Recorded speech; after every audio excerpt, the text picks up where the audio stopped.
I'm Ernest Dempsey, and welcome to the Florentine Pursuit, free full-length audiobook here on YouTube.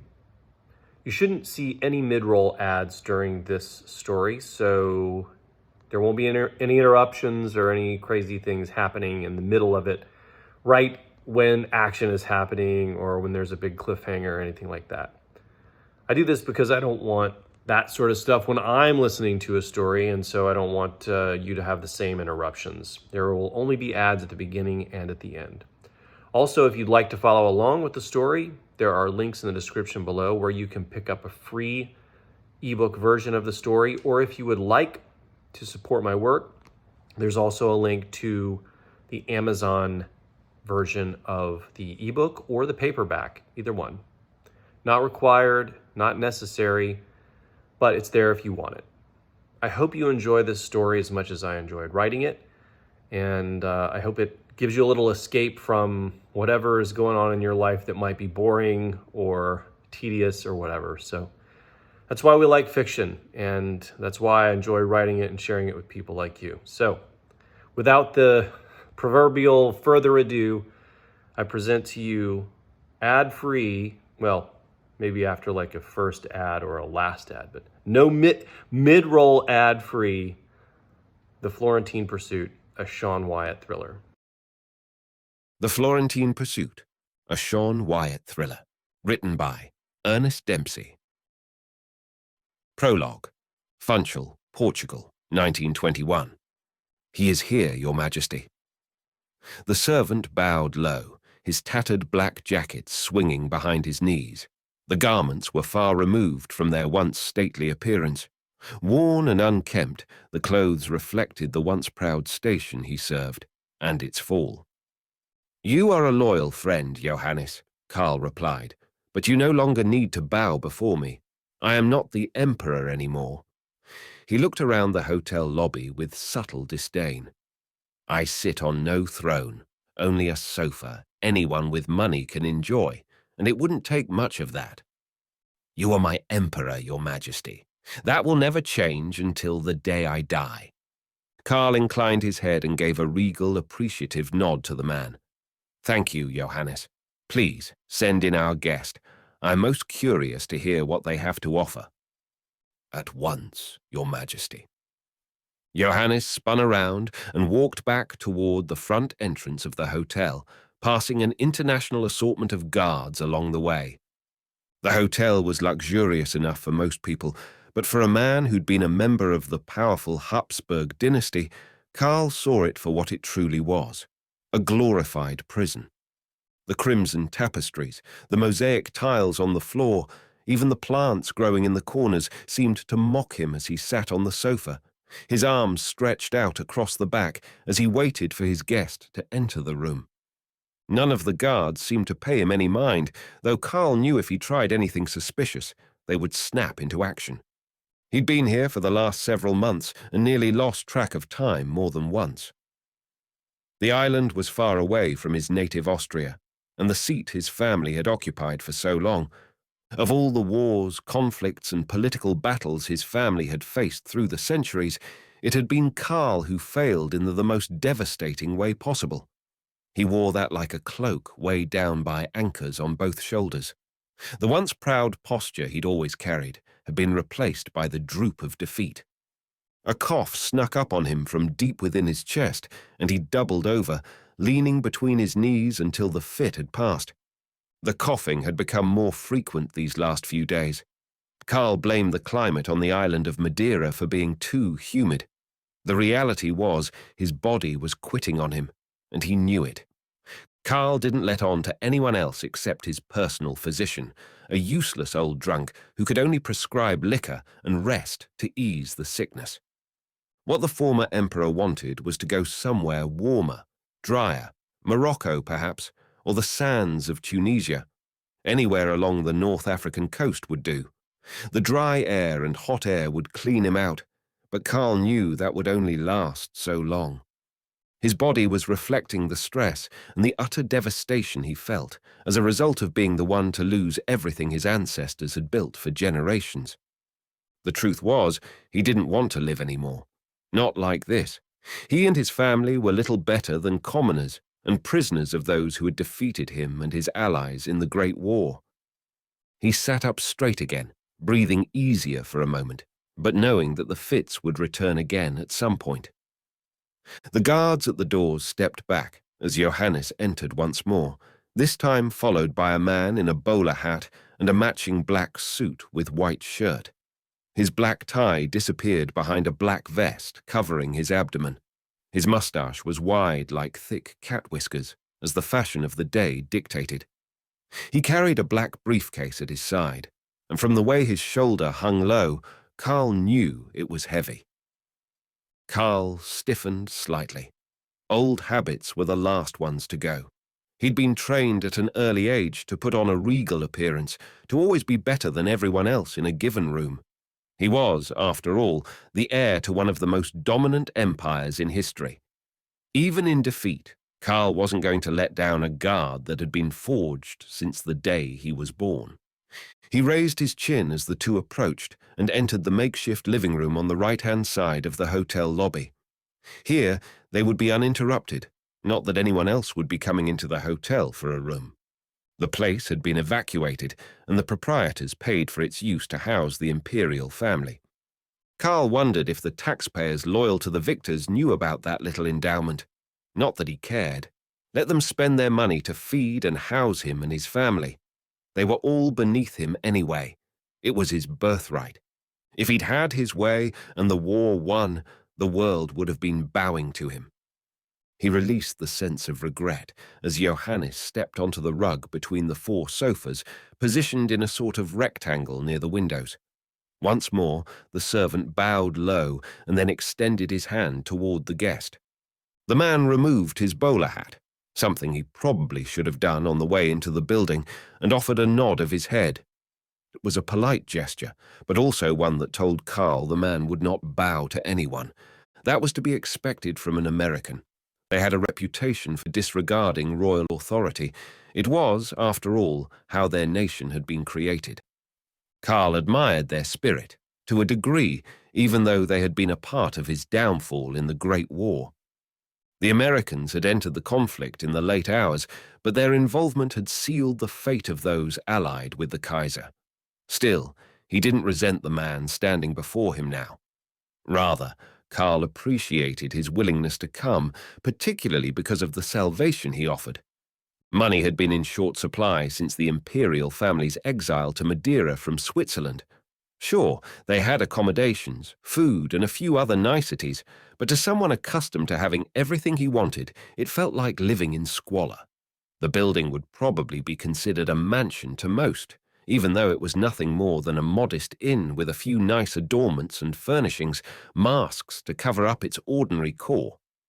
But the money he would receive from this visitor wasn't meant to go to luxuries, spent foolishly on fine wine or food or women. No, Carl had other plans, and this American unwittingly was going to fund them. Charles I of Austria, the American said. His accent hinted at a twang from the American southeast, though with subtle refinement. I have to say, it is an honor to meet you, sir. My name is Clarence Gibbs. You know what I do. Charles was the name many knew him by, his formal title. Carl appreciated the sentiment and so didn't correct his guest. A pleasure, Carl replied. Yes, I am aware of your position. I do appreciate you coming so quickly. An opportunity like this is one not to be missed. My employer insisted I not delay once they received your invitation. She has a great admiration for history, culture, and art. What you have to offer will make an incredible addition to her family's collection. I'm sure it will. His voice sounded dry and snide. So, we okay to talk about this here? Gibbs looked around the room at the guards standing at attention. There were 10 in total, 4 by the exit, 4 more spaced at wide intervals around the lobby, and 2 over near a set of doors in the back. Yes, these men are not appreciated by their own governments.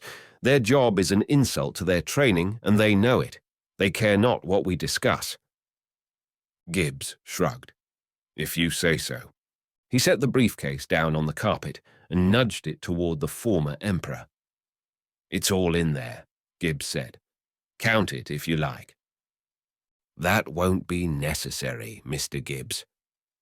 Carl twirled his right index finger toward Johannes. "Please, bring him the item we promised."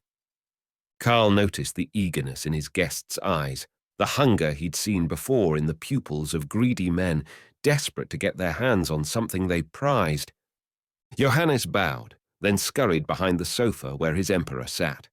He stooped over an oak chest tucked away underneath a window and between two curtains. He inserted a key into the lock and lifted the lid.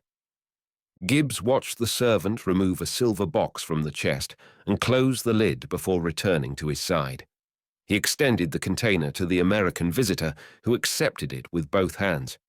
It was heavy, and his muscles strained immediately to keep from dropping it. "Thank you," Gibbs said. He looked at Carl, who sat on his sofa with fingers steeped in front of him. "May I have a look?" "Of course. You'd be a fool not to." Gibbs took a deep breath and pried open the lid. The gem within sat on a velvet bed, cushioned on all sides to protect it. The champagne color shimmered in the rays of sunlight that speared through the windows. It was the largest diamond Gibbs had ever seen. He could hardly believe he was actually holding it, a piece of history that had passed through the hands of some of the most powerful people on the planet for over 4 centuries.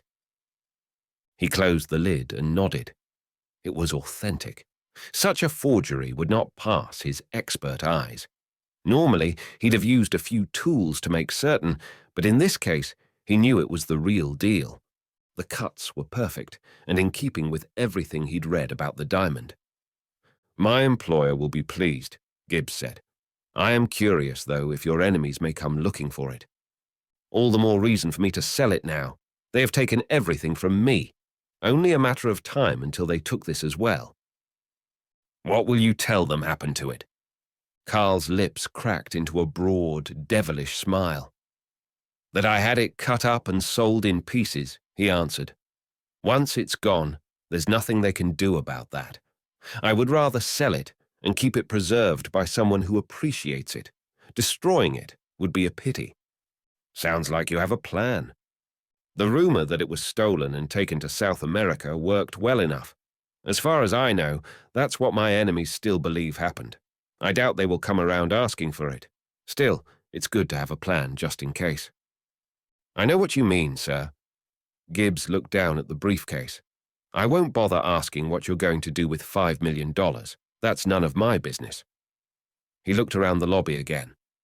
"But I'm guessing you could keep your family set up in a nice place like this for a long time with that kind of cash?" Carl snorted, though he hid the derision from his guest. He guessed that a place like this would seem like a palace to the American, despite his connections to a prominent buyer. "Yes, it will do," the former emperor managed. "Thank you for coming. Will you be requiring anything else before you leave? Food? Drink? A bed for the night?" Gibbs shook his head. "No, thank you, sir. I'm afraid my orders are to get this to my employer as soon as possible. I don't know what they have planned for it. It is no longer mine. I care not what they do with it." Carl bowed his head. "Thank you for your business. Johannes will show you out." Gibbs said his goodbyes, and Carl watched as Johannes escorted him back to the exit and through the doors.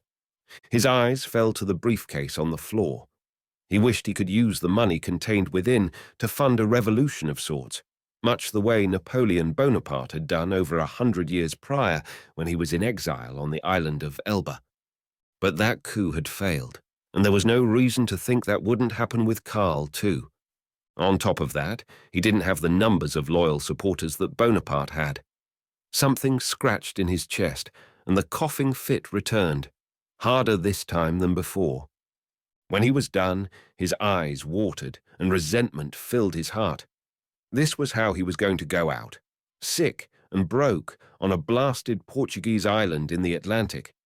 At least the diamond was in good hands, and he had enough money to settle his affairs and take care of the royal family for a long time. Still, he wondered what would become of the fabled Florentine diamond. He felt relieved at having sold it, though.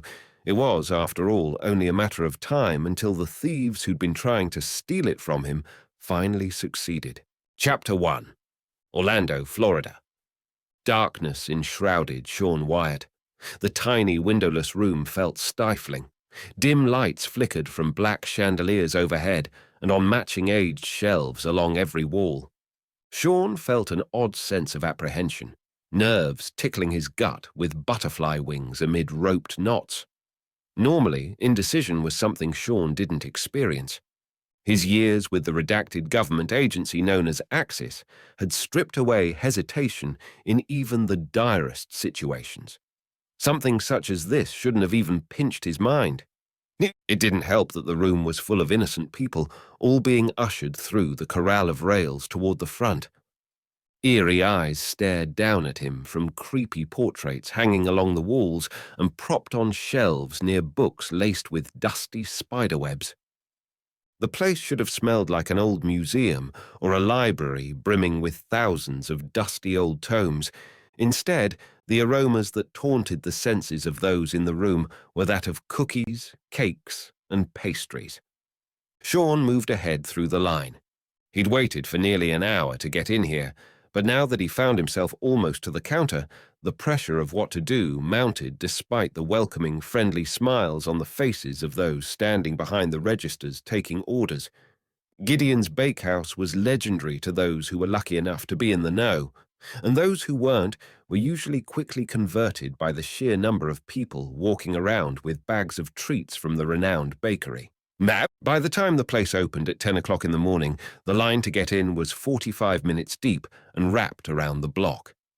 Standing inside, staring at the delicacies on offer, Sean mused that the place might serve well as a haunted house. The interior decor certainly skewed that way.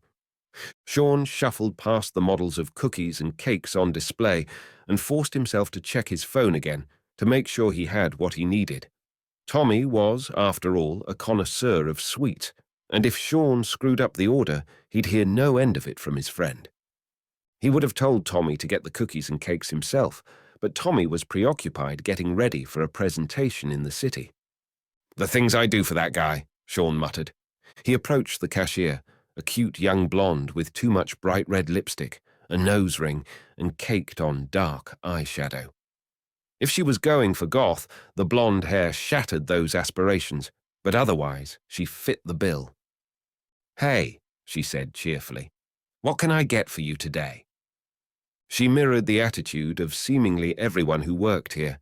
Despite the ominous Addams family-type appearance of the bakery's interior, everyone appeared happy and ready to help the next customer. Sean figured it was because they were in their true element. "Hi," Sean said. He set his phone on the counter and turned it around so the girl could read the list. "I need to get these," he said. "Figured it would be easier if I just showed you the list." "Sure thing. That works." She scanned it quickly and then ducked behind the counter, pulled out a couple of cardboard boxes, and then began filling small paper bags with impossibly thick cookies. "Excuse me," Sean said, "but how many of these am I allowed to get?" "9, she replied.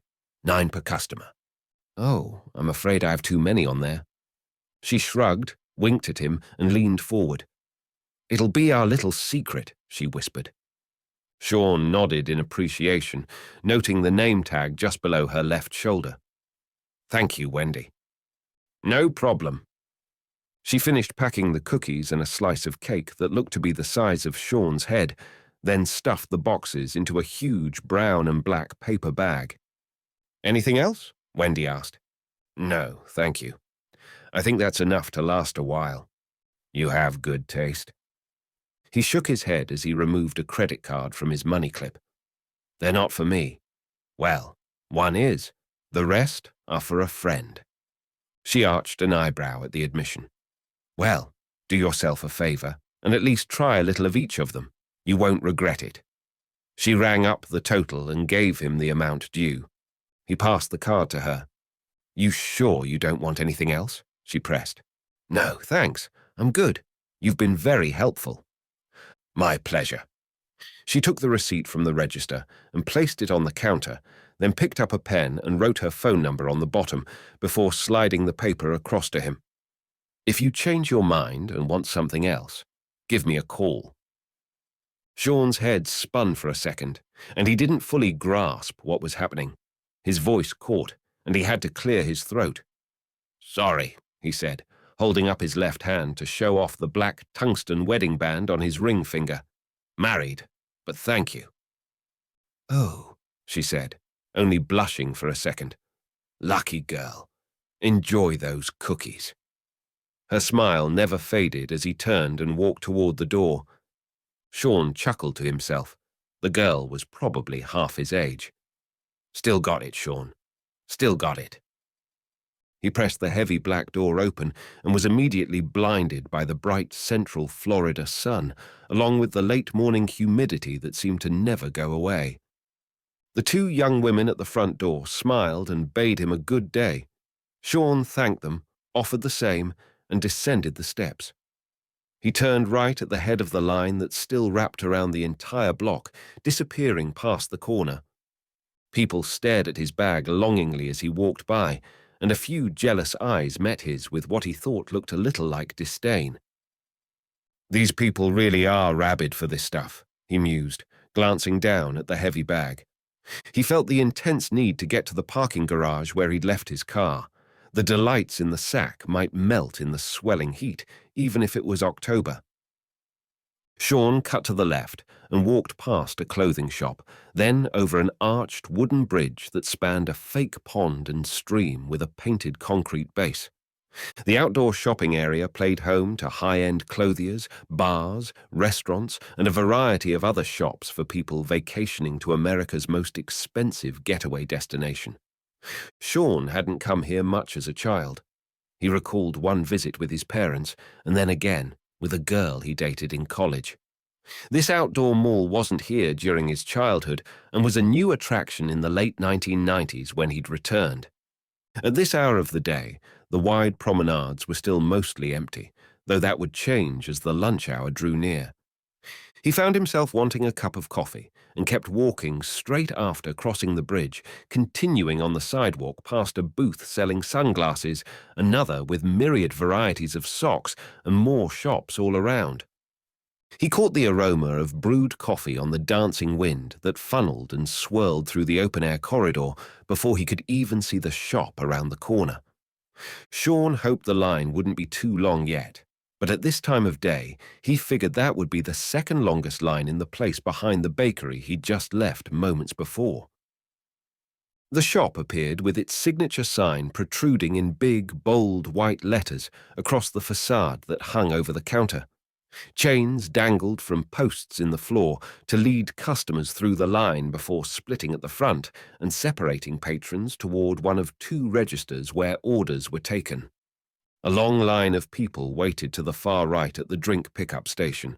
That wasn't a good sign, except from the look of the motley crew standing there.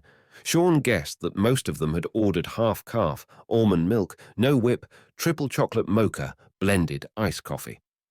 He rolled his eyes as he approached the surprisingly short line in front of the ordering windows. His drink would only take a minute to make. Sean started the day with a couple of cups of black coffee and only ordered a fancy espresso beverage at places he knew could make a good cortado. Despite the fame and household name level of this joint, Sean had given up on the franchise making those a long time ago.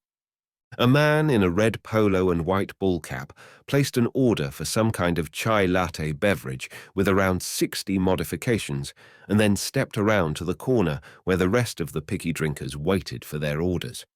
"What drink would pick up your morning?" the young girl asked. Her name tag read Emma and had a couple of smiley face stickers attached to the edges. Her brown hair was pulled back in a ponytail.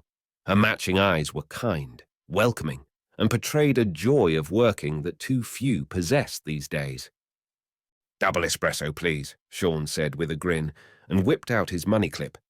He slid the golden card out and passed it to the barista. "I like your style with the double," she said. He could tell she meant it. "Oh, and this card. I don't see these reward cards much anymore. Everyone just uses the app to pay, but I love these." I guess I'm old school, Sean quipped. Me too. He knew she meant that in a retro kind of way, the way kids who'd been born long after a thing was popular started liking that thing because it was old, not necessarily because they loved it. Then again, she didn't seem insincere. There were a few, like the guy who cut his hair, who truly appreciated the old ways. The guy even had a jet ski from the 1980s because he thought they were better than the ones you sit on. She ran the card, handed him the receipt, and told him his drink would be up in a moment. "Thanks, Emma," he said with a polite smile that caused her cheeks to burn red. "Have a lovely day."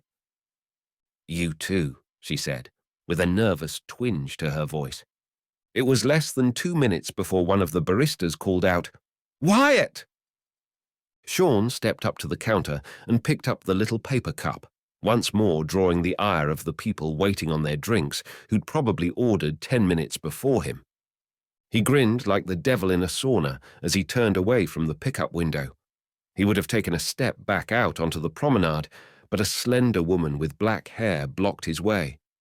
She was gorgeous, with full lips the color of plums, dark eyes that demanded utter attention, and an athletic figure wrapped in a form-fitting black dress and matching high heels. She looked like a supermodel, at least some he'd seen in pictures, though he'd never actually met one in real life. "Sean Wyatt," she said. Hearing his name caught him off guard. He quickly surveyed his surroundings, old instincts instantly kicking in. He doubted anyone in here was armed. There were metal detectors at all the entrances to the shopping area, though he'd wondered on the way in if there were a few places that someone could slip in with a firearm.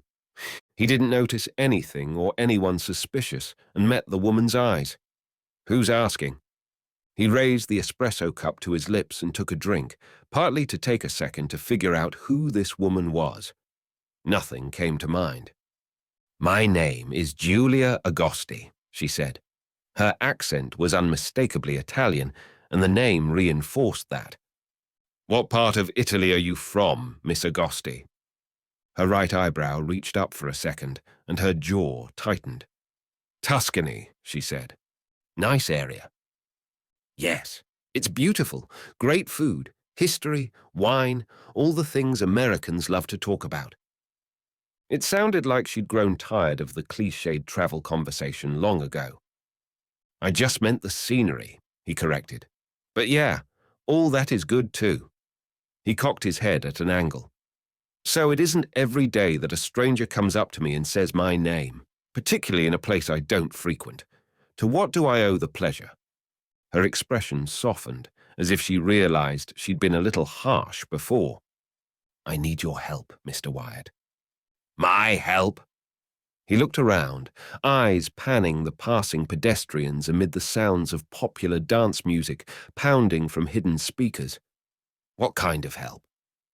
She reached into a red vinyl purse hanging from her shoulder and pulled out a small photograph. She passed it to him and waited. Sean took the picture and stared at it for a second. "What is this?" he asked. "You don't know?" He shook his head. "Not at first glance, no. But my specialty isn't gemology. I do know a few, though, who might be able to help."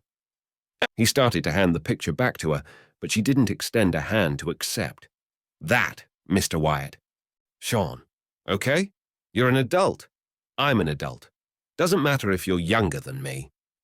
He didn't offer a guess as to how much younger, but he figured at least 15 to 20 years. She looked no older than 28, tops. "Very well, Sean. That is a picture of the famous Florentine diamond." Sean pulled his hand back with the picture and studied it again. He took another sip of his espresso and hardened his expression. He should have recognized the diamond immediately, but the espresso had yet to kick in. The mind fog evaporated, parting like the sea before a battleship. "Miss Agosti." "Giulia." "Fair enough, Giulia. The Florentine diamond disappeared a long time ago. More than 100 years ago, actually. I suspect you know that, though, which begs the question. How were you able to get a modern photograph of it?" "That," she said, pointing at the image, "is a replica. It's on display this week, here in Orlando, where your friend Tommy Schultz is giving a presentation on the history of Florence. Sean had walked through the exhibit, but he'd only had a few minutes to hang out. He planned on going back this evening and spending more time to fully appreciate the collection on display. "Seems like you don't need my help after all," he said, passing the photo back to her. "Looks like you found it. Or is the help you need more in the way of getting you into the exhibit this evening? I suppose I could pull a few strings if you—" "I don't need help getting into the exhibit." Her tone reflected the burning annoyance in her eyes. "I need help finding the original." Chapter 2. Sean sat down in a chair facing the front door of the restaurant. It was cool, which made him feel better about the delicacies still packed in the bag he set at his feet. That didn't mean he wanted to dally around here for hours on end with the Italian woman he'd met only minutes before. Julia sat across from him and leaned back in the red wooden chair. A young man with thick brown hair brushed over to one side approached wearing a white shirt and black trousers. "Hello," he said kindly. "What can I get for you two?" "Just coffee," Julia replied. "No cream." "And you?" the server asked Sean. "Same." The waiter spied the little espresso cup Sean had set on the table in front of him, then shrugged and walked back to the bar. Sean leaned forward, nudging the cup out of the way. "Okay, you got me here. Now talk." He wasn't trying to be rude, but he and Tommy were approached semi-frequently by amateur treasure hunters bent on tracking down some lost fortune that would set them up financially for life. Sean didn't assume she was one of those, but she also hadn't proved that she wasn't. "To the point, I've heard that about you," she confessed. "From who?" "We know some of the same people, Sean. I am a historian. Look me up if you want to. Currently, I work for a foundation based in Italy." "And this foundation sent you here?" "Yes, they approved the trip here." He raised his chin, assessing her body language, tone, looking for any nervous tics. "How did you know I was going to be in Orlando?" She crossed one leg over the other knee and leaned her body to the side in a casual display. "I knew Tommy was going to be speaking at the exhibit. The much was easy to find out." "And finding me here? In this place?" "I followed you from the exhibit. You dropped off your friend earlier, and I tailed you here. I have to admit, I'm surprised at your sweet tooth." She passed him a snarky smile. "They aren't for me. Tommy asked me to come to this place." Sean glanced out the window toward the promenade. The pedestrian traffic had seemingly doubled in the last 5 minutes. "It doesn't matter," she said. The server returned with 2 cups of coffee and placed one in front of each of them. "Can I get you anything else? Food menu?" Sean didn't want to occupy the guy's table and only get a couple of cups of coffee while he could make more money from other patrons, but he wasn't hungry and didn't figure this was going to be a sort of brunch business meeting. "I think we're fine, thank you," he said. The waiter seemed unaffected. "No worries. I'll be back to check on you in a few minutes if you change your mind." Sean waited a second and then returned his attention to Julia. "So, what's all this about?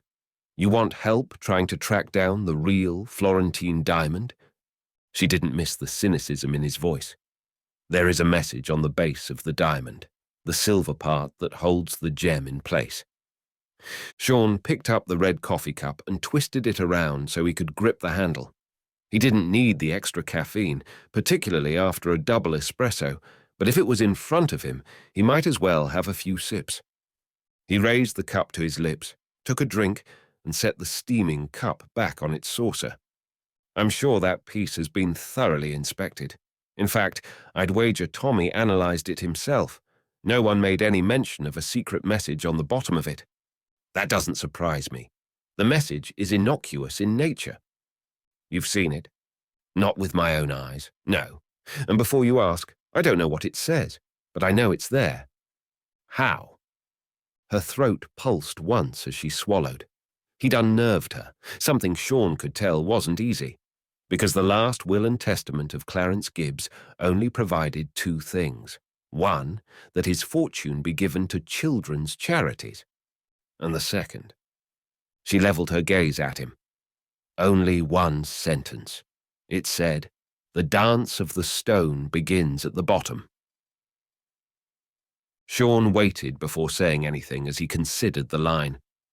"I believe the bottom Gibbs referred to is the base of the replica diamond." "The dance of the stone," Sean muttered. "Funny thing to say. What kind of dance?" Flames burned in her eyes and her neutral expression soured. She stood as if to leave. "Sorry," he offered. "I don't mean to sound on edge. It's just that—" "You get many people coming to you with things like this," she finished. "I understand. I'm not crazy, Sean. I know it's there." "And you need me to get you a close-up look at it?" "No." She shook her head. "I want you and Tommy to see it for yourselves. You said your friend probably looked at it. I want him to look again." Julia lifted the cup to her lips and took a long sip of the hot coffee. She watched him over the rim of the mug, waiting to see his reaction. If he was surprised, he didn't show it. Sean considered her words carefully. There was no inherent danger in doing what she asked. He was heading back to the exhibition anyway. What harm would it do to have a quick peek at the replica and see if it had a mystery to offer? Curiosity tugged at his mind. There was still a big question looming, and he wasn't sure how to delicately ask it. "How do I know you are who you say you are?" Sean asked, deciding to just come out with it. "And suppose you're right. What's in it for you if we were to find the lost diamond?" She didn't flinch at what could have been an offensive question. Julia answered as if she'd expected it. "I'm like you, Sean. I don't do this for fame or fortune. The Florentine diamond is an important part of history. To recover it and return it to Tuscany would be to restore a piece of the past that has been forgotten." That was the answer he'd hoped she'd give, even if it did sound a little rehearsed. Julia didn't give him a chance to protest. "The Florentine diamond disappeared after the death of Charles I of Austria." "The last of the Habsburg dynasty," Sean added. "Correct. He died on the island of Madeira, one of the Portuguese islands in the Atlantic. Nice place. Not a big fan of their beaches, though. Not enough white sand for me. I'm partial to the Emerald Coast along 30A. He waited for her to respond, but all he received was a blank stare. His head shook slightly. "Never heard of the Emerald Coast? The Florida Panhandle?" Still nothing. "Are you talking about beaches right now?" she asked, confused. "Yeah, you know what. You have beaches in Italy. Keep going. You were talking about the island of Madeira." Still somewhat derailed, she forged ahead. "Yes. Charles I died of pneumonia on Madeira in the city of Funchal. There are rumors about what happened to the stone after his death, but they are inconsistent at best. Some say the diamond went to Argentina, sold to someone there by the former emperor. Others suggest that the diamond ended up with an American buyer and was cut up into pieces and sold off." "That would make tracking it down slightly more difficult," he joked. She sighed and kept going. "None of those stories are true. The diamond was sold to an American buyer, but I don't believe it was destroyed." Sean puzzled over the statement, and he let his face show it. "How do you know that?" he asked. She shifted in her seat and took another drink. To Sean, it looked like a body language slip-up of discomfort, which usually preceded a lie, at least in his experience. "I found something during my investigation into the disappearance of the diamond. It was a note from Charles himself. It was in an obscure book on the history of his dynasty, in a chapter about the crown jewels." Sean leaned forward and rested his elbows on the table. "A note? What did it say?" She drew a breath and exhaled. It had the name of a man. Nothing else. A name? He didn't want to insult her, but that was far from a clue. Clarence Gibbs. "Doesn't ring a bell." Sean folded his hands, still keeping his elbows on the table. She switched legs, crossing them again the opposite way. "It took a lot of research before I could find out anything about the man. His life was, by the scant accounts I could find, unremarkable." Seems strange for an ordinary commoner to be named in a book owned by a former emperor. Maybe there was another one. No, I filtered through ship manifests of the time. His name came up. How did you? I have my methods, as I know you and your friend do, she cut him off. Sean sensed she wasn't going to give up this mystery. She'd either hired people to do the grunt work of sifting through century-old passenger manifests, or she'd found a way to hunt for them digitally, perhaps with an AI bot of some kind. Either way, he decided to go with it. There must have been something unusual about this Gibbs fellow, Sean insisted. Yes, there was. He travelled a lot. That's not all that weird. I travel a lot. Seems like you do too. Yes, but I know who you work for. This man didn't have an employer. Not on the record, anyway. And there was nothing about his career in his obituary. What's even odder is the amount of money he left behind. He was rich? Who'd he leave it to? Kids? Gibbs never married, so he had no children to leave the fortune to. Nieces or nephews, maybe, Sean guessed. He was an only child, no close relations. I suspect whoever he worked for chose him partially for that reason. No attachments. That was an interesting theory. Sean realized again he was getting reeled in further. So, this Gibbs character leaves a clue in his will to something on the base of the Florentine diamond's replica that will somehow lead to the real diamond, the one that's been missing for a century. I can see this was a waste of my time and yours. Good day, Mr. Wyatt. He raised his hand before she could spin around and leave. Now, I didn't say I wouldn't help. I'm just trying to piece this together. Sit back down, please. Let's think this through. Sean wondered how she'd managed to track down the Gibbs will, but decided details like that could wait. If she'd wanted to get him on the hook, she'd done it. The waiter came by at an inopportune moment and asked if they wanted anything else.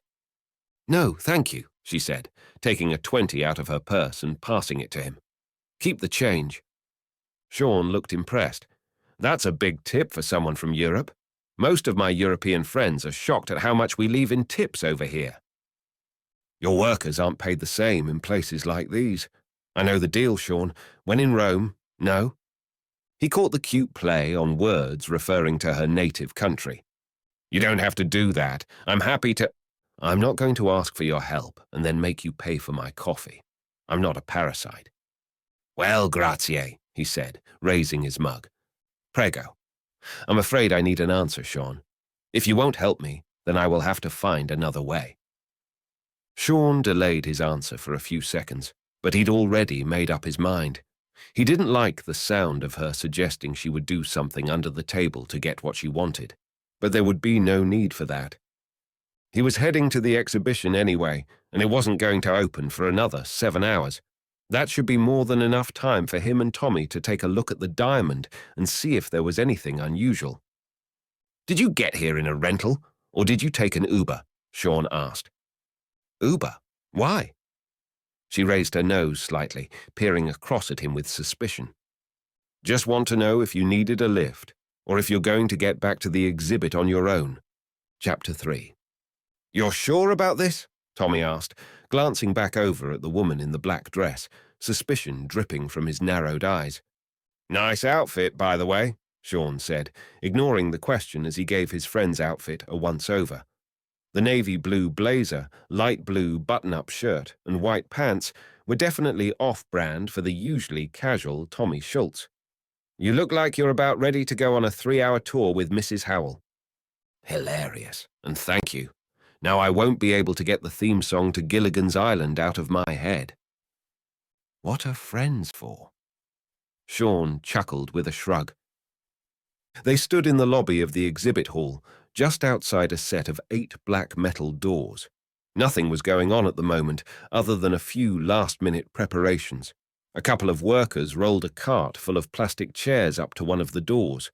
One guy pulled open the right door and waited, while the other shoved the cart through before following to the other side. And yes, I'm sure, Sean said. What does it hurt? We still have like 6 hours until the thing starts. The replica is on display, right? Of course. It's one of the centerpieces, but I would have to get the curator to take it out of the glass. So, where is the curator? Mr. Schultz, a deep, masculine voice interrupted. I'm sorry to disturb you, but will you be needing anything else? Tommy had a goofy look on his face that told Sean this guy was the curator for the event. He was taller than Sean by 2 inches, towering over both him and Tommy. His nose had a slight arch to it, perched on a slender, sallow face, just above a bristly black mustache. His black hair was slicked back with product, and he was already dressed in a tuxedo, as if the event started in 5 minutes. Actually, Tommy said, there is one thing I would like to look at if you don't mind. The curator raised a curious eyebrow. Tommy simply smiled politely up at him. 1 minute later, they were in the exhibition hall. It was essentially a grand ballroom, complete with crystal chandeliers hanging from the ceiling in 2 rows. A pair of cash bars were set up on either side of the central aisle, leading to a stage at the other end of the room. Between the doors and round tables set for the evening meal stood dozens of glass cases atop white pedestals. On display within the clear, thick glass were jewels, paintings, pieces of clothing, and other artistic items from the city of Florence dating back to the time of the Medici family. Tommy and Sean locked in on the one in question, a tall cube-shaped display atop a similarly shaped white plinth. This is highly irregular, Mr. Schultz. The curator didn't seem happy about the unusual request. Tommy had done his best to make it sound like opening up the case, and having a look inside was no big deal, but he knew that wasn't true. They'd have to shut off the alarm system, or at least the sensors on the replica diamond's casing, fetch handling gloves, and make sure there was no one around that could come in and snag the item. I know, Tommy said, and I appreciate your help.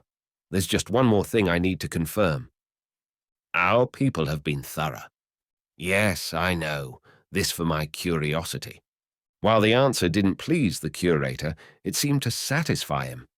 He led the 3 to the pedestal in the center of the room and stopped next to it, where he slipped on a pair of white cotton gloves. Disarm piece 001, he said into a lapel mic attached to the inside of his white collar. The curator waited a couple of seconds for confirmation from the person in charge of the alarm system, and then carefully placed his fingers on the glass. He lifted the case gently off the base and lowered it to the floor, leaving the replica diamond exposed. The man stood near the pedestal and stared at Tommy. So, what is it you need to see? Tommy took a step closer. He leaned in and inspected the sides of the carved silver ornament. The setting was designed to look like a series of silver vines and leaves, with a pair of leaves wrapping around the diamond like a cradle, secured by 2 tendrils of vine. I don't know, Tommy admitted as he stepped around to the other side of the base. He cocked his head sideways to get another angle. Sean and Julia watched, eyes glued to the piece. Tommy straightened and looked to the curator, who now stood with his gloved hands folded in front of his waist. Would you mind lifting it up so I can see underneath? Tommy asked. The curator sighed, clearly irritated at the additional request. Certainly, he allowed, albeit with significant effort. He stepped closer and cautiously placed his fingers around the bottom of the silver sculpture and lifted. The man tilted it enough for Tommy to see the underside. There's an address, Tommy stated. It's in Buenos Aires. Argentina? Sean clarified. Yeah, and there's a date too, 1921, along with the words Inizia la danza degli ingani. He held up his phone and took a picture of the setting's bottom. That's an odd sort of thing to include here. What does that mean? Deception's dance begins, Julia replied. The curator's arms strained from holding the heavy object, and his face tensed with a little vein popping up on his right temple. Have you seen enough? He asked. Oh, sorry, Tommy offered. Yeah, set it down. The man eased the casing back onto the pedestal. He quickly inspected the sides to make sure the shiny metal hadn't been smudged, then lifted the glass case back into place. Will you be needing anything else, Mr. Schultz? The curator asked. No, that's all. Thank you. He bobbed his head once as if to say a reluctant, "You're welcome," and then spoke into his mic. "Arm 001, he ordered, and then walked away from the display, leaving the other three alone. When he was out of earshot, Sean turned to his friend. "That guy's a ray of sunshine." Tommy chuckled, watching after the curator as he disappeared through the big doors and back into the lobby. "Normally he's not so bad. I think I saw him smile earlier this morning, but he was holding a cronut, so maybe that was why. Speaking of—" Tommy's eyes fell to the bags clutched in Sean's fists. "I say we dive into some of those cookies with some coffee. Hope the line wasn't too much trouble." "That place is a madhouse, but it was fine. I just hope these cookies are worth the effort." "Oh, they are. Guaranteed." "Excuse me," Julia interrupted. "Are you two going to talk about the inscription on the base of that?" She pointed to the replica. "Yes, sorry," Sean offered. "It's definitely interesting," Tommy added. "But what could it mean? Deception's dance?" She looked bewildered and dropped her hands out to her sides. "Don't you two find it the least bit curious that this thing was made in Florence, Italy, but has an address from Argentina inscribed on the bottom? And as far as Deception's dance, that must be a reference to the diamond's decoy. That decoy." She emphasized her theory by pointing a finger at the display case. The two men glanced at each other, both reeled into the mystery. She made a good point, and her hypothesis checked enough boxes to pique their interest and take them from dubious to curious. "It's not nothing," Tommy said, "unless the crafter of the setting simply wanted to name his artwork." "Deception's dance is a strange name for something that has nothing to do with dancing," Sean countered. "Fair enough. But what do you propose we do about it? Take off to Argentina because of an address and an unusual note carved into the bottom of a diamond setting?" "Crossed my mind. But then you wanted to talk about cookies." "What? First, don't try to throw me under the—" "Boys, please," she snapped. "Do either of you know anything about the address on the base?" They quickly sobered their tone. "No," both said at the same time. "The date is significant, though," Tommy said. "That was the last time the real Florentine diamond was seen. Interesting this replica was created then as well." "Yes," she agreed. "Interesting is a mild way of putting it. Surely, you must see that this is no coincidence." "She's right, Schultz," Sean agreed. "It's suspicious. You can't tell me this doesn't make you wonder." "I've heard the stories," Tommy said. "The tales of how the original made its way to Argentina and then was cut up and sold off. And I've also heard the rumors about it coming to the United States. I haven't found any credible evidence for either." Julia wasn't backing down. "I suggest we find out what we can about that address. It must mean something. The maker in Florence would not have put it on there for no reason." She took out her phone and started tapping on the screen. "What are you doing?" Tommy asked. "Doing a search for the address.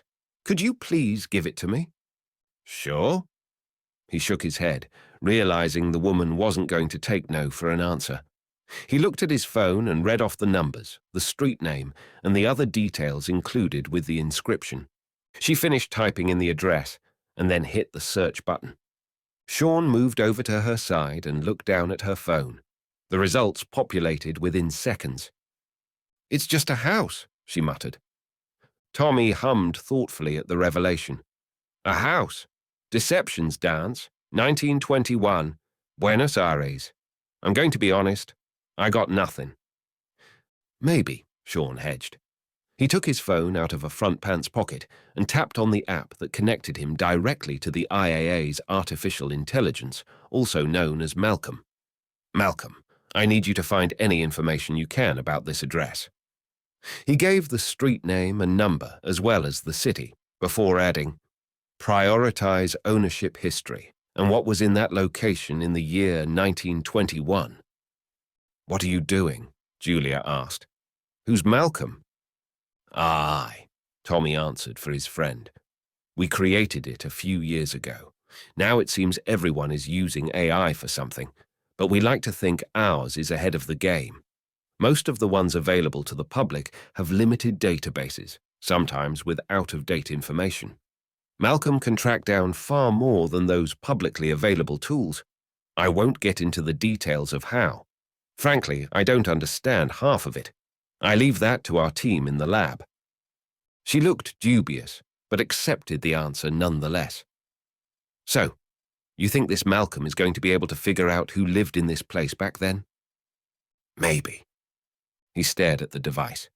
3 blinking dots appeared in the text bar for a second before Malcolm responded, both speaking in a remarkably human voice and with text on the screen. "This address currently belongs to Isabella Fernandez. The home has belonged to her family since 1908 and was passed down to her by her father, Amelio Fernandez. He inherited it from his father, Osorio Fernandez." Sean read the response to the others. Tommy turned to Julia. "You ever heard that name before?" "No, I haven't." Julia wore a pensive look, but added nothing else. No one said anything for a minute until Sean finally broke the silence. "It might be worth looking into, Schultzy. I don't have anything pressing going on right now other than being here." Tommy questioned his friend with a sidelong glance. It was an expression of disbelief. "So you're actually thinking of going down to Argentina, based on the inscription on the bottom of that?" He jerked his thumb toward the replica. Sean shrugged. "We've done more for less," he defended. "And this is kind of our thing." Both Sean and Julia could see Tommy was toying with the idea in his mind. "True, and it is definitely curious." He faced Julia. "Do you really think this is the start of a trail of breadcrumbs that will lead to the real Florentine diamond?" "I can't say for certain, but if we have a lead, no matter how thin it might be, should we not at least take a closer look? I flew here from Italy just to have a look at this." She indicated the display case containing the fake diamond. "Argentina is just another flight, so I'm going whether you two join me or not." Tommy looked back at the replica, then to her again. "You'd probably make a good IA agent, if you didn't already have a job." She permitted a smile at the compliment. "We can take the jet," Tommy said to Sean. "I'll call and make sure it's ready to go." He shook his head. "What a strange life we live, you and I.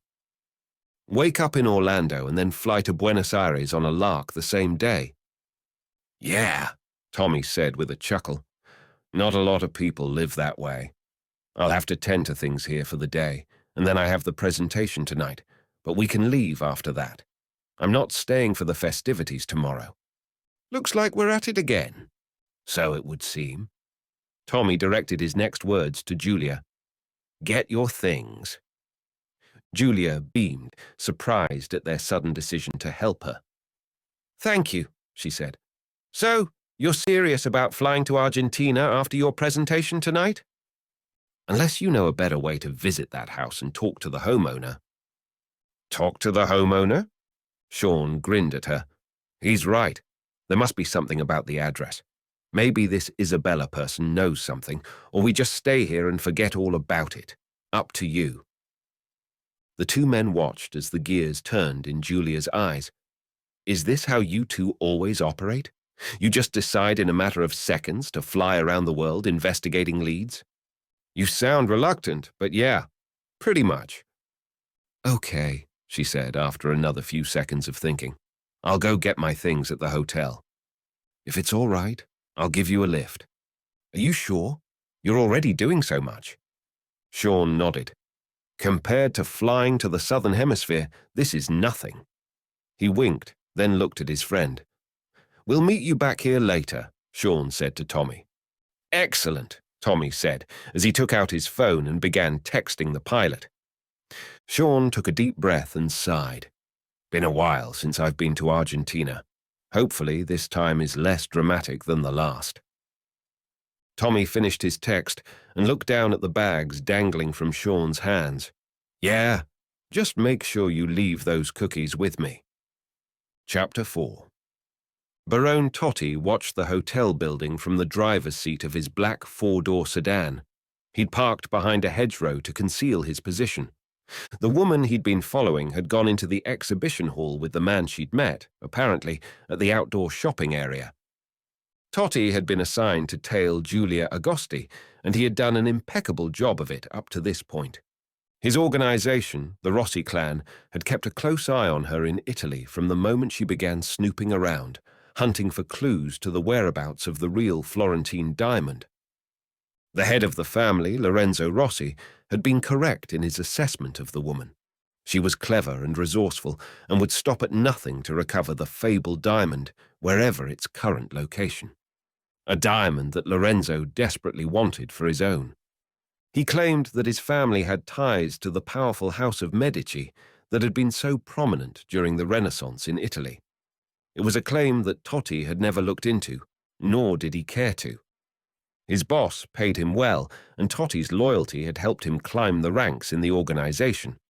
Some of Rossi's other enforcers had experience in the military or law enforcement and had turned to the family for better pay and better upward mobility, albeit with a few cons that always loomed. Not knowing who you could trust was a big one. Totti, however, didn't have such experience. He'd grown up on the streets, barely raised by his grandfather from the age of 8 when his parents were caught in the crossfire of a mob hit in Palermo. Totti kept a keen eye on Agosti and the American as they pulled out of their parking spot and drove away from the exhibition center. He calmly pressed the ignition button and the engine revved to life. Then he backed out of his parking spot and turned onto the street, keeping a safe distance behind his mark. He'd taken pictures of the American as he and Agosti left the outdoor shopping mall.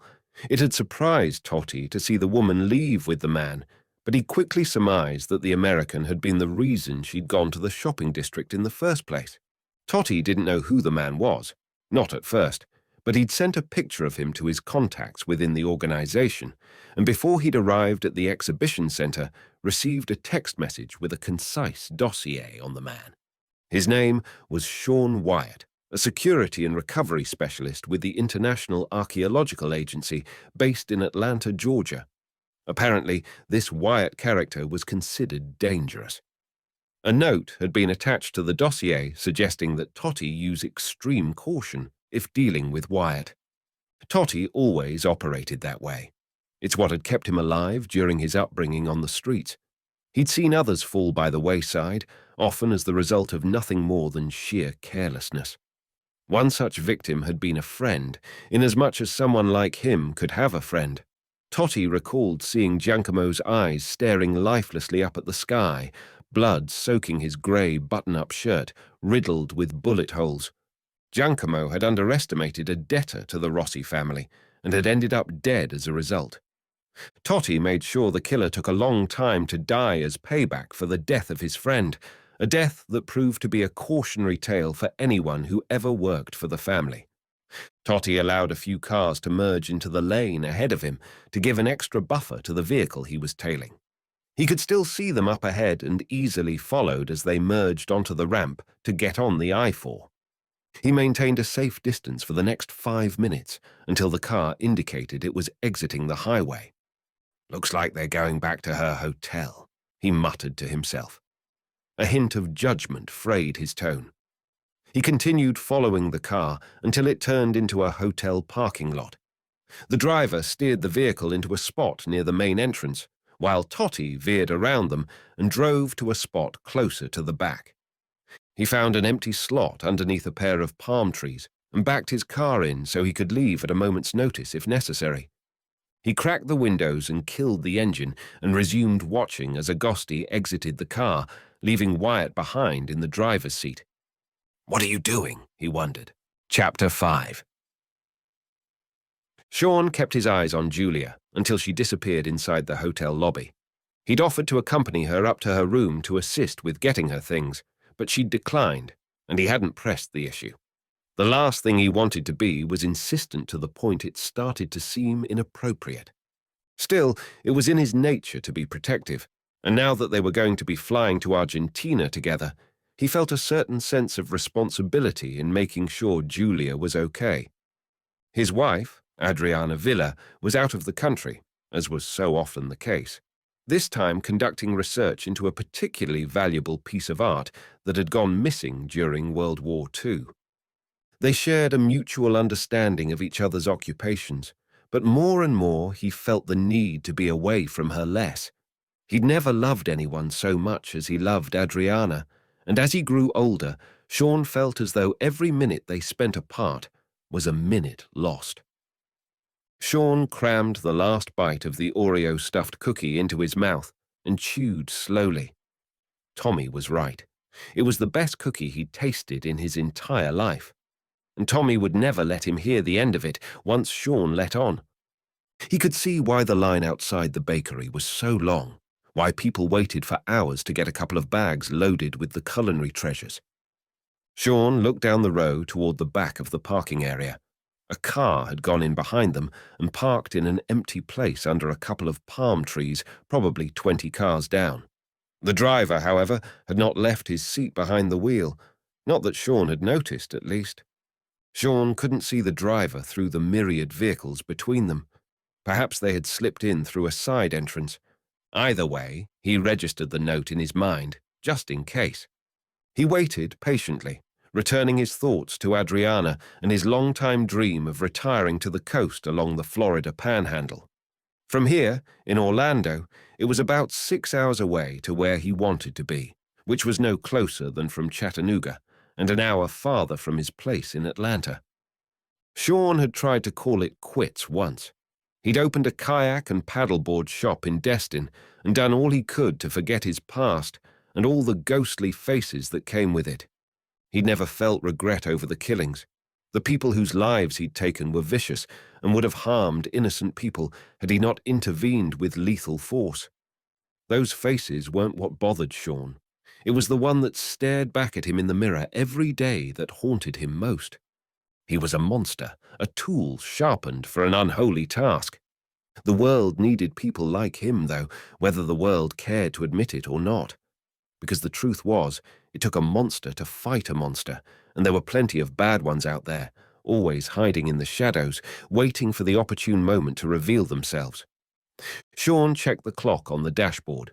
Julia had been inside for 4 minutes. He didn't know why, but it felt longer than that. He pressed his fingers into the tops of his legs and took a couple of long, deep breaths. He didn't know why he felt so on edge, so impatient. It had just set in as he watched Julia enter the hotel. Like an abrupt wave of anxiety had crashed into him on a day the seas of emotions had seemed so calm and peaceful. Maybe he was overprotective, even to a person who was essentially a complete stranger. That reminded him. Sean took his phone out and performed a quick search on Miss Julia Agosti. He probably should have done that before, but had taken the woman at her word for the most part. Vetting someone who claimed to be who she was and who worked for who she claimed would be a simple enough task and a difficult lie to sustain for very long. So, he'd given her a little slack. He entered her name, along with a few keywords, and waited for the results. Julia's face appeared next to a bio from her agency in Italy. He tapped on the link and proceeded to quickly skim through her information. He didn't need her life story, just to know that she was who she said she was, and from the details on the Italian agency's site, she'd been truthful with him. Sean noticed movement at the front door to the hotel and looked up. It was a man in a business suit pulling a rolling bag behind him. He closed out the search on his phone and placed the device in the cup holder in the center console. Sean knew he couldn't do this forever. He still had plenty of good years left in him, but he knew the horizon was approaching faster by the minute. Would he be able to settle down? Could he be a retiree that sat around on the beach, sipping margs or playing golf 3 days a week? He doubted it. And travel would be redundant, though he figured seeing the world again through a different lens might do him some good. "What are you thinking?" he mused. He could think about retirement another day, a day far off in the distance from right now. Still in his mid-40s, he had plenty of juice left in him. He peered through the windshield, watching the front doors to the hotel. A few guests pulled up to the front and unloaded their luggage. More were arriving than departing. It was nearly the weekend, so that made sense. Orlando was not only home to the most visited theme parks in the world, but played host to meetings, seminars, workshops, and sporting events.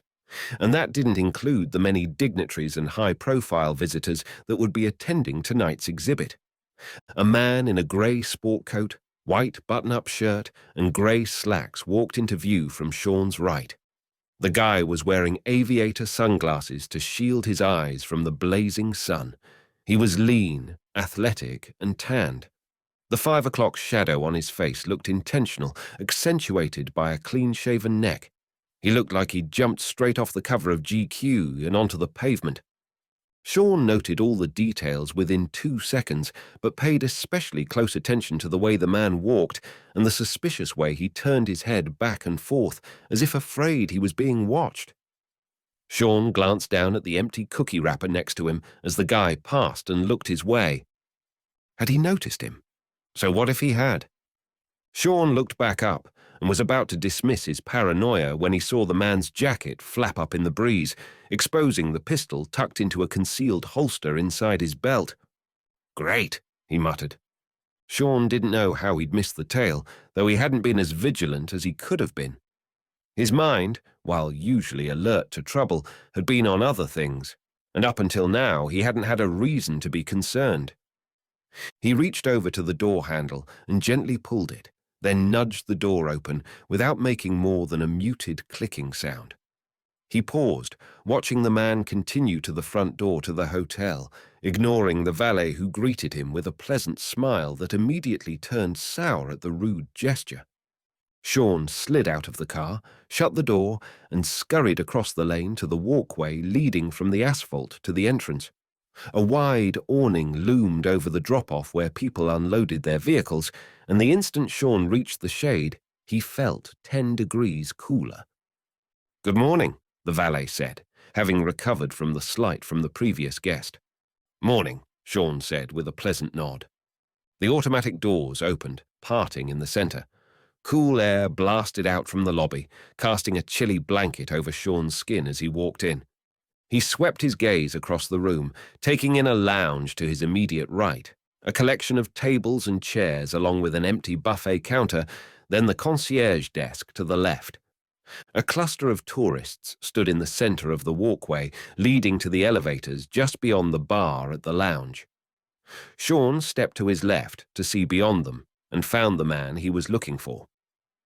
Mr. GQ was headed for the elevators.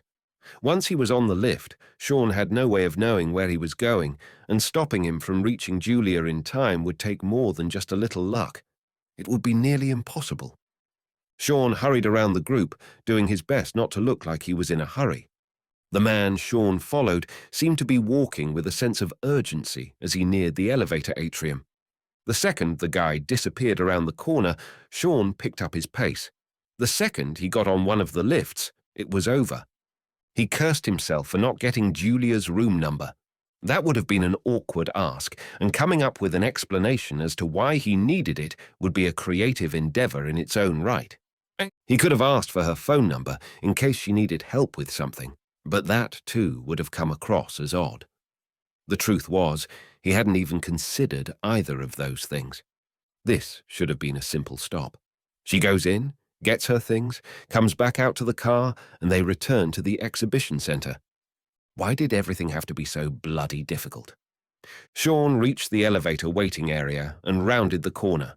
The man, along with a couple with 2 small children and a woman in a tennis outfit, stood in the atrium awaiting the next elevator.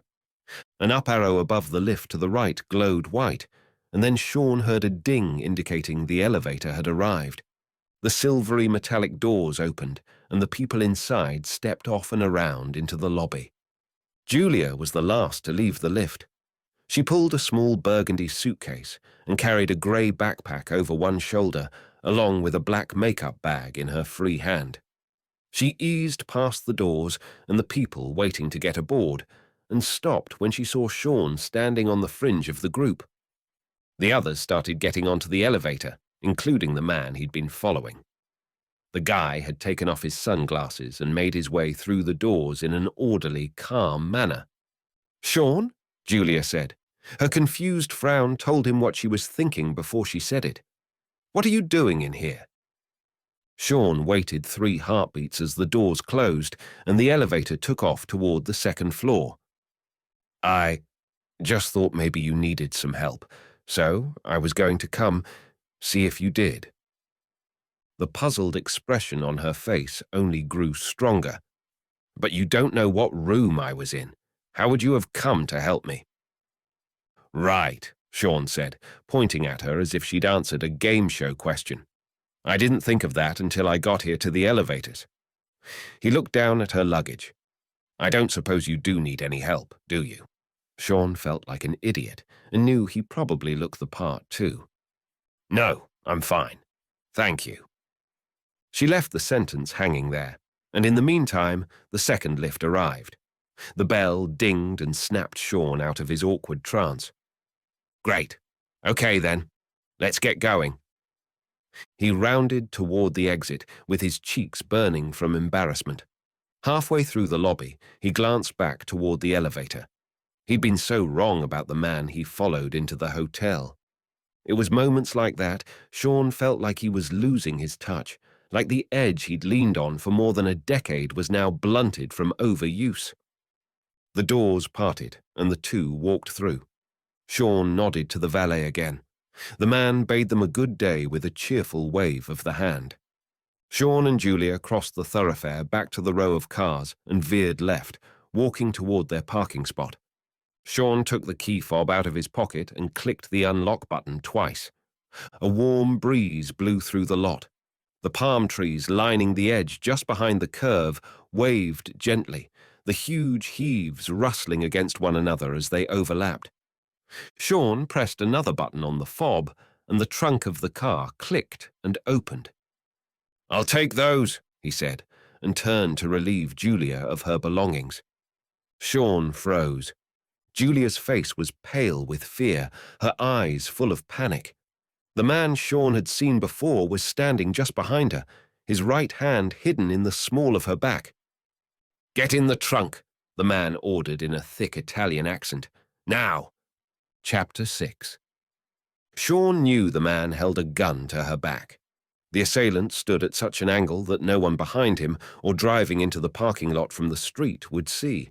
To them, it would appear as if 3 people were saying their goodbyes before leaving the hotel. Sean noticed a tattoo on the inside of the man's wrist. It was a circle with an R in the center. It wasn't a small leap to reach the conclusion that this guy was from the Rossi clan. "At least my instincts were correct," Sean muttered. "Get in the trunk. If I have to tell you again, she dies here." Sean knew the guy was bluffing. He couldn't risk shooting an innocent person in broad daylight in the middle of a populated area, but there was always the 1% chance that he was wrong. What if the gunman had nothing to lose, or was reckless and willing to take the risk of shooting her, and then him? Even if Sean had his Springfield XD on him, he couldn't have drawn it fast enough to save Julia. The only option at the moment was obedience. Still, he felt the magnetic pull of his firearm tucked under the driver's seat only a short 8 feet away. "Okay," Sean said, raising his hands out to his sides in a show of surrender. "Take it easy." He moved slowly, cautiously, as he would were he stepping around a venomous snake, coiled and ready to strike. As he backtracked toward the rear of the car, the gunman followed, forcing Julia forward. Her wide, terror-filled eyes remained fixed on Sean as if pleading for him to do something, anything that could get her away from this man. But there was nothing he could do. Even Sean Wyatt had his limitations.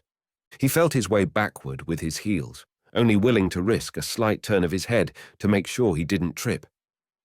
He stopped when he felt the back of his shoe bump against the curb.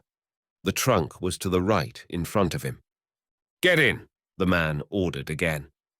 Sean resented his position, and he found himself loathing the guy for getting the better of him. The only thing that was saving Sean and Julia for the moment was being out in the open. Cars drove by on the street to Sean's left, and 2 valets stood behind a podium while a bellhop stacked luggage onto a cart. None of them knew what was going on. Another breeze rolled through the lot. This time, it blew the scent of the gunman's cologne straight through Sean's nostrils. He recognized the odor, though it seemed the assailant had seriously overdone the application. "Bulgari?" Sean asked, twitching his nose. "One spray, man. 2 at most, otherwise you're overdoing it. The gunman shoved the gun deeper into Julia's back. She winced from the jabbing pain. Get in! There was no messing around in his voice. Sean wished he could see the man's eyes, but the aviators blocked that little detail. Not that it mattered. Sean would recognize him if their paths crossed again. He'd already decided he would do whatever it took to make sure that happened. Sean glanced into the back of the car. At least I got the sedan with a good-sized trunk, he thought. There was enough room for him to fit, albeit slightly curled up. It would be far from comfortable. Any chance you could leave me with a bottle of water? Sean asked. It's really hot out here. No. He knew he wouldn't last long in the back of the trunk in the oppressive central Florida heat. Now, the gunman demanded.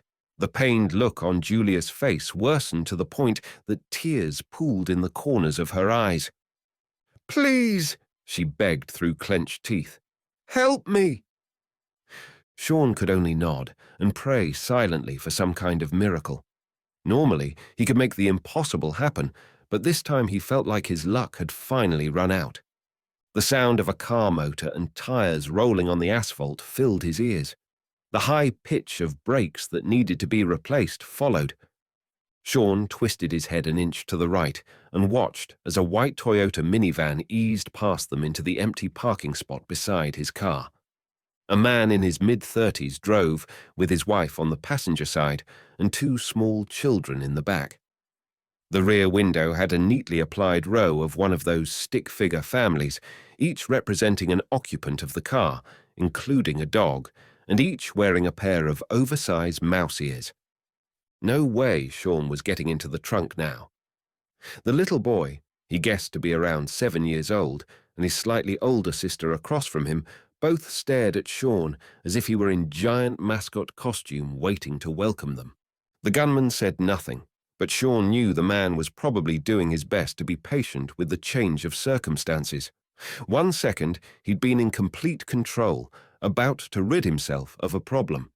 The next, he had a family of 4 naively, innocently driving up and plopping themselves directly in his way. The driver killed the engine and opened his door. The wife on the other side stepped out as well, and both stretched their arms over their heads before the father pressed a button inside the vehicle that automatically opened both of the rear sliding doors. Both the kids cheered and kicked their legs. The father noticed Sean and the other 2 standing awkwardly behind the trunk of the sedan. "Oh, sorry," the man said as his son hopped out onto the pavement. "I should have waited until you got in." "No problem," Sean said. "This guy was going to make me get in the trunk anyway." The father laughed. Sean had already noted the minivan's plates from Indiana. "Long drive for vacation, huh?" he asked. The father wore a look of utter exhaustion melded with relief.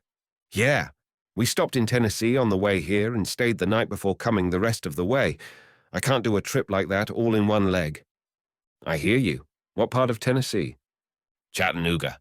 Nice town." "No kidding," Sean chuckled. "That's where I'm from." "Small world." The wife walked around the back of the minivan and opened the rear door. The cargo area overflowed with suitcases, overnight bags, discarded sacks from gas stations, and children's toys. As the husband and father drew near, Sean extended his hand. "Sean Wyatt, welcome to Orlando. You all here to go to the parks?" While the dad shook his hand, the kids shouted simultaneously, "Yeah!" "Well, I'm sure you're going to have a great time, and I'm sure your parents' wallets are going to be a lot thinner when you get home." The dad chuffed. "You got that right. Name's Tom. Tom Sanderson, by the way.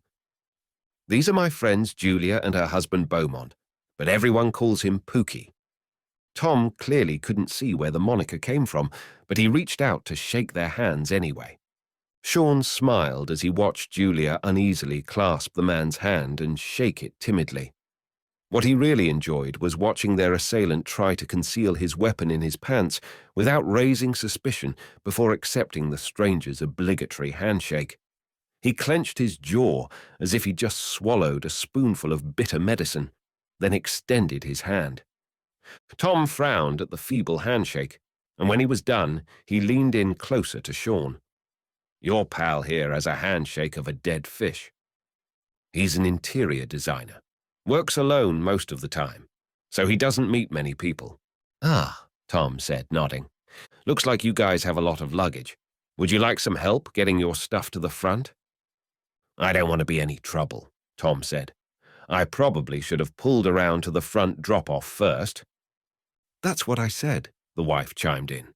"Sorry," Tom offered. "This is my wife, Judy. And yes, she's right. She did tell me that." "We can grab you a cart if you like," Julia said, joining Sean's offer. "That would be so kind," Judy replied. "Thank you so much." "No trouble at all," Sean said. "Pookie, do you want to start the car? We'll be right back." The gunman stewed but couldn't say anything. All he could do was watch while Julia and Sean walked back toward the front of the hotel. Sean didn't like the idea of leaving the guy there with the family from Indiana, but he doubted the Italian assassin would try anything with them. "What's your plan?" Julia asked as they approached the hotel entrance. "We're going to get a cart," Sean answered with a look back over his shoulder. His little plan is screwed now. Tom was trying to talk to the gunman, but the guy wasn't having any more of it. He abruptly turned and walked off to the left, toward the back of the parking lot. Sean assumed to the car he'd arrived in. Sean and Julia walked through the sliding doors again, found a pushcart parked next to 3 others just inside to the left, and then rolled it back out into the parking area. Sean peered to his left into the parking lot, but didn't see where their assailant had gone. When they were back at the minivan, Tom beamed as he finished unloading the luggage. "Thank you so much for doing that. You really shouldn't have." "No, I really wanted to. Happy to help." Pookie excused himself and went that way. Maybe he needed the toilet. "Probably," Sean said. "He's had the runs for a few days.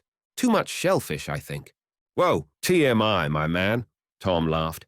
"Hey, it was nice to meet you," Sean said. "Have a wonderful vacation. I'm sure you will." "Nice to meet you too. Safe travels. And thanks again for the cart." Sean opened the door for Julia in the front passenger side, then stepped around to the driver's side door and climbed in. He started the car and waited until the family had loaded the cart and was out of the way, then backed out and drove out of the lot. The second they hit the street, he took out his phone and called Tommy. It rang 4 times before Tommy answered. "Hey man, what's up?" "Schultzy, change of plans." Chapter 7. Buenos Aires. Sean rapped on the door and stepped back to wait. Knocking on a stranger's door had always been a delicate thing to him. He loathed doing it when he was in elementary school during that magical time of year called fundraising. He and the other kids had carried their cardboard briefcases painted to look like metal around the local neighborhoods to hawk crap that people could get for cheaper somewhere else, but with the promise that the money was going to help their school. Not that the money didn't go for that, but Sean hated selling. He hadn't been a salesperson at any moment in his life, especially in his youth, and found the idea of knocking on a stranger's door or ringing their doorbell to be pushy and probably annoying to the homeowner. He never knew how hard to knock. Too firm, and it sounded demanding, like an angry ex or the cops showing up unexpectedly.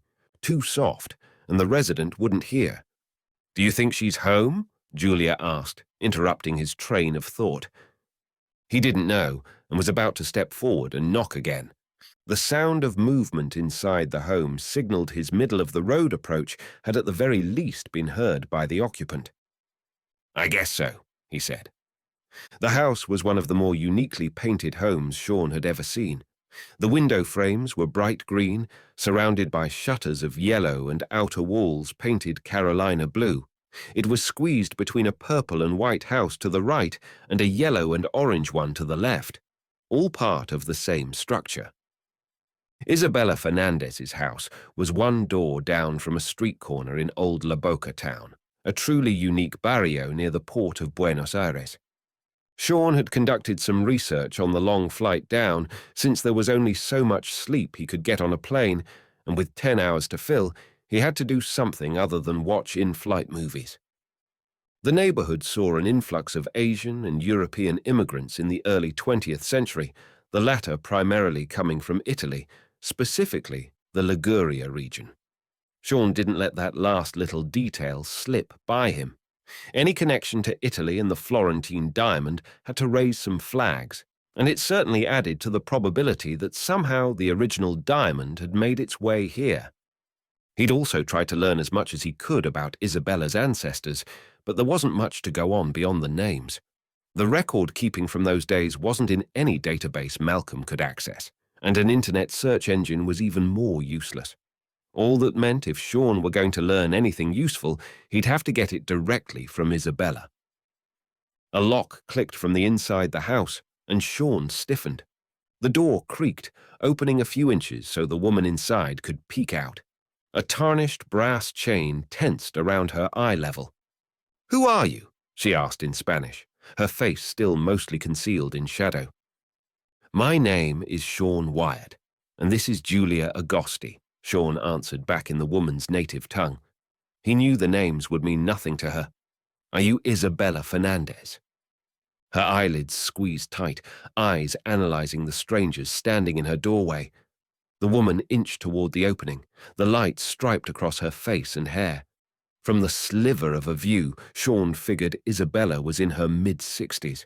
The bright red dress draped over her shoulders had a blue, white, and yellow collar, a fabric mosaic of some kind, perhaps a tribute to the original inhabitants of the land.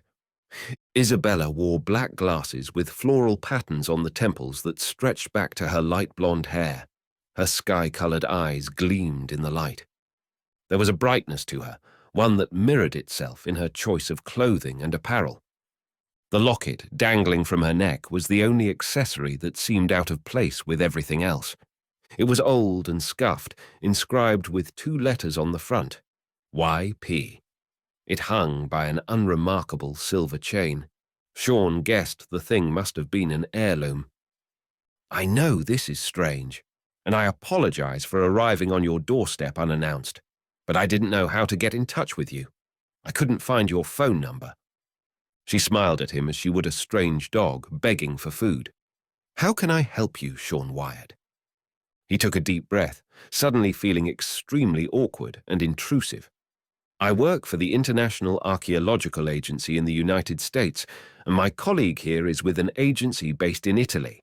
We are investigating a significant piece of history that went missing over 100 years ago." Isabella frowned with suspicion. "I do not have anything like that," she said, her tone defensive. The door started to close, the darkness swallowing the vibrant colors of her dress.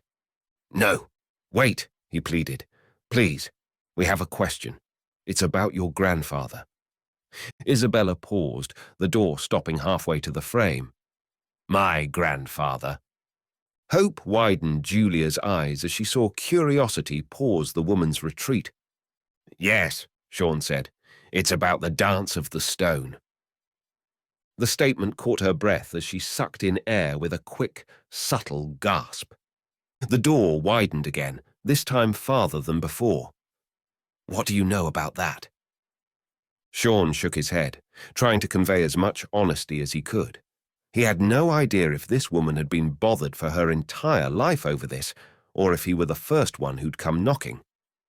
"We don't know much, truthfully. We were hoping you could help us out with some of the details."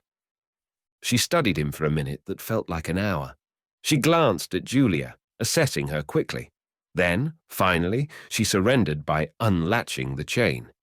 Sean wasn't sure he would have let himself in if he'd been on the other side of the door. Crazy American guy claiming to work for some obscure archaeology agency. He liked to think he would at least ask for some form of ID.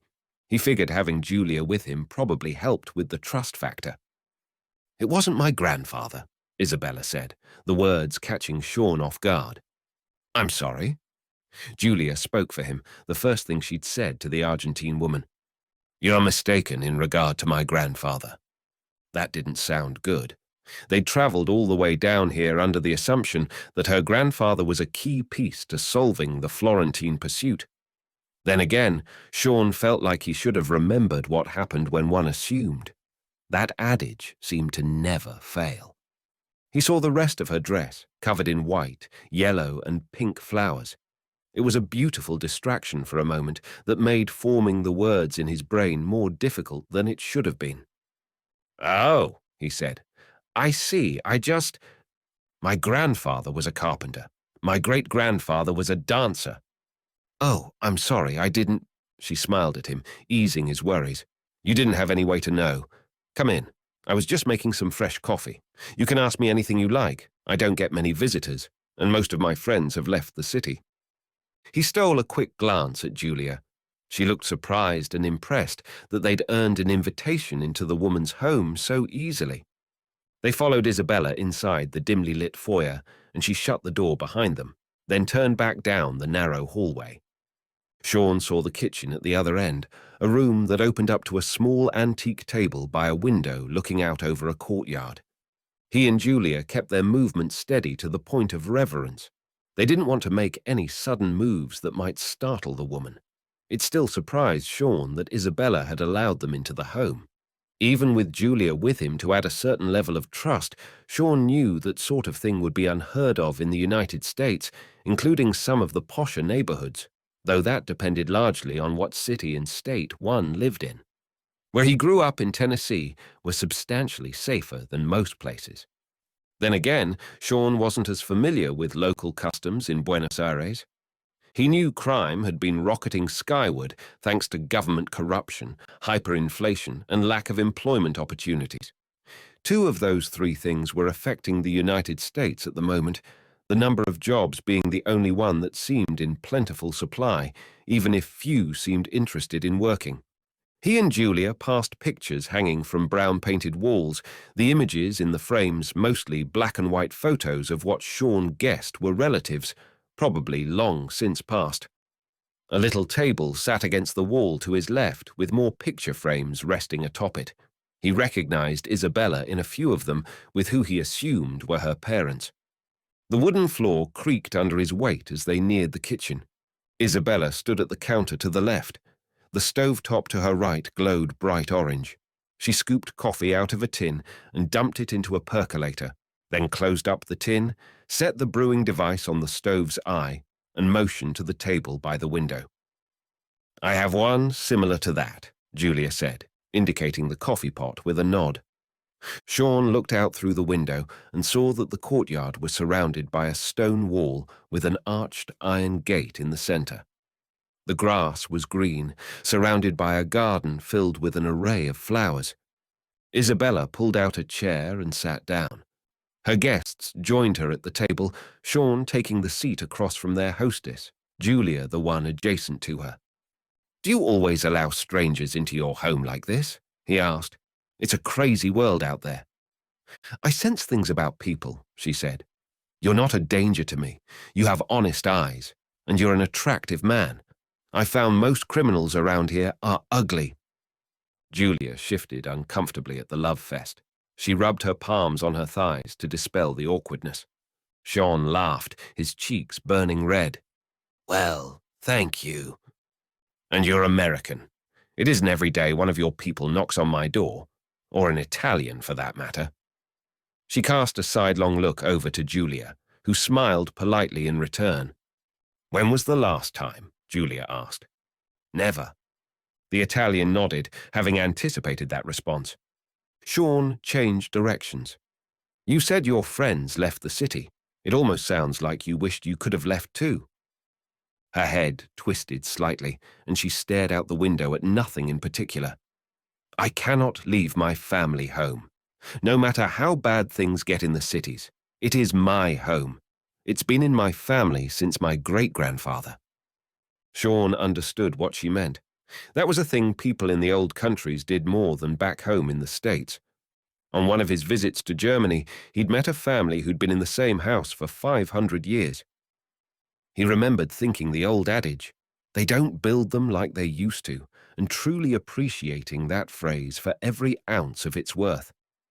He'd marveled at how the family had been able to keep such an old building structurally sound, on top of all the other cosmetic maintenance that had to be done over the course of 5 centuries. Traditions like that were long lost in the United States.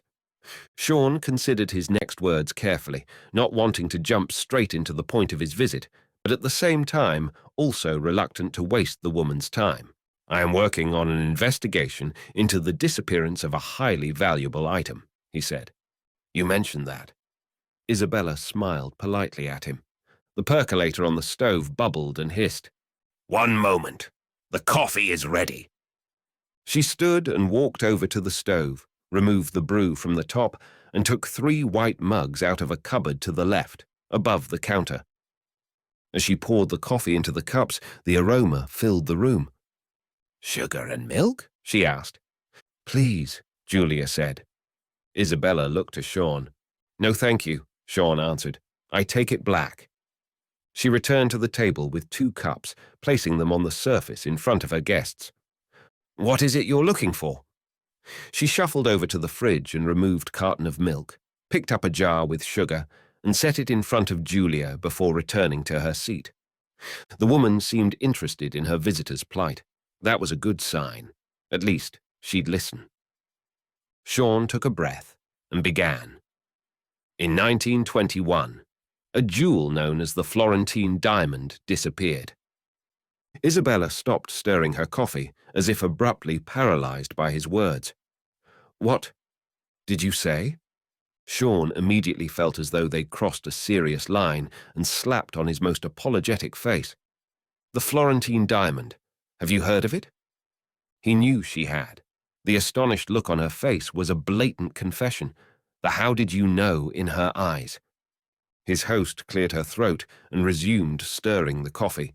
It was a defense mechanism, a tool she used perhaps unknowingly to shift away from the subject at hand. "I have no diamonds here, Mr. Wyatt." He felt the familiar tug of disappointment in his chest. It was a feeling he'd known all too well as a lifelong Atlanta Falcons fan. "I didn't think you would," he said, even though he'd hoped, somewhat naively, that the woman would miraculously have the gem in her possession. "My colleague and I discovered something unusual on a replica of the diamond. It's currently on display in Florida. The fake is set in a silver stand, and your address was inscribed on the base of this sculpture, along with an interesting phrase. 'The dance of the stone begins.'" She blinked rapidly, focusing on every detail of what he said. When he was done, she sat quietly for half a minute. "What do you know about my great-grandfather?" Isabella asked, seeming to detour the conversation. Sean pursed his lips together and shook his head. He lifted his hands from the coffee mug in a show of surrender. "Like I said before, not much. Nothing really. Only names." "Same," Julia added. Isabella nodded, took a sip, and set her mug down just as Sean raised his and let the aromatic tendrils of steam snake their way into his nose. He closed his eyes for a second, appreciating the delightful smell, and then took a sip. "It's hot," she warned, a moment too late. Sean had forgotten she'd brewed the coffee on the stovetop, and as a result had produced a nearly scalding hot liquid. Fortunately, he'd given it a little time to cool off, so it didn't burn as much as it could have. He winced as the brew touched his lips and quickly withdrew from the mug, placing it back down on the table to resist temptation and avoid possible injury. Julia snorted a laugh at his recklessness. Isabella smiled at him and gently blew onto the surface of her coffee, dispelling the steam into the ether. "Do you know anything about this diamond?" Sean asked, recovering from the embarrassing and somewhat painful error. "Anything at all? Based on the little research we have available, it seems he may have been the last person to come into contact with it after Charles I of Austria." Isabella lifted the mug to her lips and took a cautious sip. Then she set the cup down and met Sean's pleading gaze. "My great-grandfather wondered if anyone would ever come here in search of the diamond." She glanced thoughtfully out the window again. "So did my grandfather and my parents. No one ever did. It worried my mother to have such an item linked to our family. But my great-grandfather made sure all of us understood the importance of our role." "Your role." Sean walked the tightrope between pressing too much and genuine curiosity. Before I say anything more, I must ask, have you ever heard of a man named Clarence Gibbs? Chapter 8. We have, Sean answered, although only recently for me. Isabella shrugged as if it was no big deal. Interesting. He wasn't a prominent historical figure, and he's been dead a long time. We know the name, Sean added, but we don't know much about the guy. Could you give us a little more information? Clarence Gibbs was a procurer of rare and valuable items after the Great War. He travelled the globe, collecting priceless heirlooms, jewels, artifacts, and artwork. No one, at least in my family, ever knew who he was, except for my great-grandfather. Sounds like an interesting sort. Sean had met people of that ilk before, the most recent a guy who went all over the world in search of extremely rare guitars. He was the buyer for a guitar museum in a town that also served as a music venue. His job was to locate and purchase guitars played by some of the most famous musicians in rock and roll history. Sean had seen the museum collection on a couple of occasions, both times taking the tour so he could see the impressive instruments. There was something about being in the presence of a guitar that had been strummed by such talented fingers, driven to their utmost potential by musical genius. It was a humbling thing to behold. One of the tour guides had explained to Sean that one of the guitars that belonged to a certain famous guitarist was seen again by the musician some 40 years after he'd played it. The man was brought to tears, and as he cradled the axe again and plugged it into an amp, it sang its notes just as beautifully as it had decades before, long-lost friends reunited once more. Sean found himself dreaming of that kind of job, of travelling the world and simply buying priceless works of art, artifacts, or precious heirlooms. He doubted there was nearly as much gunplay with that kind of gig. Then again, it might be a dreadful bore to do that kind of job, not to mention the people he'd have to haggle with over price and authenticity. Maybe when he retired, that kind of work might suit him better. As for now, he had plenty of gas left in the tank.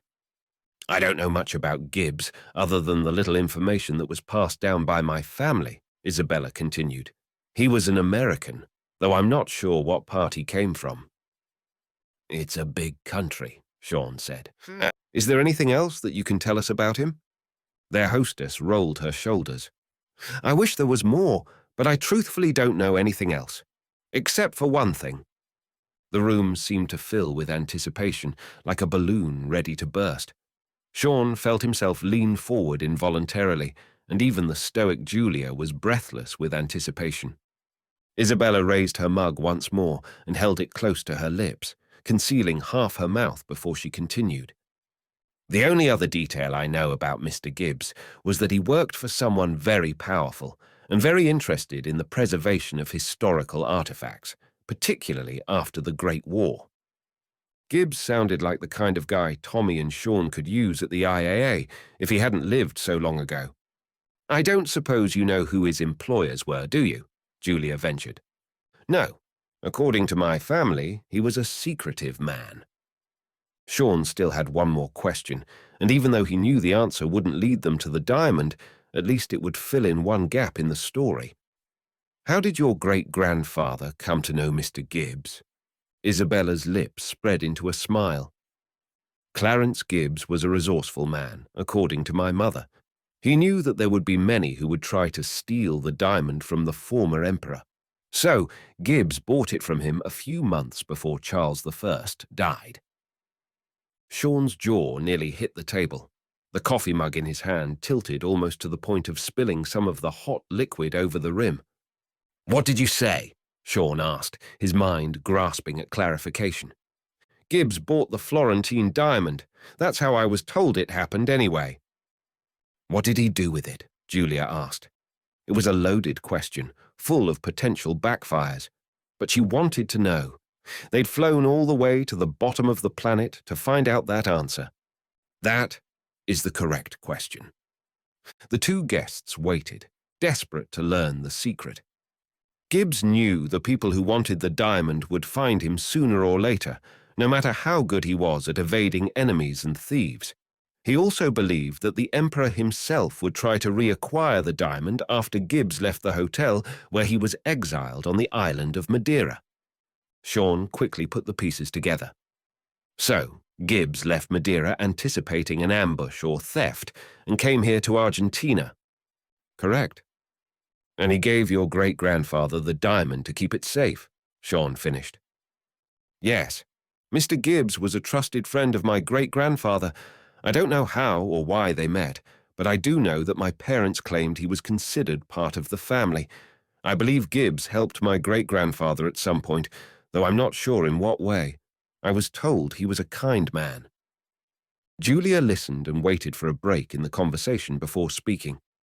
Your great-grandfather was a dancer, yes? Yes, as I mentioned before, that was his occupation, but he also had many students. He ran a dance school here in Buenos Aires. The Dance of the Stone, Sean whispered. Isabella nodded.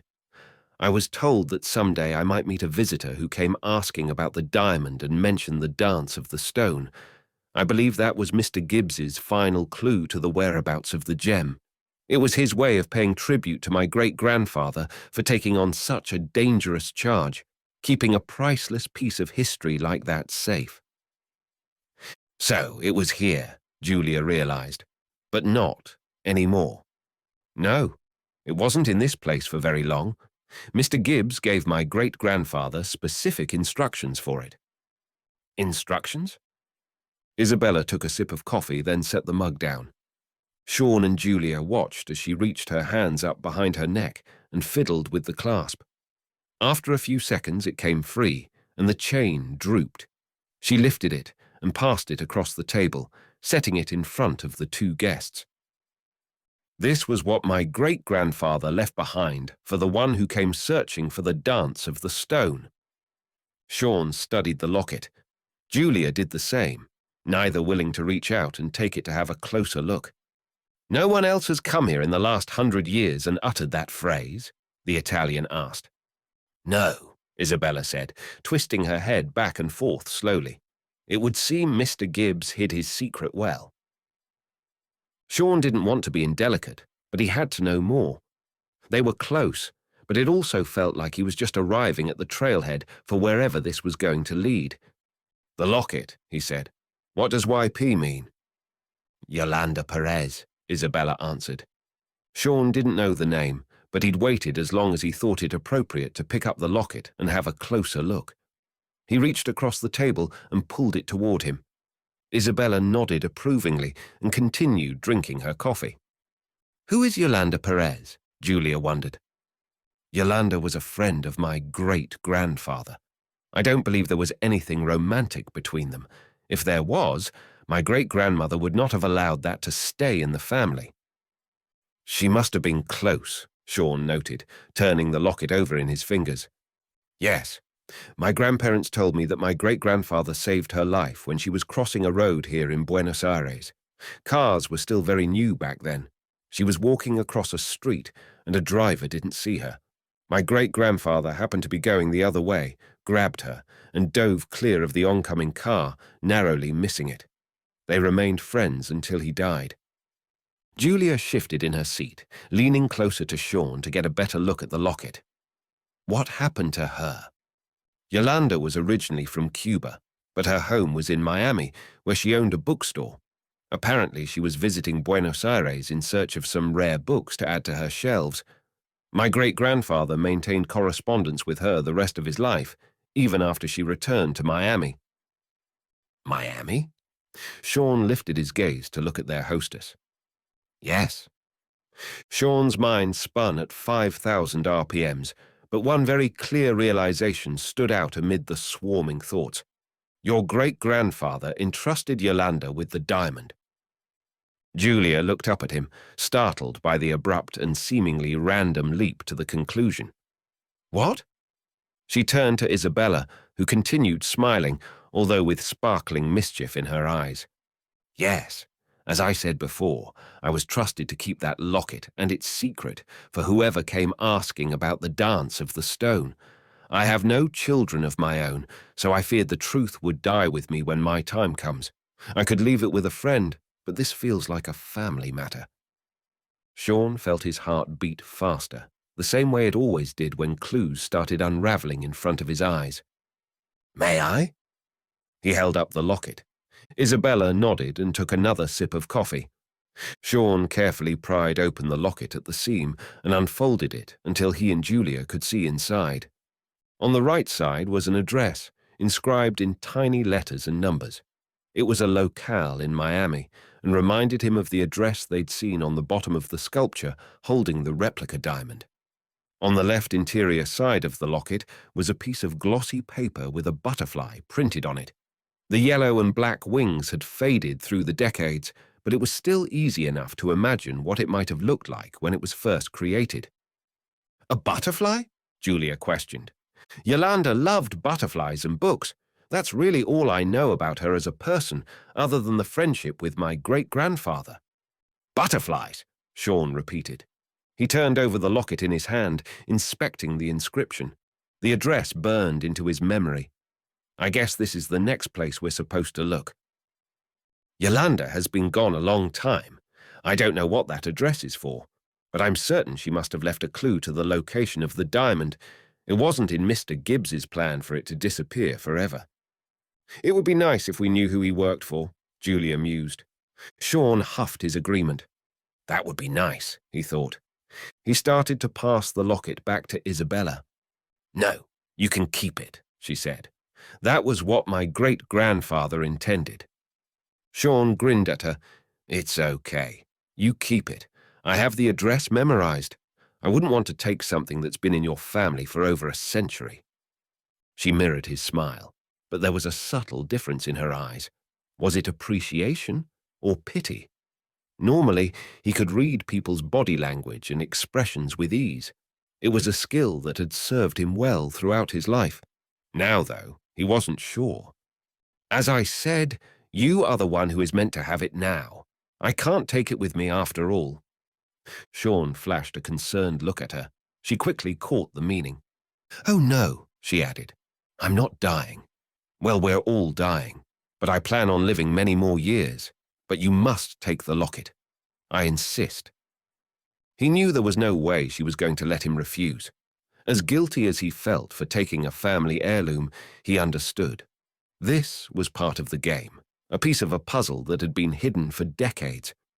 He wondered how many treasure hunters had tried to find the diamond and had the first clue right under their noses on the base of the replica. How many more people had laid eyes on her locket without knowing what was hidden inside? And even if they had, would they have known what it meant?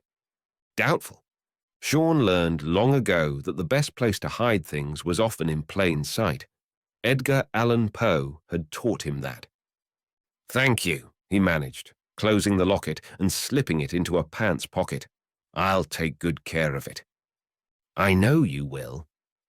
"Thank you for your help," Julia said. "I truly appreciate it, and the coffee, which is excellent, by the way." "You're very kind. I imagine you have very good coffee in Italy, or so I've heard." Julia raised a shoulder and blushed slightly. "I suppose we do okay with it." Sean stood and raised his cup one more time, taking another long drink. "We'll leave you to your day. We've taken up enough of your time as it is." "Oh, it's all right. I don't have much to do anyway. I was going to the market to get some fruit and maybe read a book. Do you read much fiction?" Sean's eyes twinkled. "Every chance I get, although my life is sometimes much stranger than anything you'll find in novels." The room fell silent for a second, and Sean was about to turn and head for the door when he heard a sound from that direction. He recognized it immediately. It sounded like someone was trying to unlock the front door without a key. "Isabella?" Sean said, his voice suddenly urgent. "Were you expecting someone else today?" Her smile faded only slightly, replaced by vague confusion. "No. Why?" He faced Julia. "Get her upstairs. Now." "What?" Julia wore the same confusion, almost as if she thought he was kidding around. "We have company. Get her upstairs. I'll handle it." "Are you—" "Do it." A bump from the front door told him they were already out of time. Chapter 9. Sean clenched his jaw. He never liked being put in this kind of situation. When he was active with Axis, and even now with the IAA, facing trouble like this was something he was built to handle. And so far, he'd come out clean on the other side. But with Julia and Isabella in this scenario, things were much trickier. He didn't know much about Julia, but Sean had to assume she wasn't a trained killer, and Isabella obviously wasn't, unless he completely missed something. Initially, he'd thought sending the two women upstairs was the right move, but that call changed quickly when he remembered the stairs were at the front of the house, which was way too close to the front door and the immediate threat. Sean turned his attention back to their hostess. "Do you have another way out of this house? I mean, out there?" He indicated the backyard. He'd noticed the door in the corner, but wasn't sure if the outdoor area were fully enclosed. Isabella nodded. "Yes, through the courtyard in the back. I rarely go out that way, though." "That will have to do." He glanced out the windows. He didn't see anyone blocking the exit, but that didn't mean they weren't hiding behind the wall just on the other side. "Get to the door," he ordered, "and stay on the porch. Keep down and out of sight. Do not leave unless I tell you to." Another heavy thud shuddered the front door, testing the strength of the old wood. Worry painted the women's faces. "What are you going to do?" Julia hissed, her head snapping toward the front door as it bumped again. "Probably better if you don't know. Just get out there on the porch, stay low, and wait. Do not leave without me." Julia grabbed Isabella by the wrist and ushered her toward the door. Sean watched the two women disappear outside and crouch low and out of view. He swiveled around, stepped over to the counter, and grabbed two of the knives off the magnetic strip attached to the wall. Then another loud thud rocked the home, and this time the sound of the wooden doorframe cracking reverberated through the hall and kitchen. Sean tucked in next to the fridge, gripping one of the knives by the blade's tip. He focused on the sounds of the men moving through the house. Without knowing how many there were, it was hard to venture a guess as to what the interlopers' strategy might be, but Sean figured at least two, and probably more. One would go up the stairs and sweep the second floor, while another would remain here on the main floor and clear the area. As expected, Sean heard the floor creak underfoot from just around the corner in the hallway. He slowed his breath. As a result, his heart rate dipped as well to a steady, calm rhythm. Sean would have preferred to have his Springfield .40 cal with him with the prototype box suppressor attached to the end. That wasn't an option right now, so he'd have to make do with the knives. Something squeaked overhead. It was the kind of sound a floor made under the weight of a person. Sean had been correct in figuring whoever broke in would send at least one person upstairs to snoop around. Unfortunately, he was unable to guess how many were in the hallway mere feet from where he stood. A faint shadow moved across the hallway wall. Sean's grip on the knife tightened slightly. A suppressor barrel appeared first, extended out by a pair of gloved hands. Sean held his breath. The man holding the gun did what he was supposed to. He checked the area directly ahead of him first, then swept his weapon to the left. It was a quick move, one that spoke to a former life in law enforcement, or perhaps the military. But it wasn't quick enough. As he spun left, Sean's arm was already in motion.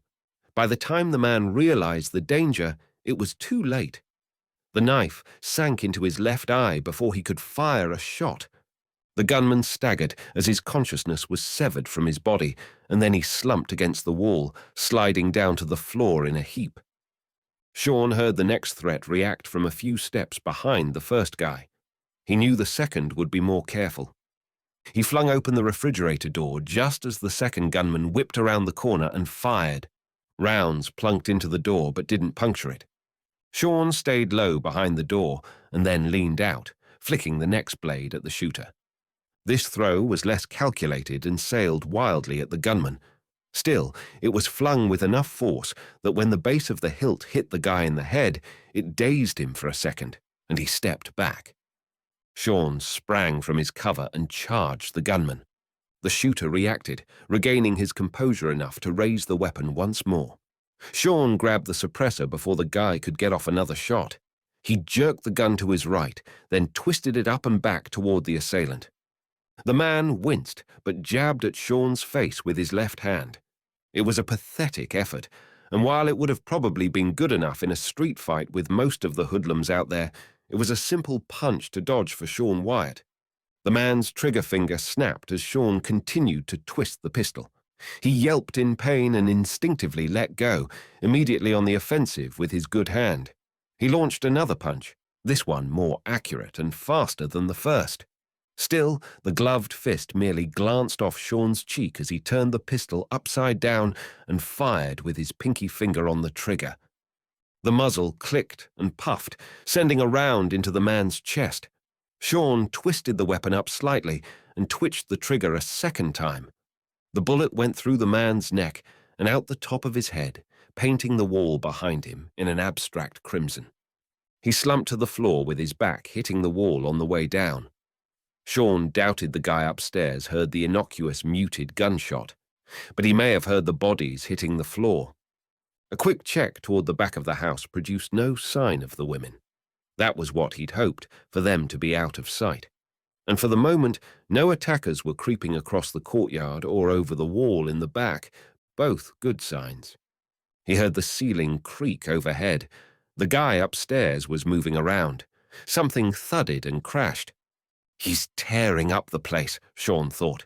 The idea of these goons wrecking this woman's house dumped jet fuel on the anger burning in his chest. Sean quickly took the pistol from the other dead man and moved down the hall to the base of the stairs. The door hung slightly ajar. He wedged his foot against it in case there was another assassin lurking just beyond, covering the exit, then aimed his pistol up the stairs. He didn't see anyone yet, but the sounds of a room being ransacked continued to echo down the stairwell, now clearer than when he was in the kitchen. Sean spun quickly and poked the weapon through the gap between the door and the splintered doorframe. No one stood in the doorway, so he immediately and quietly shut the door before returning his attention up the stairs. He crept up the first couple of steps with the pistols in his hands, pointed to the landing ahead. When he was halfway up, he twisted his left arm, aiming the gun in that hand toward an open door on the second floor. Sean kept ascending, using the balls of his feet to step on the edges of the stairs to prevent any sounds from the old boards. The man upstairs, he assumed it was only one, wasn't taking anywhere near the care to keep quiet, and the higher Sean climbed, the louder the sounds grew. There were 2 rooms upstairs and a bathroom at the end of the hall, where Sean paused for a second to check inside and make sure no one was there. He found it empty and crept forward along the wall, staying close to the baseboards, again to prevent his weight from pushing down too much on the center of the floor and causing an alarming squeak. Sean believed he had the element of surprise, and that was the greatest advantage you could get in a situation like this. He slowed down when he neared the first bedroom door on the right, holding the pistol up high, close to the external part of the frame. The sound of glass breaking escaped from the next door. Still, he leaned forward and aimed the pistol through the open door next to him and swept the area in a single second. Clear. It was possible more than one of these goons had come up the stairs and were setting an ambush for him, perhaps from the closet across from the bed. But he ruled that out. The room had already been roughed up. The navy blue linens with a seafoam green comforter were tossed on the floor, the mattress cut in multiple places. Nightstands were turned over, and the dresser drawers littered the floor. The closet doors had been opened, but only partially closed, so if there was a person hiding in there, they'd have to really squeeze into the shadows. Sean glanced down the stairwell one more time, then focused on the last door at the end of the hallway on the left, where the sounds came from. He inched forward, picking his way along the floor, hoping he wouldn't step on a soft spot in the wood that would alert the enemy to his presence. Sean managed to reach the near corner of the doorway without more than a rustle of the air. He craned his neck and peeked into the room. Straight ahead, the master bed was a disaster. The floral comforter and light blue sheets had been ripped off, and the mattress cut up with multiple gashes in haphazard patterns across it. Stepping around the doorframe, Sean leveled the pistol and stepped in. The closet door in the back right corner hung open, with clothes strewn about on the floor. An antique dresser sat in the middle of the floor against the far wall between the closet door and the door to the master bathroom. Drawers had been pulled out and tossed on the floor, along with their contents of underwear, socks, and shirts.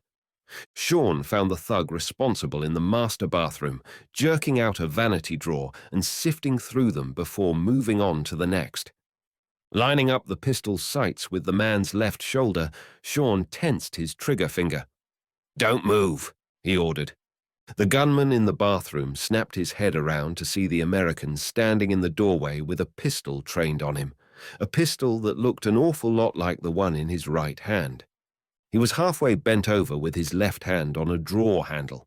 It was a compromising position, and one that gave him virtually no chance to get off a shot before taking a bullet in the shoulder or worse, the neck or head. "Your buddies downstairs are dead. What you do next will decide whether you're going to join them now or later." The man said nothing, and it wasn't clear whether or not he understood Sean.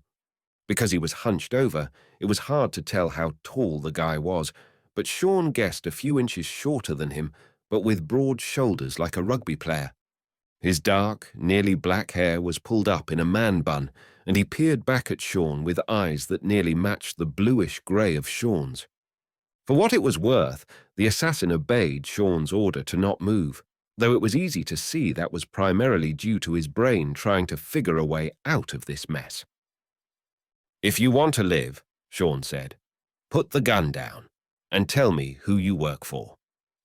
The man stood at an uncomfortable angle, hunched over the white antique vanity.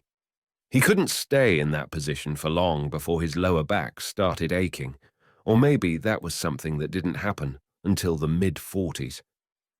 Sean tried to recall, but there were so many more painful moments in his life, such as being shot, stabbed, punched, kicked, and myriad other things.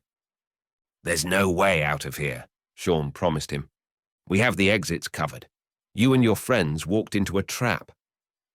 The look in the assassin's eyes wasn't a promising one. He bore the expression of a cornered badger, with fearless, angry eyes and a grimly set jaw. His lips remained pressed together in firm resolve. Before the guy even twitched, Sean knew exactly how this was going to go down. This was a man who had no intention of being taken alive. The burglar's right arm abruptly moved in an attempt to raise and aim his weapon, but it didn't even get halfway up. Sean fired the pistol in his right hand, keeping the other low by his side. He only needed one round for this, and it struck true, right in the meat of the man's right arm. The sidearm in the guy's hand fired a single shot down into the corner of the wall before it fell from his fingers, nerves and muscles instantly damaged from the wound. He grunted, dropped to one knee, and glowered at the American. Smoke trailed out of the muzzle, filling the air with the bitter scent of spent powder, a stark contrast to the flowery potpourri Isabella kept in the room. The man grimaced, and his breathing intensified as the burning pain from the bullet and the torn tissue started pulsing into his brain. "You're a dead man," the assassin threatened. "If I had €1 for every time someone said that to me," Sean drawled, "make this easy on yourself. You don't have to die here. Tell me who you work for. Who sent you?" The guy shook his head. A disturbing grin teased across his lips, baring pearly white teeth. "You have no idea what you've done. You just put a target on your back." Sean shook his head slowly. "I don't know if you realize it, but you just checked off every box in the bad guy's big book of cliches. You ransacked this woman's place, so overdone. Check. Then you threaten me by telling me I'm a dead man, which I've heard more times than I can count. Check. Now you continue to offer vague threats in hopes that by stalling me, one of your other guys can rush up here and save the day. Check. Highly unimaginative, if you ask me." The man's right cheek twitched just beneath his eye. "So let's just skip all of that, and you tell me what you're doing here and who you—" Before Sean could finish, the man's left hand dove toward the pistol, His fingers brushed against the grip as he desperately tried to snatch it. Sean didn't hesitate. He had no choice. He squeezed the trigger on the pistol and sent a round through the front corner of the man's head. The thug fell over on his side and never moved again. Sean breathed calmly and lowered the pistol to his side like the other. Hazy grey smoke hung around him, filling his nostrils with the acrid smell. He remained still for a few seconds, listening closely for any sign that another killer might be sneaking up behind him. He glanced back over his shoulder and saw nothing, and heard the same. He needed to make sure the two women downstairs were all right. So Sean turned and hurried out of the room and down the stairs. When he reached the base of the staircase, he twisted the deadbolt into its housing to secure the front door again, thankful for the moment that the intruders hadn't damaged it along with the main bolt. There'd been no one outside waiting to ambush him before, perhaps sneak in while his back was turned, but that didn't mean reinforcements weren't out there. He moved quickly back down the hall to the kitchen, stepped over the bodies of the other two guys, and stepped over to the back door, where he paused and looked out across the courtyard. Standing in this spot, he saw Julia and Isabella crouched down just behind the walls near the window. Sean didn't see anyone else in the yard or beyond it. He opened the door, which startled both women. Their surprise turned to relief when they saw it was Sean. "You okay?" he asked. The two women looked at each other, then to him, both nodding. "Yes," Isabella answered. "What happened?" Sean saw her eyes fall to the pistols in his hands, and he hurriedly tucked one into the back of his belt. He was about to tell them not to look in through the window, but it was too late. Julia and their host turned and stared through the window at the carnage inside. Isabella covered her mouth, breath caught in her throat as she gazed in horror at the two bodies. Julia wrapped her arm around the woman, but it was obvious the scene shoved a spike of discomfort through her gut. Sean went into protection mode. "Miss Fernandez," he said, grabbing her softly by the shoulders. "Is there somewhere you can go? Somewhere safe? Just for a few days? Maybe one of those friends you mentioned who moved out of the city." The palm covering her mouth dropped away, and she looked at him.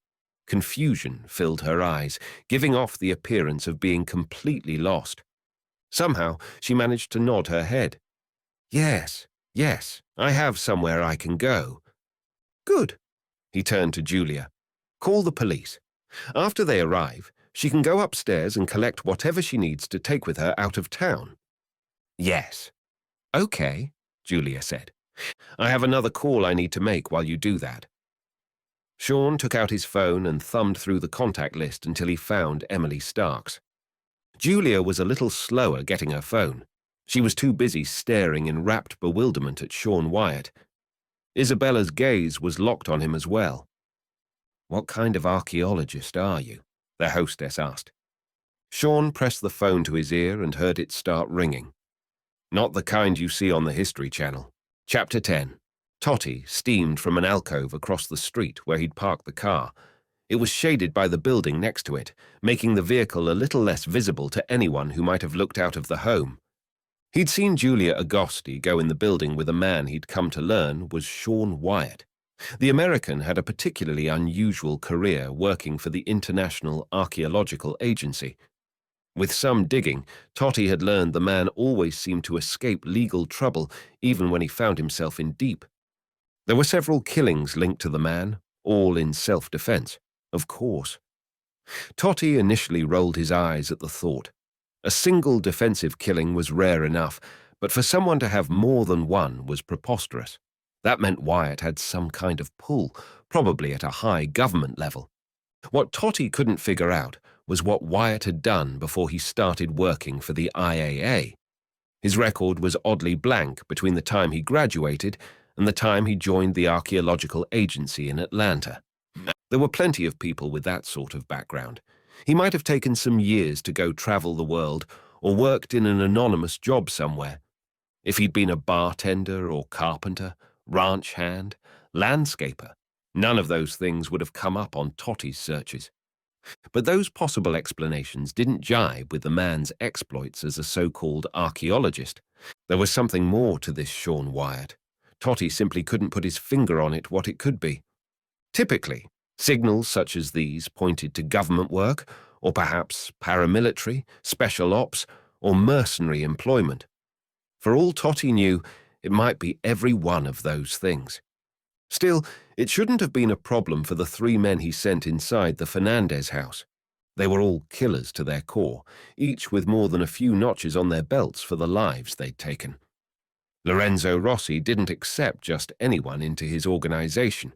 You had to prove yourself worthy, and the payment was always in blood taken. All this caused a rare splinter of worry to work its way into Totty's mind. His men had been inside the house for more than 10 minutes. He told himself he would give them 15, but after they'd barged through the front door, it really should have taken fewer than 5 to get the woman, and anything she might have in the house related to the location of the diamond, if not the gem itself. A few minutes after his men entered the home, the front door closed again. Totty thought that was odd, but he figured one of his men must have done it to prevent any random passers-by from getting suspicious about a door hanging open. Just as bad, a friend of Fernandez might walk by, think the woman was coming out, and stand there to wait for her, perhaps to strike up a conversation. Eventually, that person would push the door open and find out what was going on inside. He imagined his men were pressing the woman for information, at least initially. But as the seconds ticked by, Totty's concern grew. Finally, out of impatience, he spoke into the microphone on his radio. "1. What is taking so long?" Totty waited, but no response came. 1. Come in. What's your status? Do you have the woman? Instead of hearing the team leader he'd sent in, the faint sound of sirens whined from somewhere down the street. They were still far enough away for him to get out of position, but surely the cops weren't coming here to the Fernandez house. They must have been rushing to some other incident. Even as he told himself that, Totty had a bad feeling that wasn't the case. Something was wrong, and there was no way he could risk getting out of the car, running across the street, and going into the home. He exhaled deeply, shifted the vehicle into drive, and drove out of the shadows and onto the street. Totty wasn't going to go far, just half a block down to get clear of the house, just in case. "I'm moving down the street," he said into the radio. Why aren't they responding? The question plagued him as he pulled into a spot on the curb between 2 compact cars. From here, he could watch the front of the house through the rearview mirror, and the position would allow him an easy getaway if the cops really were coming to this location. The screams of the sirens swelled, and the buildings around him seemed to amplify the annoying sound. A police car zoomed around the corner ahead, forcing 2 other vehicles to pull off on the side of the road.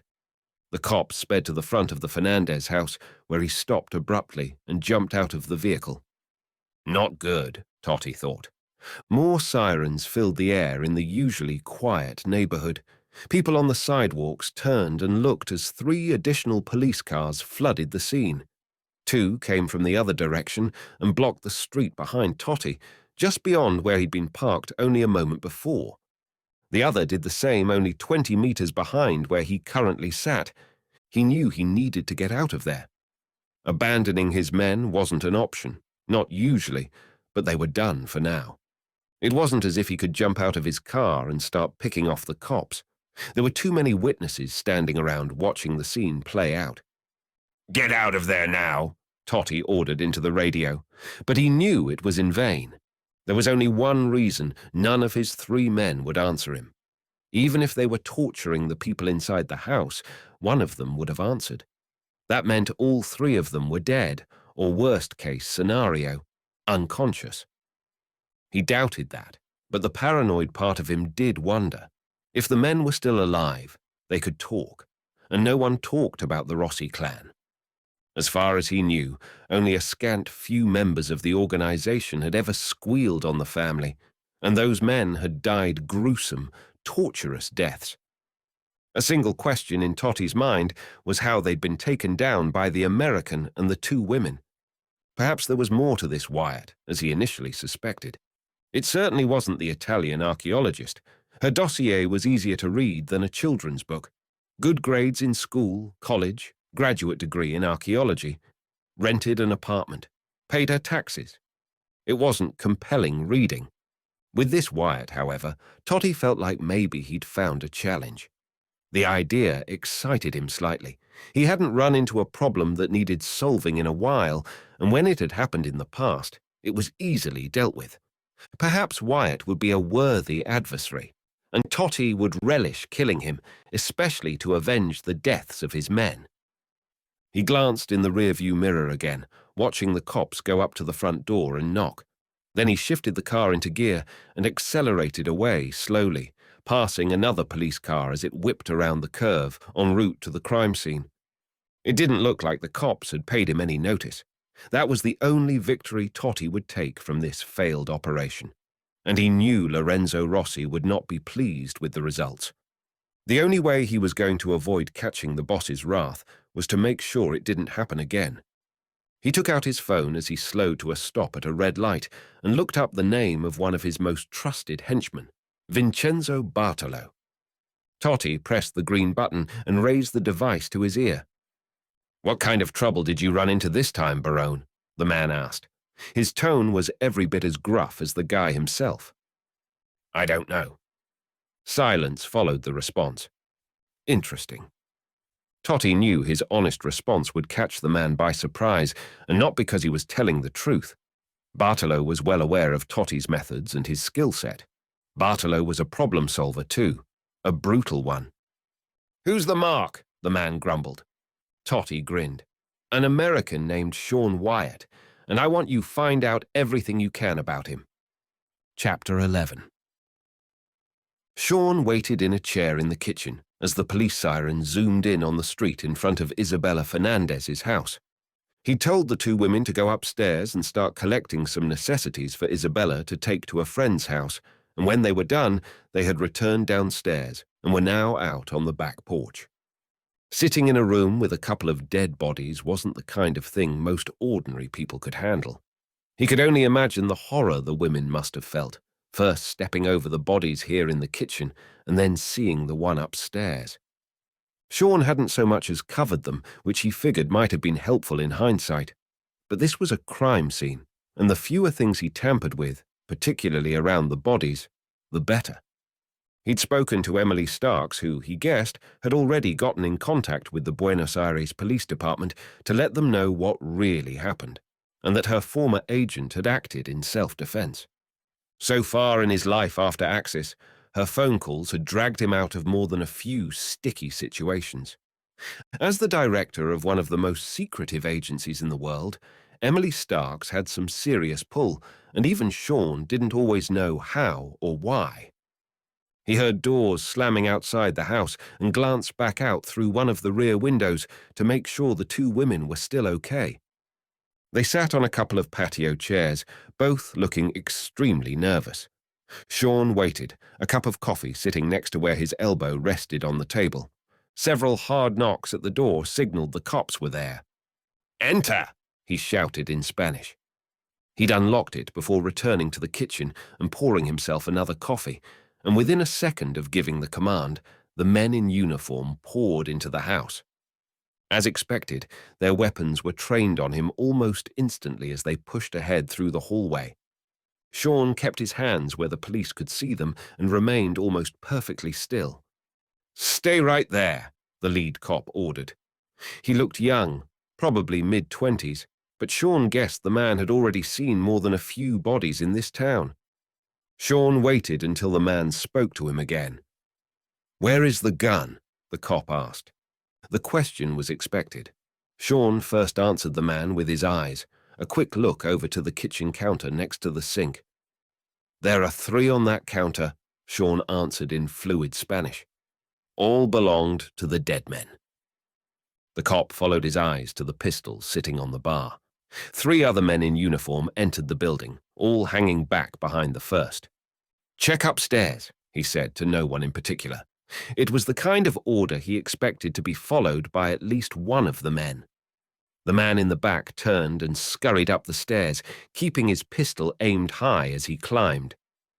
"What happened here?" the first cop asked. He didn't lower his weapon. Fortunately, Sean had grown accustomed to having a gun pointed at him. It wasn't the kind of thing he wanted to be used to, but that party boat had sailed long ago. My colleague and I came here to see the homeowner, Isabella Fernandez. They're both outside on the porch. I thought it best if they didn't stay in the room with a couple of corpses. Fernandez has a small suitcase of items she'll need. I thought it best she find a safe place to stay outside the city for a while. He paused before resuming the story. 3 men, your guy upstairs will find the third, broke into the house. Fortunately, the front door is sturdy. They barged in, and the only thing that kept us all from being killed was that it could take a beating long enough for the 2 women to get out onto the patio. The cop studied Sean, trying to judge whether or not the American was telling the truth. Anyone else in the house? The younger man asked. No, sir. The policeman seemed to accept the answer. This was reinforced when he finally lowered his weapon, something Sean figured he would not have done had they not received a call from a certain clandestine agency director. Sean continued the story about what happened as the cop stepped closer to the body with the knife sticking out of it. It was a grisly thing to behold, for any officer from a young cop to the most seasoned veteran. He was the first one in, Sean said. I worked with what I had. When he appeared, I threw the knife before he could fire. Impressive, the cop said with a macabre, appreciative tone. I missed with the second guy, had to wrestle his gun away from him, then shot him with it. After that, I went upstairs and took out the third guy, which I'm sure your partner is probably finding right about now. Jose! A shout came from above, almost as if on cue. There's another one up here. The leader, whose name Sean surmised must be Jose, shouted back, Anyone else? No, it's clear. That last one wouldn't be self-defense, Sean offered. More like prevention. The cop nodded that he understood and even offered a cynical grin. Do you know who these men are? Sean didn't know for sure, but he had inspected the 2 bodies on the floor in the kitchen, checking for any identification. Neither of the men had anything of that sort on their person. Each had a few €100 in their pocket, which told Sean they weren't local, though he put those at long odds anyway. But what really caught his attention was the tattoos on each of the 3 men. The marking was a black circle with a matching R in the center, done in a sort of calligraphy. I don't, Sean said, answering the cop's question. Take a look at their right wrist. They all have the same tattoo. Any idea what it means? He waited while the 2 cops behind Jose bent down and took a closer look at the dead men's wrists. Recognize that? Sean asked. The men shook their heads. You have any weapons on you? Officer Jose asked. Sean shook his head. He briefly considered making a joke about his hands being deadly weapons, but thought that would be poorly timed. Also, it wasn't a joke. No, sir, and I took the magazines out of those on the counter. He changed subjects rapidly, feeling a pressing need to tend to Miss Fernandez's safety. The homeowner will need an escort to her friend's home, if it isn't too much trouble. I'm sure the investigation will take time, and you'll want to ask more questions of her and of Miss Agosti. I don't know if there are more of these men out there, and it might be dangerous for her to go on her own. I'm also not sure if these guys were after me, and I simply brought her into the crossfire. I would rather split up and draw any other danger away from her, if at all possible. The cop listened, and when Sean was done, nodded. You won't need to stay for further questioning, Mr. Wyatt. It seems you have very important, very persuasive friends. We will provide safe travel for Miss Fernandez. As for you and your colleague, you're free to go. Sean said a silent thank you to Emily for the aid in getting out of this pickle, then thanked the cop. He stood slowly, just to make sure he didn't startle the officer, and then walked over to the back door and opened it.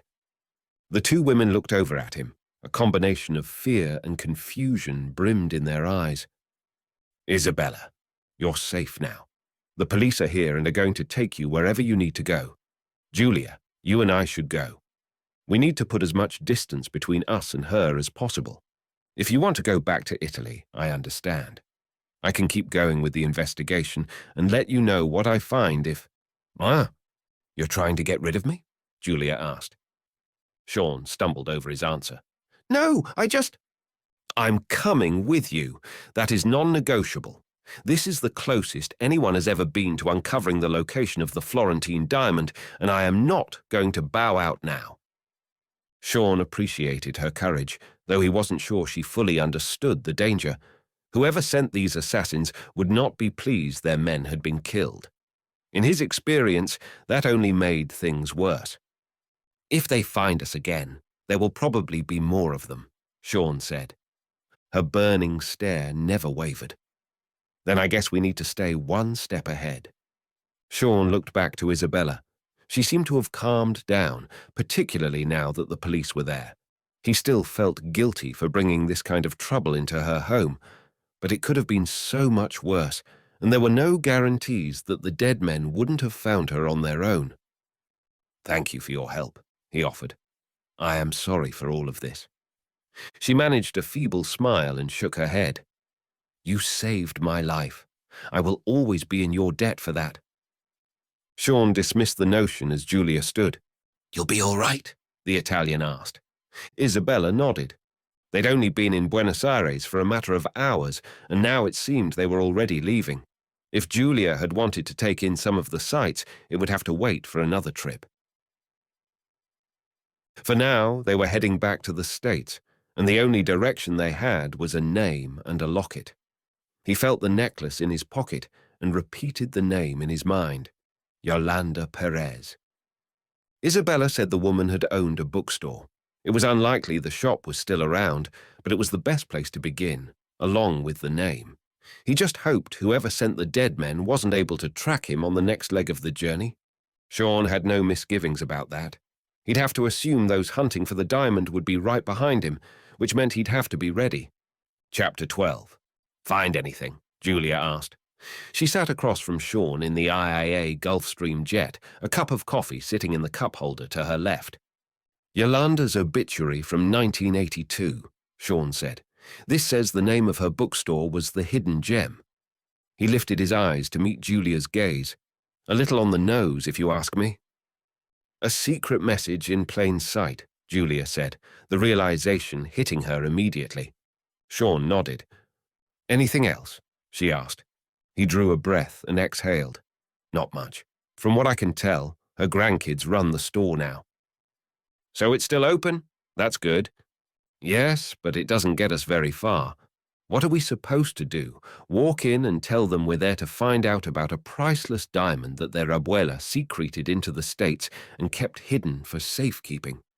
Julia scowled at the comment. "That's what we just did in Buenos Aires. What's the hesitation now?" Sean didn't answer right away, but he knew why. For more than a decade since he left Axis, he'd put himself in harm's way. And more often than not, others as well. It was fine for him to jump into the line of fire, to dance with the devil in the pale moonlight. He smirked at the Joker's reference from Batman. But there was nothing funny about his concerns. People had been hurt, sometimes killed, because of his involvement in investigations exactly like this one. He justified it when he fell asleep at night and when he woke every morning. He told himself that if he hadn't been involved with all those cases, many more innocent lives would have been lost or ruined. But the pages of that old story were wearing thin, the ink fading as if spread over too many pages in time. Now, Sean wasn't so sure, not anymore. Julia's stare pierced him and shook the usually strong will of Sean Wyatt. He got up and stretched his arms out, then paced over to the bar just behind him. There, he planted his hands on the counter and leaned into it, stretching his calf muscles. "Whenever I get involved in something like this, people get hurt," he said. He thought the confession might make him feel better, but it had the opposite effect. It twisted in his gut like a rusty sword. Julia crossed one leg over the other and folded her hands atop her knee.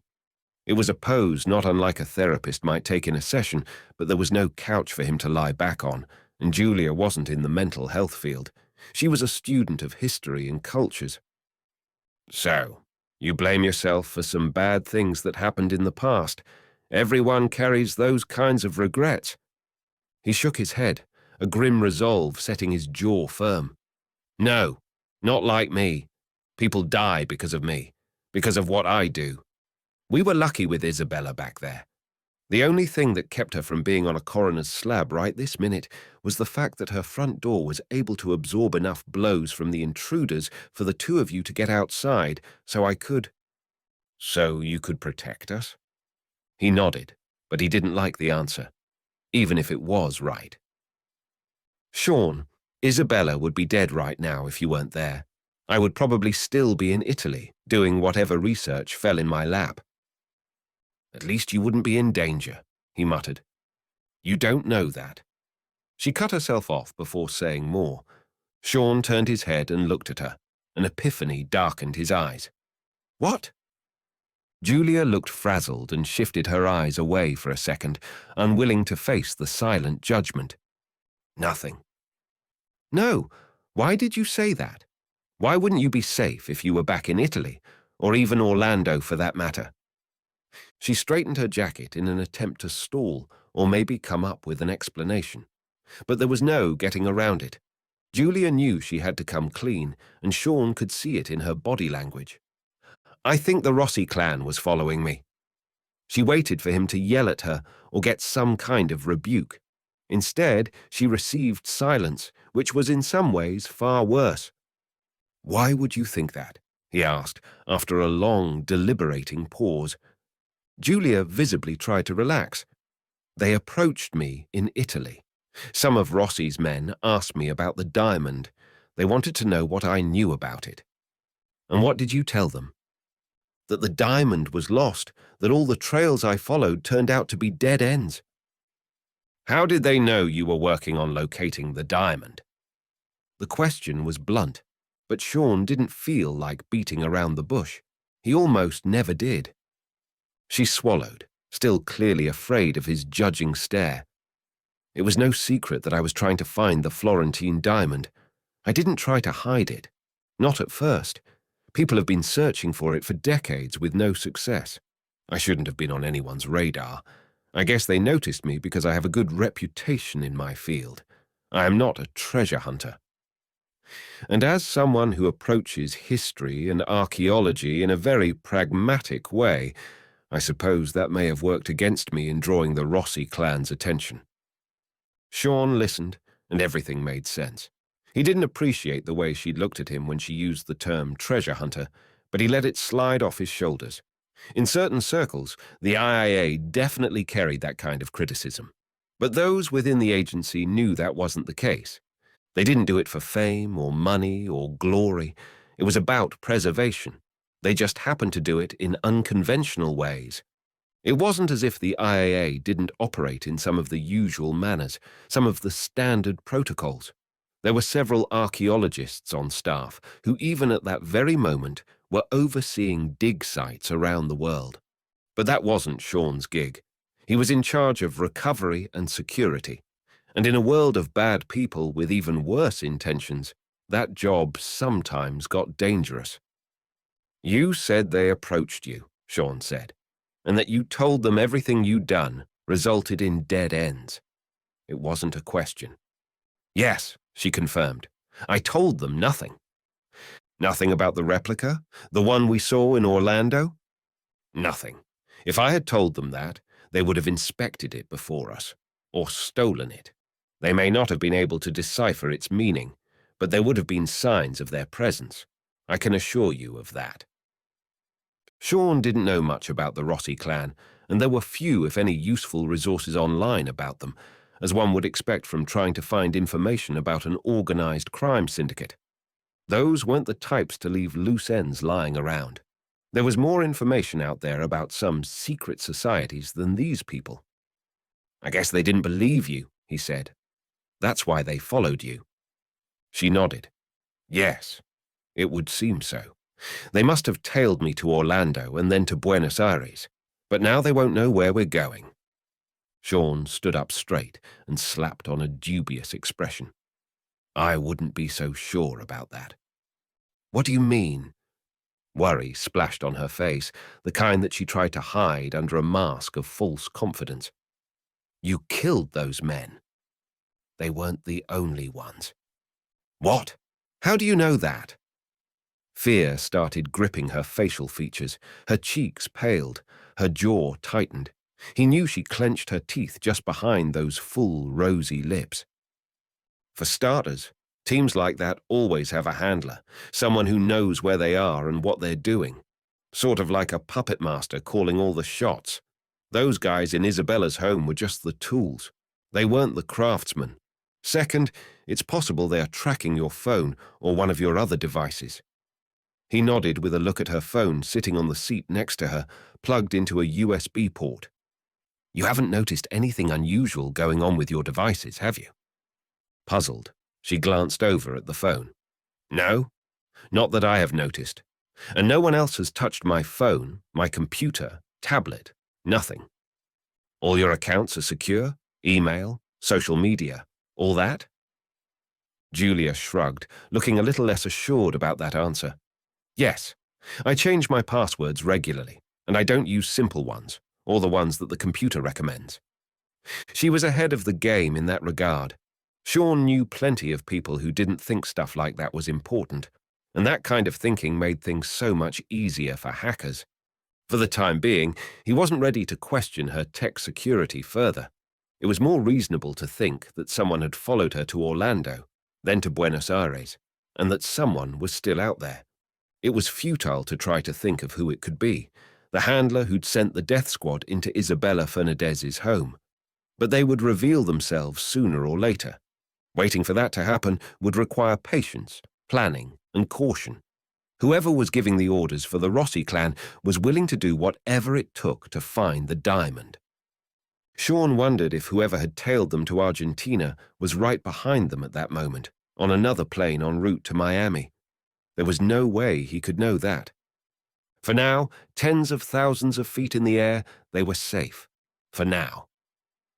When we arrive in Miami, we'll need to take extra care, Sean said. I'll rent a car, and you rent one. We can book an Uber too. I'll arrange for multiple hotel rooms under different names. Anything that can throw them off our scent. Those types find a way to check all that stuff. Hopefully that will be enough to keep them at bay for a while. And if it isn't? Then I'll have to handle it. He didn't sound thrilled at the idea. She leaned forward, her eyelids narrowed, conveying deep sincerity. I don't know all your exploits, Sean. If it's anything like what I saw back there in Argentina, I'd say the world is a better place because of you. And if I were a person bent on some kind of evil plans, I would be very afraid. Sean took a deep breath and sighed. He wasn't sure he necessarily wanted people to be afraid of him, but if they were aligned with dark intentions, he'd take it. I'm going to see if I can take a nap, he said. You might want to do the same. All this jetting around can be exhausting, and I don't know what's waiting for us in Miami, or where that will lead. Chapter 13. Miami, Totti said into the phone. You're sure? Vincenzo Bartolo asked. Of course I'm sure. I wouldn't say it if I wasn't. They are heading to Miami now. I'm close behind them. I have a team waiting to intercept them when they arrive. This Wyatt will slip up, perhaps rent a car or a hotel room. That's where I need you to alert my men on the ground so we'll know what they're up to. Okay, fine. I can do that. I'll need phone numbers for your team. You'll have them as soon as we end this call. Bartolo didn't say anything for a few seconds, and Totti guessed the man was trying to decide whether or not to ask something. This team in Miami, are they as competent as your men were in Argentina? Totti's temper sent a fire through his chest that ended up in his forehead. Bartolo was on his side, but Totti wasn't inclined to take insults or those kinds of insinuations lying down. The men in Buenos Aires weren't at fault for what happened. The intel I had on the situation was inadequate. And whose fault was that? Bartolo asked. I do not waste time trying to blame others for errors, even when it costs me valuable resources. He knew he didn't have to clarify the word resources for Bartolo. The man knew exactly what that meant. The men under them were resources, tools for a job, and they were expendable. That didn't mean the organization was careless with their manpower. Quite the contrary. These were more than mere mercenaries. The team members Totti lost in Buenos Aires were all loyal to their boss, Lorenzo Rossi. Every one of them would have taken a bullet for the man, and in this instance had done so, even if indirectly. Totty took it personally that he'd lost 3 men in what should have been an exceedingly simple raid on a woman's house. Bartolo was just as much a part of the same hierarchy, and he knew how it all worked. "I wasn't accusing you of anything, old friend. Just trying to understand the situation so we can prevent it going forward. It would be a shame to lose more men in such a needless way." "I agree, which is why I called you in the first place. You're careful, meticulous, calculating. I want to make sure this sort of thing doesn't happen again." "Understood." Totty inclined his head and stared down the empty aisle of the private jet. It was mostly dark inside, except for the single light he'd turned on overhead. He preferred it that way. It helped him focus. Too many distractions were a detriment, and he didn't want to miss a single detail for the task at hand. He changed subjects in a heartbeat. "Were you able to find anything about Sean Wyatt?" Bartolo cleared his throat, and right away Totty knew the response would be less than satisfying. "Not much. Probably nothing you didn't already know. His exploits with the IAA are well documented. His past is what seems so strange, looks intentionally covered up." "Were you able to uncover it?" "No. That tells me he wasn't simply off the grid for a number of years. I would guess he was involved with some kind of clandestine operation. Which one, I have no idea. CIA? Maybe, but I would guess it's something else." Totty knew what he meant. There were government agencies that operated off the books, and they answered to only a handful of people. The names of these redacted organizations were unknown to anyone outside them. Even though they were funded by governments, the bills that provided them with what they needed always had blacked-out lines of text, usually replaced with vague, innocuous terms that no politician or their interns reading the paperwork would think to question. Unfortunately, there was no way to access rosters of such agencies. Names were often changed anyway, the agents operating under aliases. There'd been leaks of CIA operatives in certain theaters on a few occasions. There was even an action movie or two about such a thing.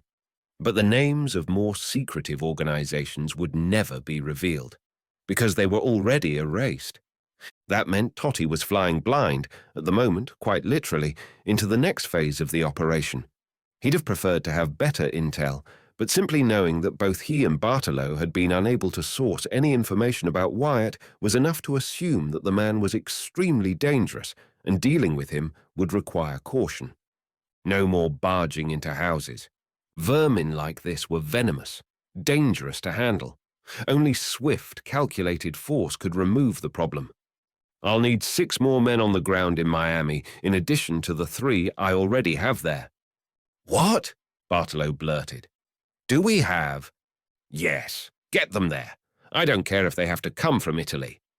"If that's the case, they will arrive after you, more than likely." "Fine. Just get them. I don't want to take any chances. This Wyatt is more of a problem than I think either of us realize. Best we work forward from there." "Whatever you say. I'll see what I can do." Bartolo hesitated. "Have you told Lorenzo about this yet?" Totty hadn't made that call. He wanted to make sure everything was lined up to prevent another disaster. "No, I will fill him in on the details soon enough. Leave that to me." "Very well. Do you need anything else?" "Yes. Sean Wyatt's friend is in charge of the IAA." "Tommy Schultz?" "I think he may be of use to us. Find him. We'll use him as leverage." Chapter 14. Miami. Sean and Julia stood on the sidewalk across the street from the unassuming bookstore. They opened earlier than most of the businesses in the area, but to be fair, those were mostly composed of bars and nightclubs. The Hidden Gem bookshop was one of only a handful of retail businesses on the street, along with a coffee shop, a Cuban bakery, and a breakfast joint with a line out the door half a block long.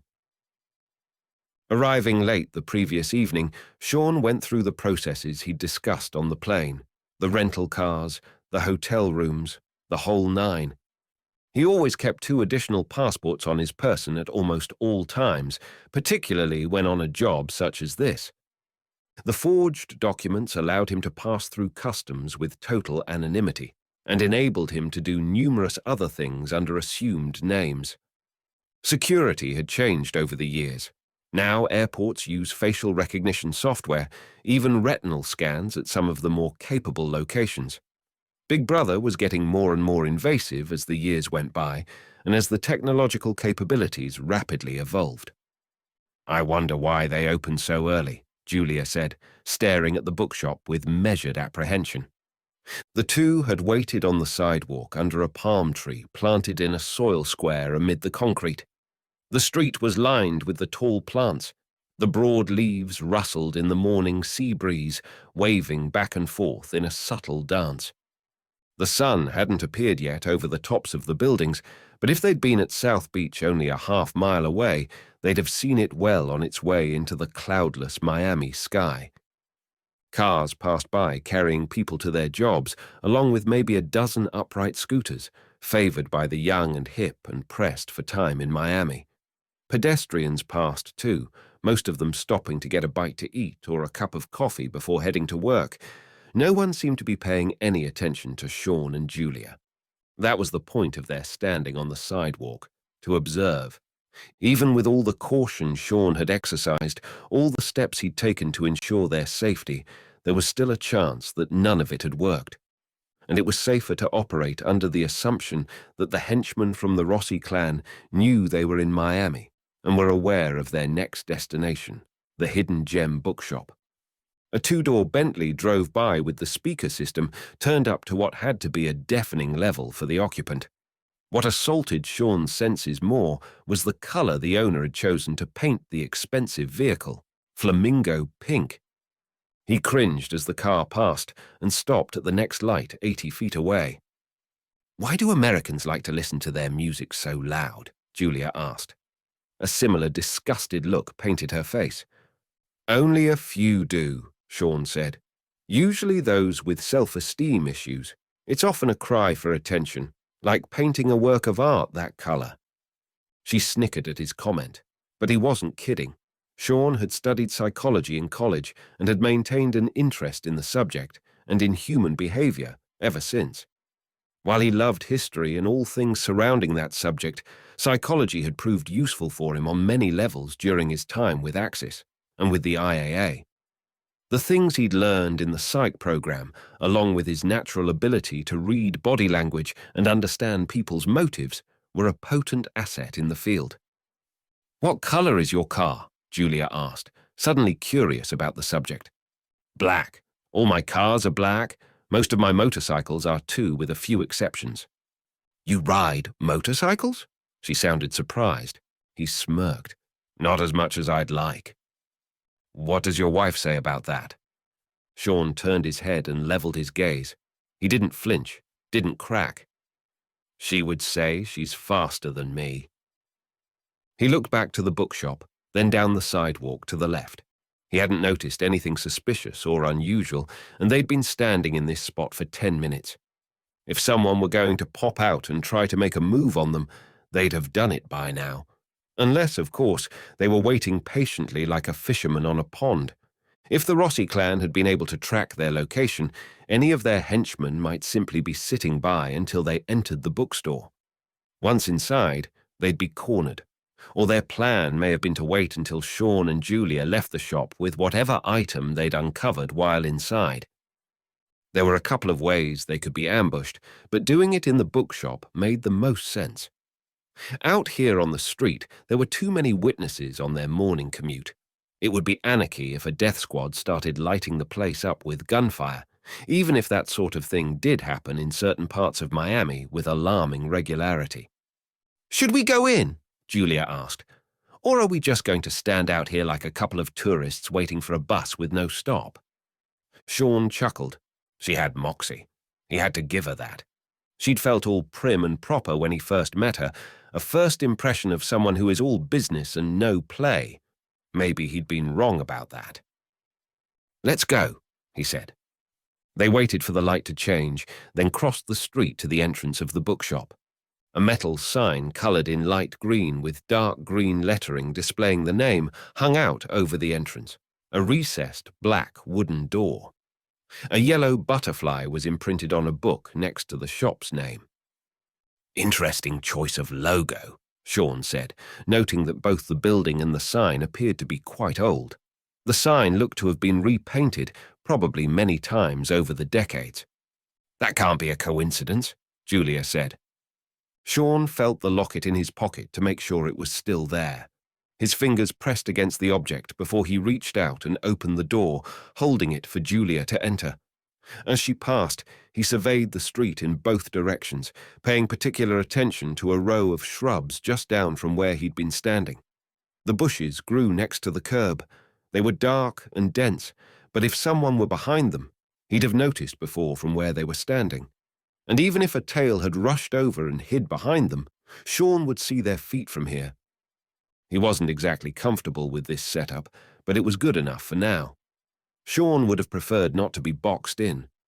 He knew the front door wasn't the only exit, but hadn't had time to evaluate the shop to get a handle on the layout. The door closed behind him as he followed Julia inside. The smell of books and coffee enveloped him. He loved that scent. It always took him back to his college days when he would visit the university library. Of course, in those days, he wasn't surrounded by a combination of new and old books. They were mostly aged copies, unlike in mainstream retail bookstores where the latest bestsellers lined shelves along every inch of available space. This shop was a mix of both, an intoxicating paper-infused blend of the old and the new, and of course the Java brewing at a counter in the rear of the cavernous room. Directly in front of them, a round table filled with the latest thrillers stood in the middle of the floor. Another similar to it was a few steps beyond. To the right, a wide bookshelf brimmed with 8 rows of the volumes. A sign over the top proclaimed them to be USA Today bestsellers. Sean frowned at the sign, but ignored the question bubbling in his brain. "Hello," a woman said from behind a checkout counter to the left. "Is there anything I can help you find?" Sean and Julia faced the direction where the voice came from. The woman wore a dark green shirt and a black apron over it. Based on the accent and her appearance, Sean surmised she was of Cuban descent. Her dark brown hair hung in curls down to her neck, framing her face like a painting. Sean smiled back at her as he approached the counter with Julia close behind him. "We have sort of a strange question, actually," Sean said, trying not to sound uncomfortable. The young woman didn't seem fazed. Maybe it was too early, but she definitely looked curious. "That sounds interesting. I love a strange question. You wouldn't happen to be the owner of this place, would you?" The question puzzled her for a moment before she shook her head. "That's not a strange question. But no, I'm not the owner. I manage the place for the owners. They're rarely in here. I can give them a message if you like, but they won't be back for several days. They're out of town at the moment." Sean felt a sinking sensation from his chest to his gut, like a rock dropping into a mud puddle. "Oh!" It was rare for Sean to find himself at a loss for words, but this was one of those moments. He hadn't even considered the possibility that Yolanda's grandchildren might not be around. In hindsight, it was a foolish assumption. "We were hoping," Julia said, stepping into the conversation, "to ask them a few questions."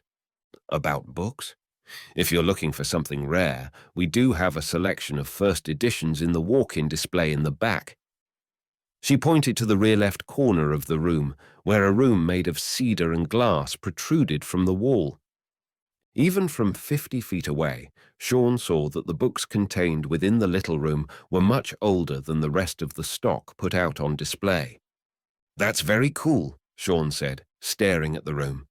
"Yes, I think so too," the manager said. "It was a walk-in humidor 30 or so years ago, before I was born."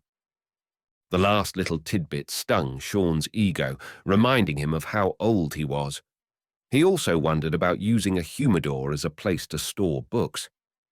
"We lowered the humidity," she said, sensing the question simmering on the top of his head. "Instead of between 70 to 72% humidity for cigars, we keep the room closer to 50, which is more of an optimal level for preservation of paper." Sean nodded. "Impressive. Do we need a key to look in that room?" "Yes, I have it right here if you'd like to take a look." "Please, that would be great." Of course, no problem. The manager, whose name tag read Ahira, pulled out a drawer to her left, removed a single key attached to a ring shaped like a guitar pick. Sean tried to read the letters on the pick, but all he could see were GID and part of a man's leg against a red background. The rest was covered with her thumb. "Right this way," she said, flipping up a counter door and walking through it. As Sean followed, he swept his gaze across the store, checking each row along the way, as well as taking a look back to the front to make sure no one had slipped in behind them. That would have been difficult with the bell that alerted the store manager whenever someone entered the shop. A question from before re-entered his mind as they continued toward the old humidor. "I noticed you have a shelf for USA Today bestsellers. Why not the New York Times?" Ahira finished with an over-the-shoulder smile at him. "Yeah. Because the Times is a curated list. USA Today is based on pure sales volume across multiple platforms. We prefer to let the readers decide what the best books are, and that paper is more in tune with that line of thought." "Oh," he realized, "I never knew that." "We have a selection of independent books here, too, stuff that has slipped past the mainstream eyeballs in the big publishing houses. I can recommend some if you're interested." "Thanks," Sean said. "That would be great. I do a lot of traveling and could use a good book." They reached the back of the store and the door into the humidor. Sean looked over at the barista, a guy who looked like he was 20 years old. He was engrossed by something on his phone and hadn't even noticed the group approaching the rare book collection. "You don't happen to have anything about butterflies in this room, do you?" Julia ventured. Ahira inserted the key, turned it, and opened the door. She thought for a second before answering. "I'm not sure. Feel free to browse the inventory. If you would like me to take something out for you, I'm happy to help." She held the door open for Sean and Julia as they entered the room. The scent of cedar blended with old pages. Sean loved it immediately and wished he'd considered something similar in his study back in Atlanta. Such a room wouldn't be possible on the same scale since his library was barely larger than the antique humidor. That didn't keep him from wishing. Julia moved to the left and Sean to the right, each spying the titles and authors on the spines of the weathered tomes. Some of the books were in excellent condition, judging by nothing more than their exteriors. Others appeared to have been owned by either ravenous readers or multiple people who passed them down through time without much care to the condition. Still, each one of these was valuable in its own way, all a precious representation of original work by authors who lived long ago. The list of names on the books was impressive, to say the least. Having spent a good amount of time studying fiction in school, Sean had a keen appreciation for great literature. He paused at a collection of Edgar Poe's work and admired it. "Is that—" "They're all real," Ahira answered, standing close behind the two visitors. "You want to have a closer look?" He did, but Sean had to reel himself back on task. "Maybe some other time." They continued looking across the spines. Sean finished scanning the books on the top shelf, then proceeded down until he'd seen them all on the right half of the center shelf. He turned and continued the process on the left side, while Julia continued along the main bookshelf. All the volumes contained in the room would make an excellent addition to any collection, but he wasn't here for that sort of thing. He needed to find something that would connect Isabella Fernandez's family to Yolanda Perez. He crouched down low, tilting his head at an angle as he inspected the last row on the bottom of the bookshelf. He'd nearly given up when he stopped at a book with an olive-green spine without a title or an author name. Only a faded image adorned the side of the book, a butterfly. The book wasn't particularly big. In fact, as far as thickness was concerned, it would be considered a short read compared to all the other books in the room, and there was no clue as to what its pages might contain. Was it fiction? Non-fiction? Some kind of reference book? Sean caught himself holding his breath. No way it was going to be this easy. They walk in and go straight to the book? There had to be more, and daring to hope for a simple solution almost always resulted in disappointment. He looked back up at the store manager. "This one," he said, pointing at the tome. "Could we please have a look at it?" Julia spun around and stared where he was pointing. Her eyes widened, as if in disbelief.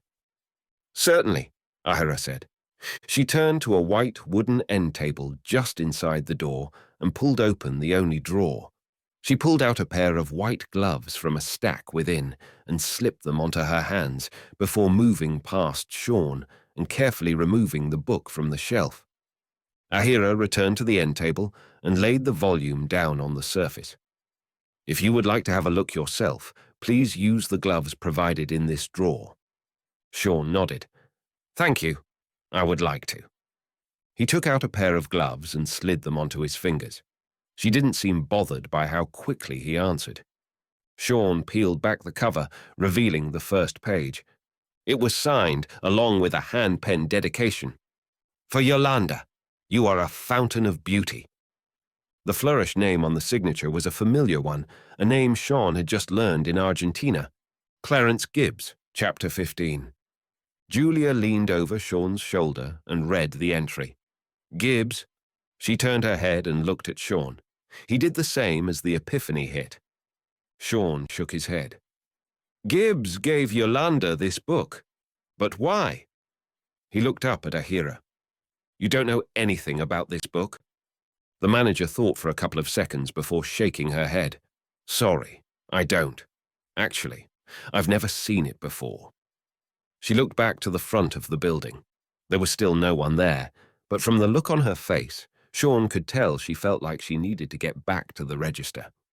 He'd also noticed the security cameras in every corner of the humidor. "How much for this one?" Sean asked. Ahira moved past him and crouched down to the spot on the shelf where the book had been positioned on the shelf. All the other places had a barcode sticker just in front of the spine on the wooden surface, but the spot where the Gibbs book had been had none. "That's odd," she said. "No barcode." "What?" Julia asked. The manager stood. "We stick barcodes on the shelves in front of the books so we can maintain the integrity of the covers. We try to keep all of these in as good a condition as possible. It seems this one doesn't have a barcode. I could look it up if you like." Sean nodded. "That would be great if it isn't too much trouble." "Of course. No trouble at all." She stepped close to Sean and gently turned the page to the one with the title. "The Life and Designs of Richard Morris Hunt," she said, reading the text out loud. "I wonder why that one would be in here." "What do you mean?" Julia asked. "Well, all the books in here are fiction or poetry. Seems an unusual match. That's all." "Indeed," Sean said. "I'll go check the inventory on the computer and see what we're selling it for. You'll be okay here while I go do that?" "Yes, if it's okay for us to stay here and look through this." "Of course. I'll be back in a moment." She left the little room and closed the door behind her. "What do you think it means?" Julia wondered. Sean studied the title page for 10 seconds and then turned to the next. The first picture on the following page was of a granite monument. The curved structure featured a bronze bust of a man with a mustache and clothing that would have been typical for the late 19th century. 2 steps led up to the figure, which was set back in the design of the monument to focus the attention of a visitor. Pillars wrapped around him, supporting granite slabs.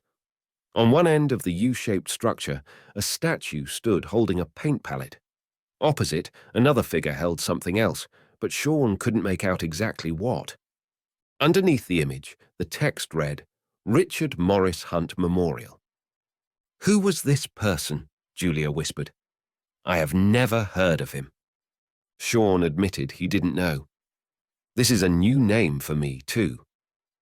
He took out his phone and entered the query. The answer came back almost instantly. He read the text on the screen and summarized it. "This says he was one of the most prestigious architects during the Gilded Age. Apparently, he did a lot of designs for many wealthy and influential people of the time." Julia didn't see the connection. Why would Gibbs leave this book here with Perez? "I'm not sure," Sean confessed. "But it's a miracle the thing is still here. Bookstores go through so much inventory. It's a wonder this one didn't end up being sold or simply being donated to a library or to a museum.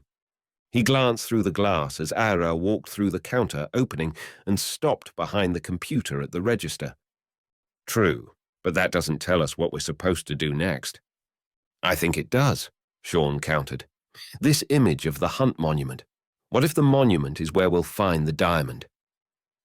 Do you really think so? Julia said, hope tickling her voice. Sean shrugged. It's hard to say.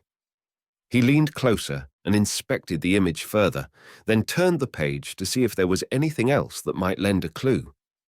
The first chapter talked about the life of the architect, how it began in Brattleboro, Vermont. He turned back to the image of the monument. Something about it drew him in, but he wasn't sure. Is this where the diamond was hidden? In the middle of Manhattan, in plain sight? What are you thinking? Julia asked. Sean didn't answer right away. He turned the page again and kept going until he found another picture. Oh, wow, he breathed. What? Julia stared at the image of a spectacular palace. The black and white aerial photo displayed a massive structure surrounded by forests and hills. He passed her a sidelong glance. You don't know what that is. She shook her head, and her expression conveyed the same ignorance. Looks like a palace somewhere in Europe. She wasn't wrong.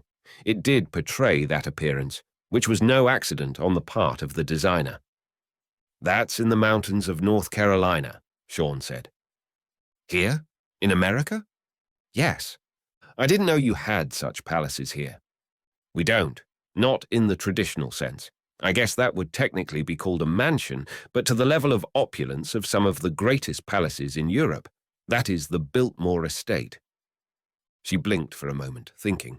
Then her eyes lit up. Oh, yes. Of course. I have heard of this place. It's a famous estate for sure. Commodore Vanderbilt was one of the wealthiest men in the world during the Gilded Age. He owned a vast majority of the railroads in this country. If you wanted to move anything by rail, he got a cut.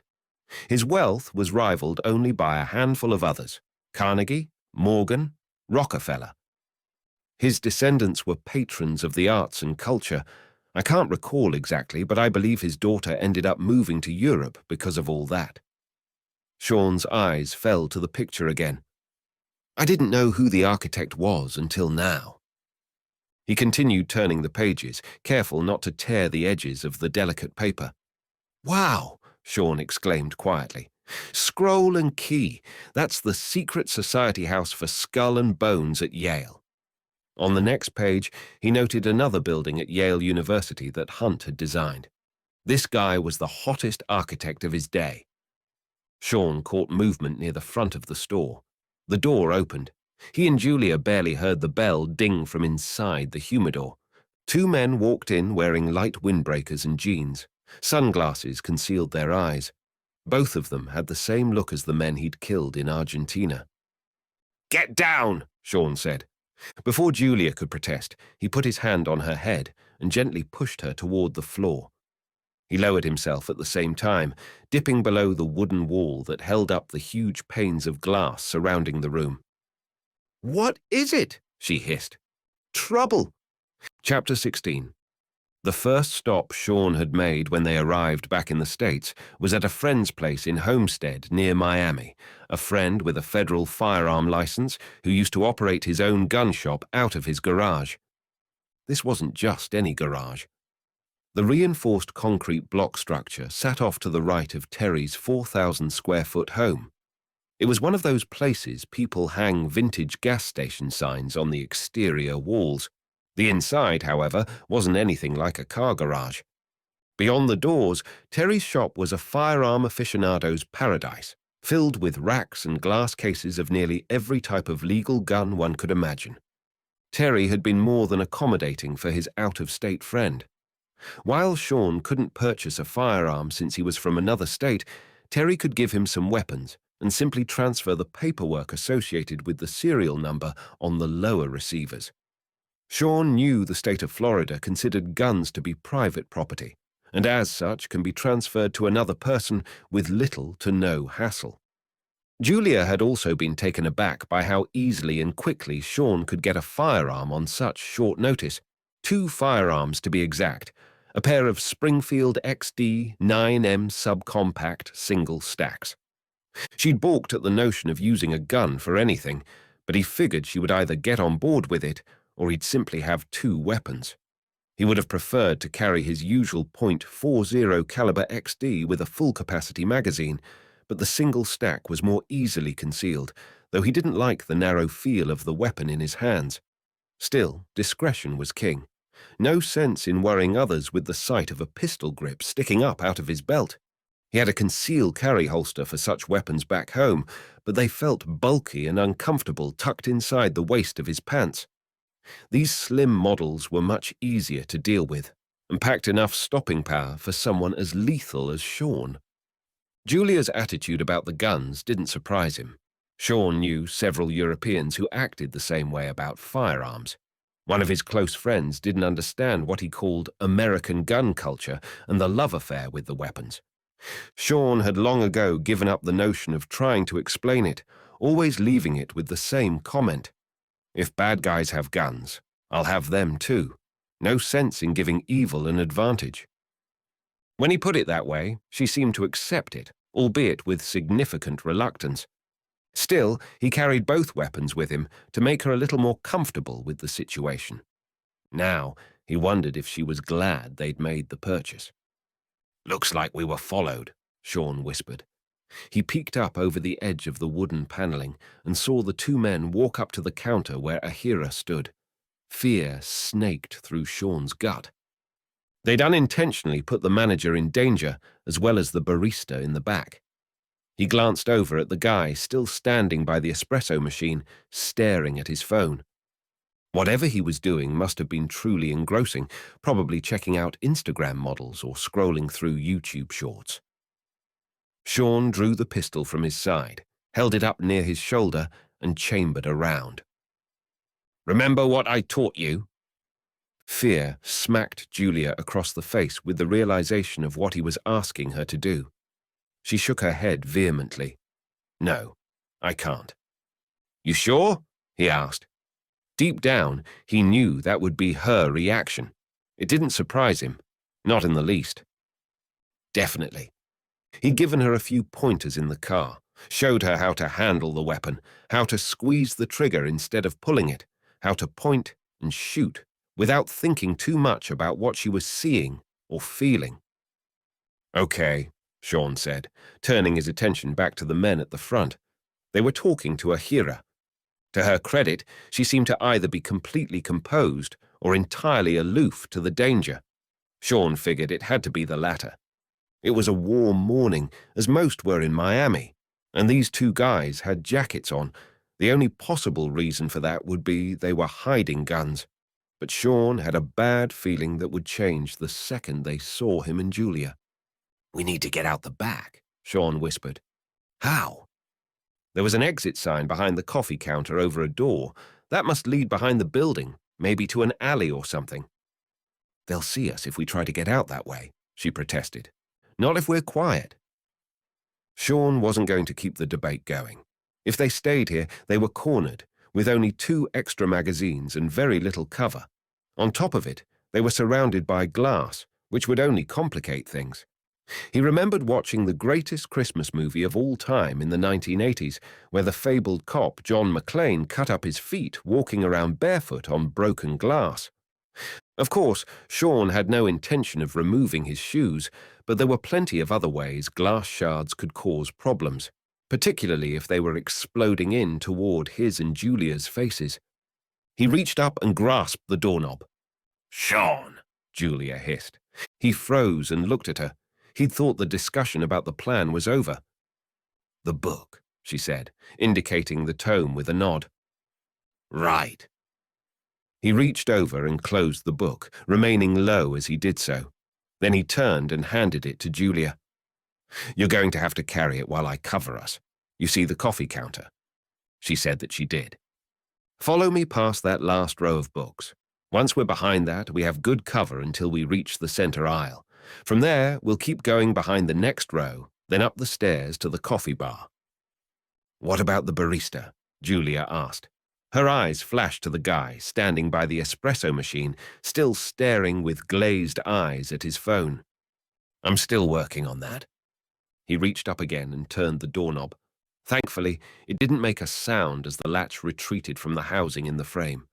When they'd entered the old humidor, the door's hinges hadn't creaked either, but now Sean doubted himself, questioning whether or not he'd even paid attention to that minute detail, one that was quickly swelling into a potential cataclysm. He held his breath as he pushed the door open. It didn't make a sound. No sense of relief filled him, though. This was merely the first step.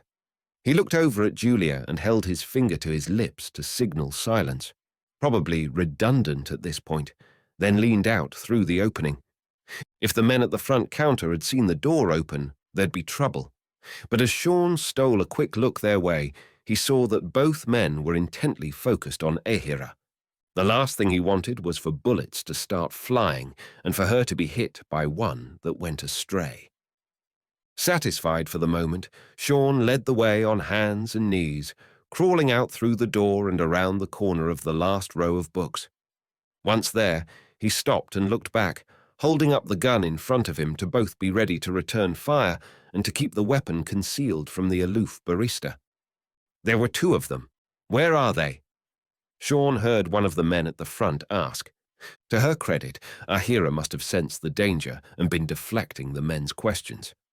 Julia reached the back row and crouched behind Sean as he watched around the corner. Sean stood up and peeked over the shoulder-high shelf at the two men. "What are you, cops?" Ahira asked. Sean nearly chuckled at the question, but this was no time to laugh, no matter how much he appreciated her moxie. "Yes," one of them lied. Sean ducked back down out of sight and took out his phone. "What are you doing?" Julia asked, her voice barely above a breath. "Backup plan," he said, "in case we don't get out of here." Fear swept through her eyes. Her chin dropped and her mouth gaped. "What?" Sean sent a quick text message and then shoved the phone back in his pocket. "Always good to have a backup plan," Sean whispered. "Come on." He led the way to the end of the row and then peeked around the corner, still keeping the gun shielded from the barista in case the guy ever took his eyes off the phone in his hands. Sean saw the two men still standing there at the counter. "I'm going to need to see some kind of ID if you're cops," Ahira pressed. "You got badges or something?" Sean grinned at the response. He was about to turn and head toward the steps when another voice broke the relative silence. "Can I help you two with something?" The grin on Sean's face vaporized. The jig was up, and he knew exactly what was going to happen next. Chapter 17. Tommy stepped out of the hotel room and walked down the corridor, pulling his suitcase behind him. He turned into the alcove where the two elevator doors awaited and pressed the down arrow before stepping back to wait on the lift. While he stood there, he pulled on the right strap of his black backpack to tighten it. It had been a good couple of days at the exhibit, but he was exhausted, and even the 7 hours of sleep he'd gotten over the course of the night didn't seem like enough. He rubbed his eyes as the elevator dinged to let him know it had arrived. Then the metallic doors opened. He stepped on and hit the button for the lobby. Tommy usually enjoyed travel. He often joked that he spent more time doing that than being at his home in the Virginia highlands of Atlanta. But that was the nature of his job. Travel was an intricate part of it, and it always would be until he decided to retire, if he ever decided to retire. For the time being, at least in his mind, that day was far off in a distant and unknowable future. The lift descended quickly to the bottom of the hotel and stopped at the lobby. He stepped out onto the shiny black floor and made his way around the corner toward the exit. His Uber driver would be here in 3 minutes, or so the app suggested. Most of the time, he'd been happy with the service, with the few exceptions being when a driver abruptly dropped the ride. No explanation was ever given, and that could be frustrating, especially if someone were in a hurry. He strolled by the concierge desk, smiling at the young woman behind the counter. She returned the gesture, and with a bright white smile bade him a good day. At the exit, the sliding doors parted in front of him, and he continued through, allowing the second set of doors to do the same. Warm, humid air embraced him as he stepped outside and made his way past the valet podium, veering left to a spot where two other hotel patrons appeared to be waiting for rides. Tommy let go of his suitcase and looked down at his phone, checking to make sure the driver was still on his way. Ranu was only a minute away now, driving a black Toyota Camry. Tommy had ridden in more Ubers than he could recall, but one detail he did remember was that most of them seemed to be Toyotas, and very often a Camry. A black Chevy Suburban pulled up to the entrance underneath the awning and stopped in front of a couple who were dressed in expensive-looking clothes. Tommy smelled their cologne and perfume from 10 feet away and twitched his nose. He'd met those types many times. They had money, nothing wrong with that. But he got the distinct impression with these two, as with many others, that they wanted people to know they had money. Tommy's net worth had skyrocketed over the years, but he kept things pretty simple. He currently wore a grey Atlanta Braves t-shirt and jeans and some navy blue Olukai boat shoes. Sure, he had a spritz of Gearness at the base of his neck, but only one pump. He watched the couple load their luggage with the assistance of the driver and then climb in the back of the SUV. A minute later, the vehicle drove away, leaving Tommy alone in front of the hotel. The app on his phone showed him that Ranu's car was just around the corner at the stoplight. Tommy didn't get his hopes up.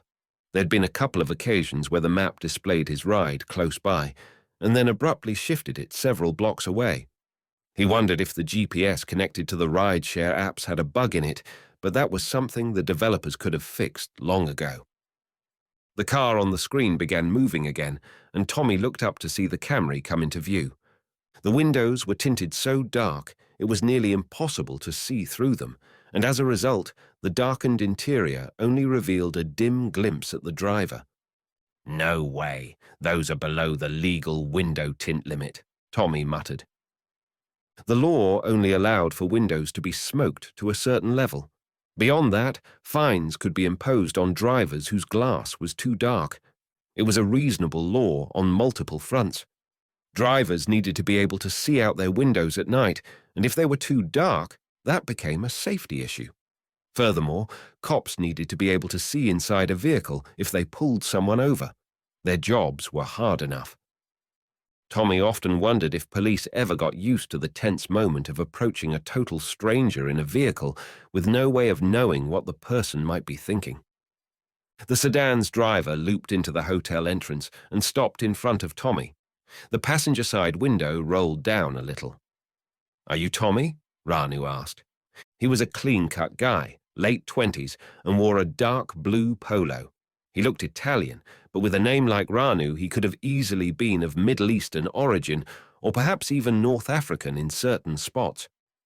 "Yes, sir," Tommy said. The man got out of the car and walked around to the trunk. "I'll help you with that," Ranu said with a pleasant smile. He was an inch shorter than Tommy and had an athletic figure like a guy who played soccer. His black hair was short, businesslike, which went with the aviator sunglasses that blocked his eyes from view. "Thanks." Tommy took his hand off the suitcase handle as the trunk opened. Ranu lifted the luggage into the trunk and then hit the button to send the lid back down again. Tommy opened the back door to the car and climbed in, setting his backpack on the leather seat next to him, then closed the door and strapped on the seatbelt. Ranu returned to the driver's seat, shifted the vehicle into drive, and pulled out of the hotel entryway. "Going to the airport?" Ranu asked as he turned right onto the street. It was the usual kind of confirmation question Tommy had come to expect from drivers, even though they already knew where they were taking their fare. "Yes." Tommy expected another question, one that would spark up a forced conversation, but instead, Ranu remained quiet. He had some soft music playing on the radio with a steady beat and subtle melody that reminded Tommy of traditional Japanese songs blended with modern electronic drums. The phone in Tommy's pocket vibrated. He was about to take it out anyway to kill time on the way to the airport, so he pulled the device from his pocket and checked the screen. The preview was from Sean. Tommy tapped on the message and the text messaging app opened. He read the message quietly, concern darkening his face with every word. Richard Morris Hunt Memorial in Manhattan. Don't respond. We've been followed. There was nothing else, and Tommy knew there wouldn't be. He didn't know why Sean would mention the location in New York City, though he could guess. Sean probably wanted his friend to meet him there, but the fact he said not to respond and that they'd been followed was troublesome. Tommy looked up and through the windshield at the cars ahead of them on the road. Sean was in trouble. He wouldn't say it. That wasn't Sean's style. Including the part about being followed suggested that Tommy use caution. He quickly deduced that meant Sean was heading to Manhattan one way or the other, either on his own or as a hostage. Tommy hoped it wasn't the latter. Either way, Tommy was going to have to change his travel plans. He was going to fly back to Atlanta within the next 2 hours, but now it seemed his destination was New York. The driver abruptly turned off the street and into a parking area behind an old seafood restaurant that looked as if it hadn't been open for business in 5 years. Plywood covered the windows. Graffiti adorned the walls over the faded and peeling original paint. The asphalt, too, was crumbling in several places, and Tommy felt the bumps as the car rolled over the cracks and holes. "Sorry," Ranu said, before Tommy could ask what he was doing. "I missed my turn." He spun the wheel as if to turn around, but instead guided the vehicle behind the dilapidated building. Then he hit the gas pedal and accelerated forward so fast that Tommy felt himself pushed against his seat. Ranu twisted the wheel to the left and slammed on the brakes behind the building, out of sight from the main drag and any other cars or people who might pass by. Tommy saw 2 other vehicles parked just ahead of them, a pair of black Cadillac Escalades. 4 men stood outside the vehicles, each with hands folded in front of them. They wore windbreakers over T-shirts, and Tommy knew exactly why. They were armed. Before he could react, Ranu turned and pointed a pistol at Tommy's face, the long suppressor barrel only inches from his nose. "Get out!" Tommy steeled his nerves, inhaling calmly through his nose. "So, we're not going to the airport?" "Now." "Fine, but I'm leaving a 1-star review." It occurred to Tommy that this was probably not the real Ranu, and he immediately wondered where the poor Uber driver was if that were the case. 2 of the men by the SUVs moved toward the car, stepping around the passenger side to the back door where Tommy sat. One with a shaved head pulled the door open, while the other brandished a pistol. "Get out. Do you guys always repeat each other's commands?" The one standing outside the door with the pistol reached in and grabbed Tommy's collar. He jerked him out with surprising strength, which was no easy feat considering Tommy's muscular physique. He spun him around and shoved him at the other guy, who caught him with both hands and twisted around, so Tommy faced away from him. Tommy felt the muzzle of a suppressor dig into his back. It was a dull pain, one that would probably leave a bruise. He'd felt it before. And each time he found himself in a situation like this, he questioned his life decisions for the last few decades. "Take it easy," Tommy complained. The order produced a deeper shove of the silencer into his back. He winced and stumbled forward. "What do you guys want?" None of them answered. The thug with his gun in Tommy's back shoved him into the front of the SUV on the right. Tommy caught himself, slapping his palms against the hood. He turned around in time for another goon to shove him into the grill again. "Hands up high," the guy ordered. Tommy complied. The man patted him down, then reached into his front pocket. "Hey, you have to at least buy me dinner first." The goon ignored him and removed the phone from his pocket. He tapped the screen, which displayed the facial ID unlock option. He turned it around and pointed it at Tommy's face. Tommy looked away, unwilling to look at the device to allow these guys access. But another of the gunmen stepped up, grabbed his head with both hands, and forced him to face the screen. Resistance was futile. The phone unlocked as it recognized Tommy's face. The guy with the phone checked the text messages and saw the last one the phone had received. A dark, satisfied grin crossed his face. Put him in the back. Two of the men grabbed Tommy on either side and ushered him back to the rear of the vehicle. He dragged his feet, resisting every step of the way. Despite being stronger than either of the men abducting him, their combined strength was too much. Not that it mattered. Where would he go? Even if he could have fought them off, they and the others were armed. They'd just kill him and leave him there. Or worse, shoot him in the foot or kneecap to immobilize him and squash his pitiful resistance. The guy on his right forced Tommy's arm behind his back, then the left arm. The other wrapped a zip tie around his wrists and clicked it until the plastic dug into his skin. Once his hands were secured, they shoved him into the cargo area of the SUV and closed the door. At the front of the vehicle, the man with Tommy's phone took out his own device, found the last number in the call list, and hit the green button. He held the phone to his ear while it rang. "Do you have him?" a gruff voice asked through the speaker. "Yes, we have him, and we know where Wyatt is going too." Chapter 18. All the barista had to do was keep his eyes on his phone and his big mouth shut. It was so simple. The guy had barely moved since Sean and Julia entered the building and had seemingly paid no attention while Ahira showed them to the renovated humidor. Now, of all times, he opened his yap. Sean held an index finger to his mouth and shook his head, but it was too late. He saw the barista's expression turn from curious to terrified, and Sean knew why. He imagined the men at the front counter had drawn their firearms, with at least one of them making a move toward the rear of the building, probably down the center aisle. "You! Get down there!" one of the thugs barked. "If you get up, you die." He must have been talking to Ahir because the barista didn't move, and the voice hadn't been directed that way. The barista took a step backward, fear widening his eyelids. Sean had two options: sit there and wait for the gunmen to show themselves or go on the offensive. "Get down!" Sean mouthed at the frightened barista. The guy didn't see him. He was too focused on something or someone at the front of the store. Sean knew he'd get down the second bullets started flying. If the assailants were smart, they would split up and go down the outer aisles along the wall, then work their way in. Once they found Sean and Julia, the crossfire would easily take them down. Sean couldn't let that happen. Gripping his pistol so the barista could see it, he turned and mouthed, "Stay here," to Julia, then crept back to the other end of the bookshelf, stopping at the corner across from the humidor. He listened closely, glancing back at Julia, who'd remained frozen on the floor. Something rustled from around the corner.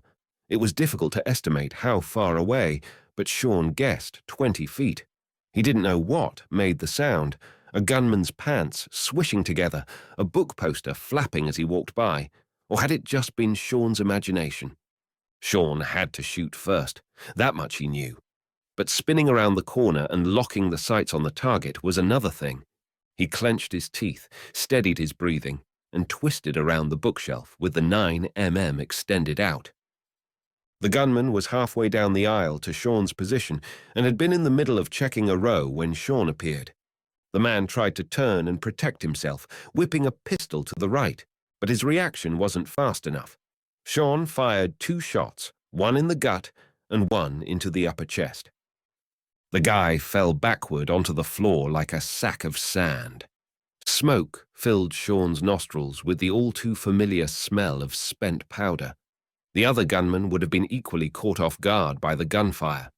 If he and the other man were working in tandem, keeping the same pace as they searched each row, it was likely the second assassin would have not only heard what happened, but seen it as well.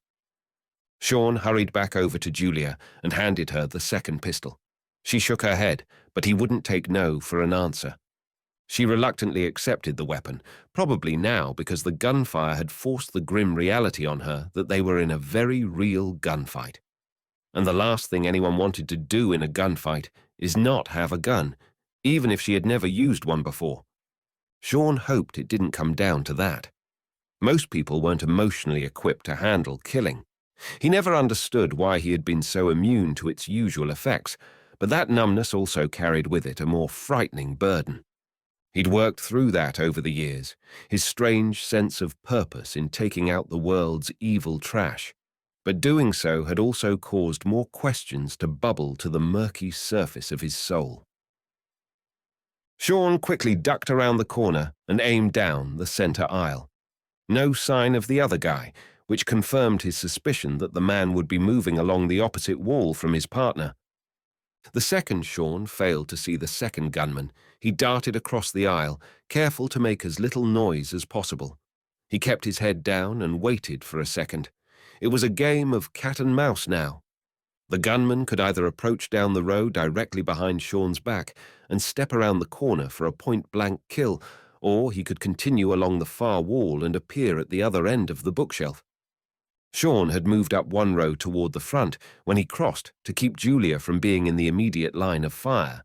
At least this way, Sean guaranteed he'd be the first one spotted. He shifted his feet to keep his body in the main aisle while using the end of the bookshelf for cover, then leaned around to the right. The man was standing at the other end with his pistol extended, as if he'd anticipated Sean's play. The muzzle puffed. Sean jumped back as the bullets cracked through air, narrowly missing his head.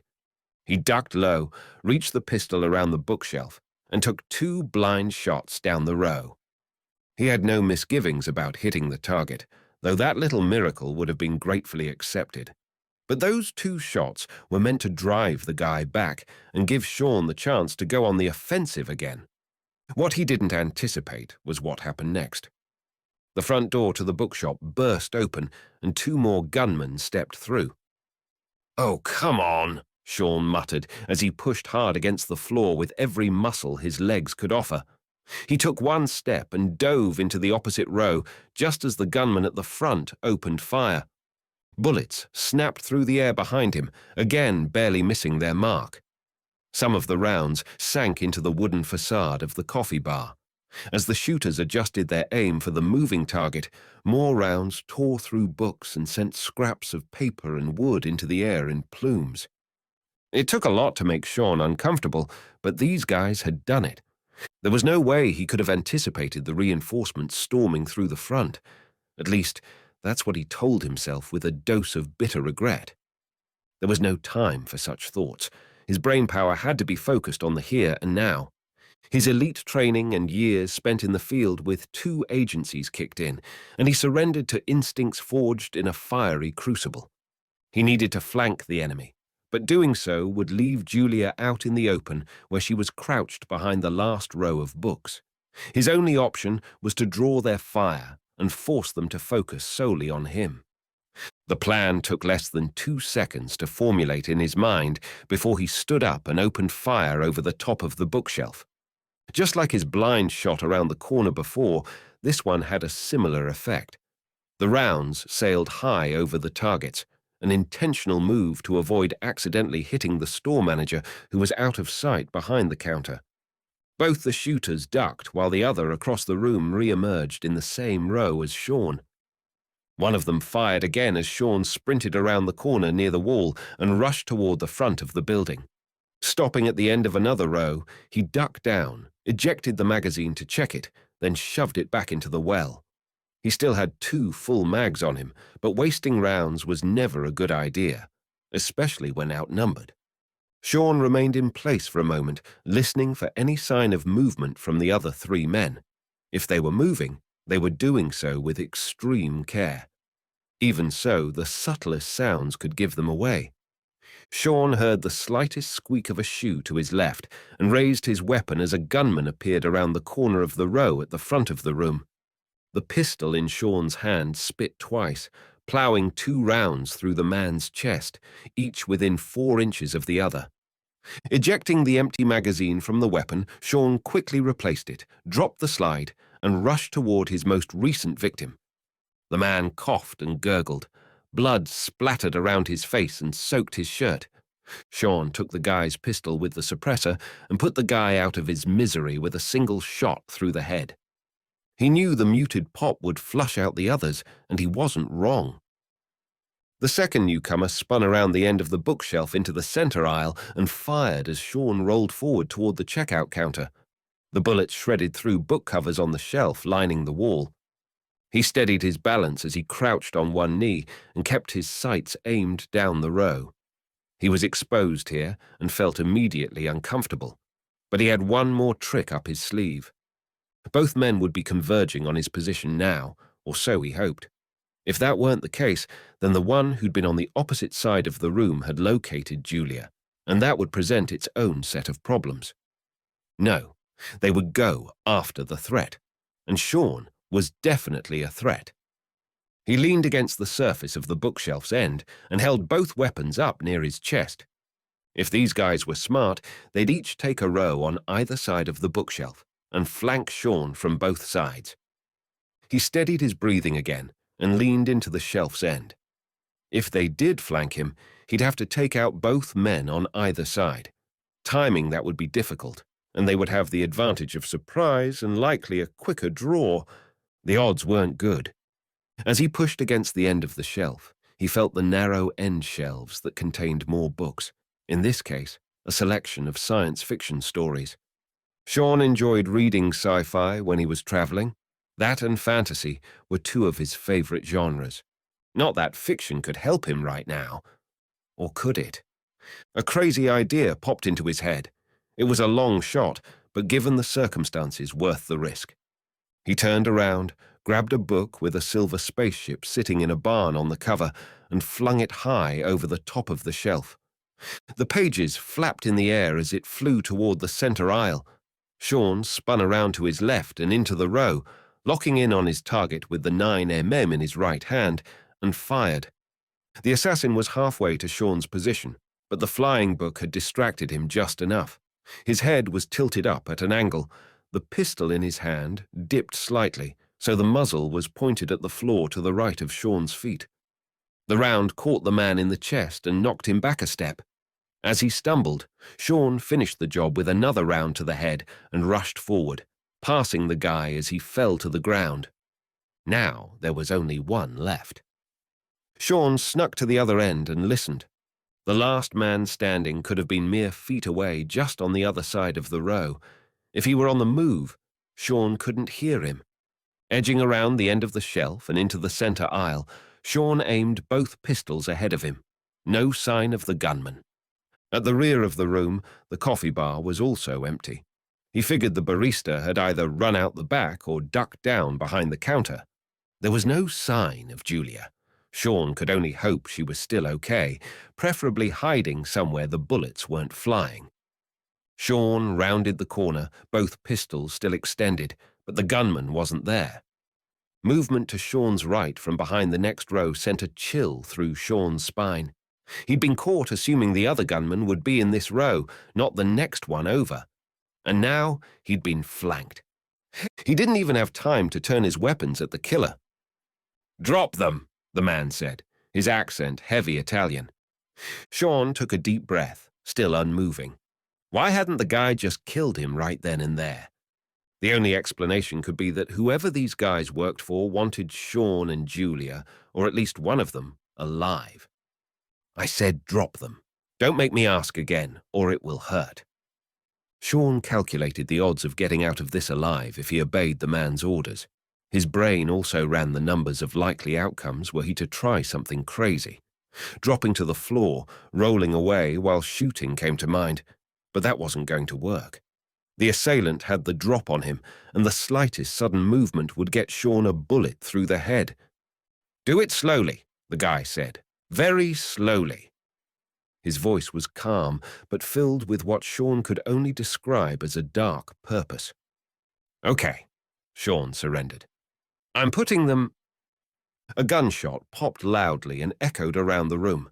For a second, Sean thought the gunman had shot him, but no pain accompanied the sound, and the noise had come from somewhere else. He turned his head and saw the man grimacing, twisting his body around and changing his aim, pointing it down the row.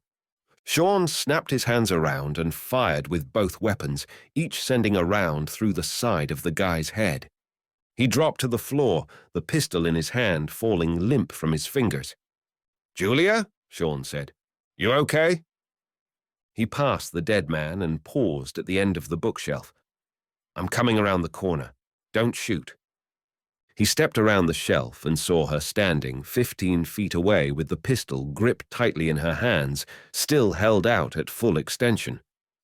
It's okay, he said. I think we're good. She slowly lowered the weapon. Her lips quivered, and her eyes were wide with disbelief. He knew why. She just shot someone for the first time. Sean made his way over to her and took the pistol from her. You didn't kill him, he said. I did, but you saved my life. She could only stare at the body sprawled out on the carpet. Her hands trembled. You did great, he added. I shot him. Yes, you did. And if you hadn't, he might have killed us both. He looked to the front of the store and the vacant checkout counter. I need to make sure Ahira is okay. Are you going to be all right? She nodded but said nothing, still shell-shocked from the turn of events. He left her standing there and hurried to the front of the building. Before checking on the manager, he locked the front doors in case there were others still waiting outside to barge in and finish what they started. Sean stepped over to the counter, worried he might find a bloodied Ahira crouching down behind the register. Relief spilled over him when he saw her down on the floor, arms wrapped around her legs and her head down close to her knees. Ahira, Sean said in a soft tone. Her head shot up, startled from the sound of her name. It's you, she managed. It's okay. I need you to call the police. Can you do that for me? Who were those guys? She asked. Why were they after you? It's a long story. To her credit, she seemed to be handling the situation better than expected. Some people would collapse in a heap, crying. Ahira stood up and surveyed the room as if it wasn't the first time she'd witnessed a violent shootout. You took all of them out? She asked. There was no hiding the astonishment in her voice. There were like 4 of them. Sean nodded and blew it off. I'm going to go in the back and make sure your barista is okay. I don't know what happened to him in the chaos. Hey, Chewie, she shouted. It was Sean's turn to be startled. You okay back there? Sean followed her gaze to the coffee bar in the back. Slowly, the top of the barista's black hair appeared, and then the rest of him as he stood up from behind the counter. I'm good, he said back, holding up a thumb. Sean noticed the phone was still in the guy's other hand. He's not going to post that online or something, is he? I would rather not go viral if it's just the same to you. Ahira shook her head. Hey, if you're trying to post that somewhere, keep this guy out of it. Understand? Sure. Okay, he said. His voice was unusually steady, considering. You sure you're going to be all right? Sean asked. This is... I've seen some stuff go down, she explained. One of my cousins was in a gang. Sean nodded. I see. Well, I would hang back there behind the counter until the police arrive. I don't want you to have to see the carnage. I'm afraid your store is going to be closed for a while. It's okay. I needed the time off anyway. Sean looked back toward the renovated humidor. At least it looks like the most valuable collection wasn't damaged. No kidding. She stared at him for a long moment and then asked, What did you say your name was, anyway? I didn't. Ahira inclined her head, studying him more closely, as if a stray hair or a freckle might give away his secret. One of those, if you told me you'd have to kill me types? No, not anymore. My name is Sean Wyatt. The cops will probably want to know. You're not sticking around? No, but they'll know how to find me if they need me. She seemed to accept the answer, albeit with a suspicious glint in her eyes. His phone started vibrating in his pocket, tearing him away from the conversation. He took it out and looked at the number. It was Tommy. Hey, man, he said, holding the phone to his ear as he silently excused himself. Right now isn't a great... We have your friend. The voice through the speaker wasn't Tommy. It was rough, like a dump truck filled with rocks. Who is this? We also know where you're going. Manhattan? The Richard Morris Hunt Memorial? Sean's jaw tightened. His face heated with anger. It's not polite to read other people's messages. The government doesn't like competition. Did you find what you were looking for in Miami? The man asked, ignoring Sean's wisecrack. Maybe. I found 4 bodies here too. You wouldn't happen to know them, would you?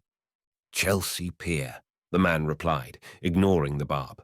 Our yacht is docked next to the driving range, and bring whatever you found in Miami. Which boat? Sean growled. You needn't worry about that. When you arrive, we will take you aboard. If you try anything, your friend dies. If you... The call ended before Sean could respond with a threat of his own. His free hand tightened into an angry fist, but there was nothing he could do. For now.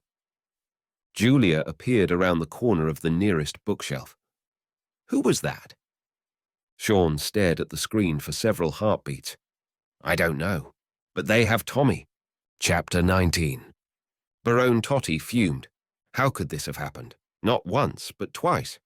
By the time the cops were on the scene, he'd already driven away just as he had the first time Wyatt had taken out his men. These guys weren't slouches. Each one of them was lethal, highly trained, and often brutal with their execution. Sean Wyatt had taken out 4 of them as if he were swatting flies. You sure we shouldn't make sure all of them are... They're dead, Totty spat to the guy in the driver's seat across from him. Head to the airport. He'd kept one of the men with him just in case, a tank of a man named Luciano. Now he wasn't so sure he shouldn't have sent him in too.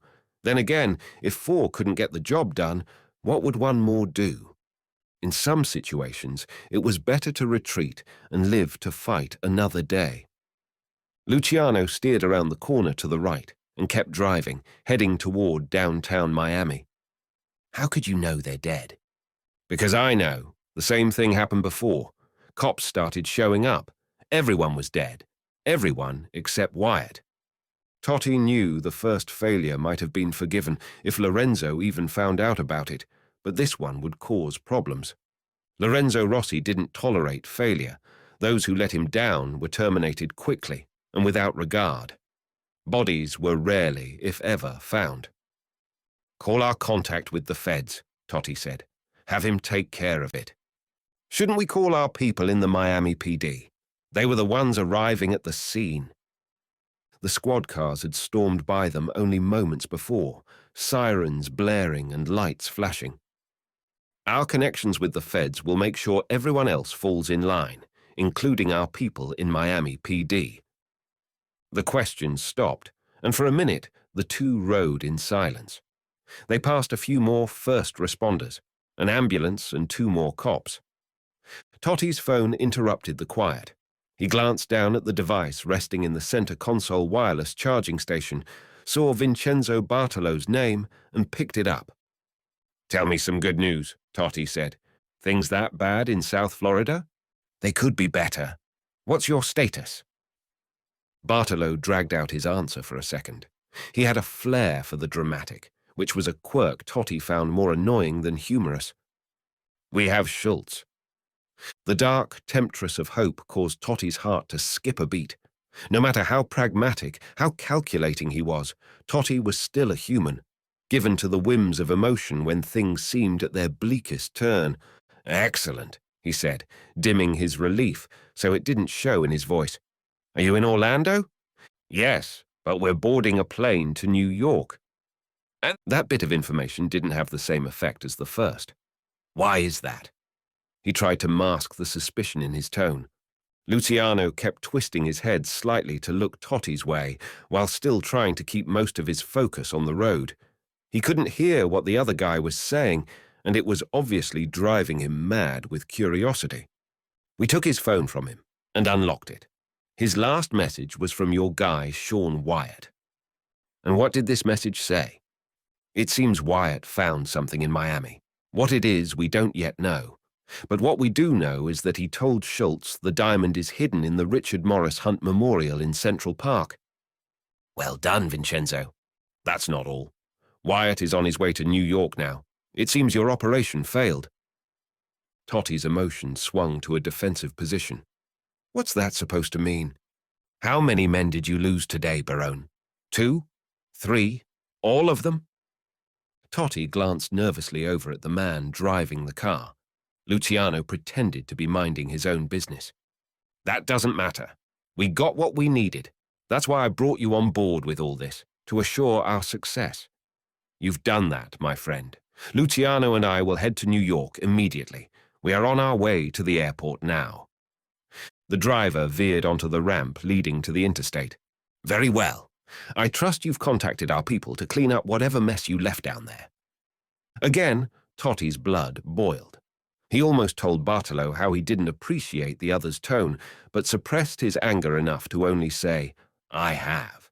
It will be taken care of. Good. Lorenzo would not be pleased if things were to get more out of hand. Things are not out of hand, Vincenzo. Everything is under control. I will personally tell Lorenzo that when I see him. Bartolo said nothing else.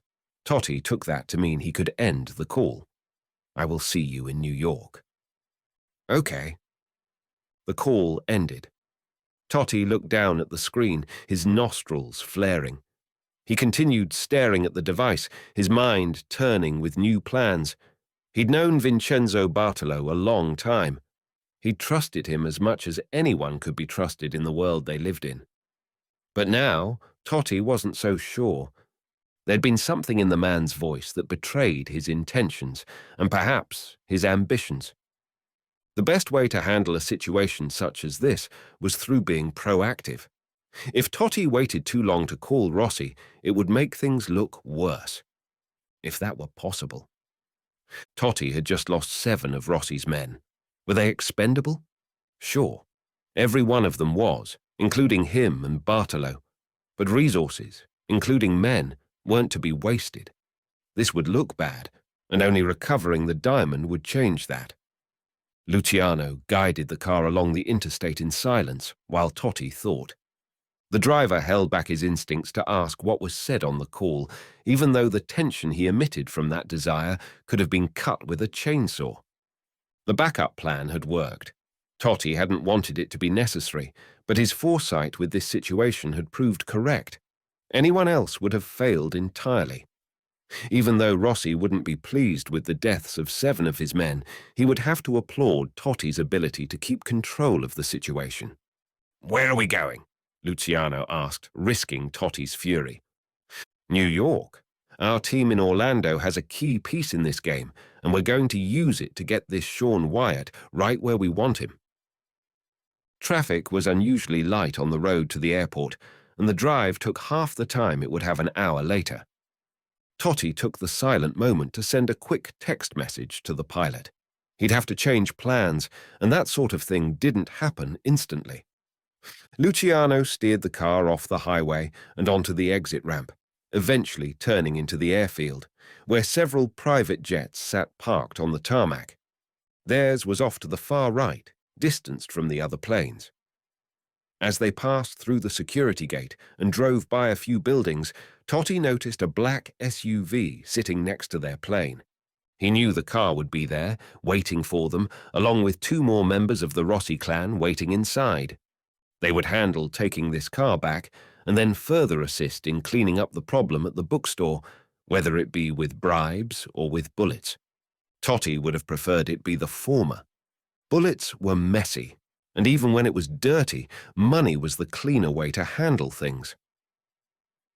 Luciano drove the car out to the lonesome spot on the tarmac and then parked the car at an angle so the building behind them was partially blocked from view. The SUV also obstructed the view to the terminal on the other side of the airfield. When the car stopped, Totti climbed out and slammed the door shut as the 2 men from the SUV exited their vehicle and came over to meet him. Luciano stepped out of his side of the car and checked his phone. His face darkened as he read the screen. Maybe he thought Totti wouldn't notice. Totti narrowed his eyelids as the man's body language changed. Luciano swallowed, sent a quick text, then slid his phone back into his pocket, while at the same time drawing a pistol with his other hand.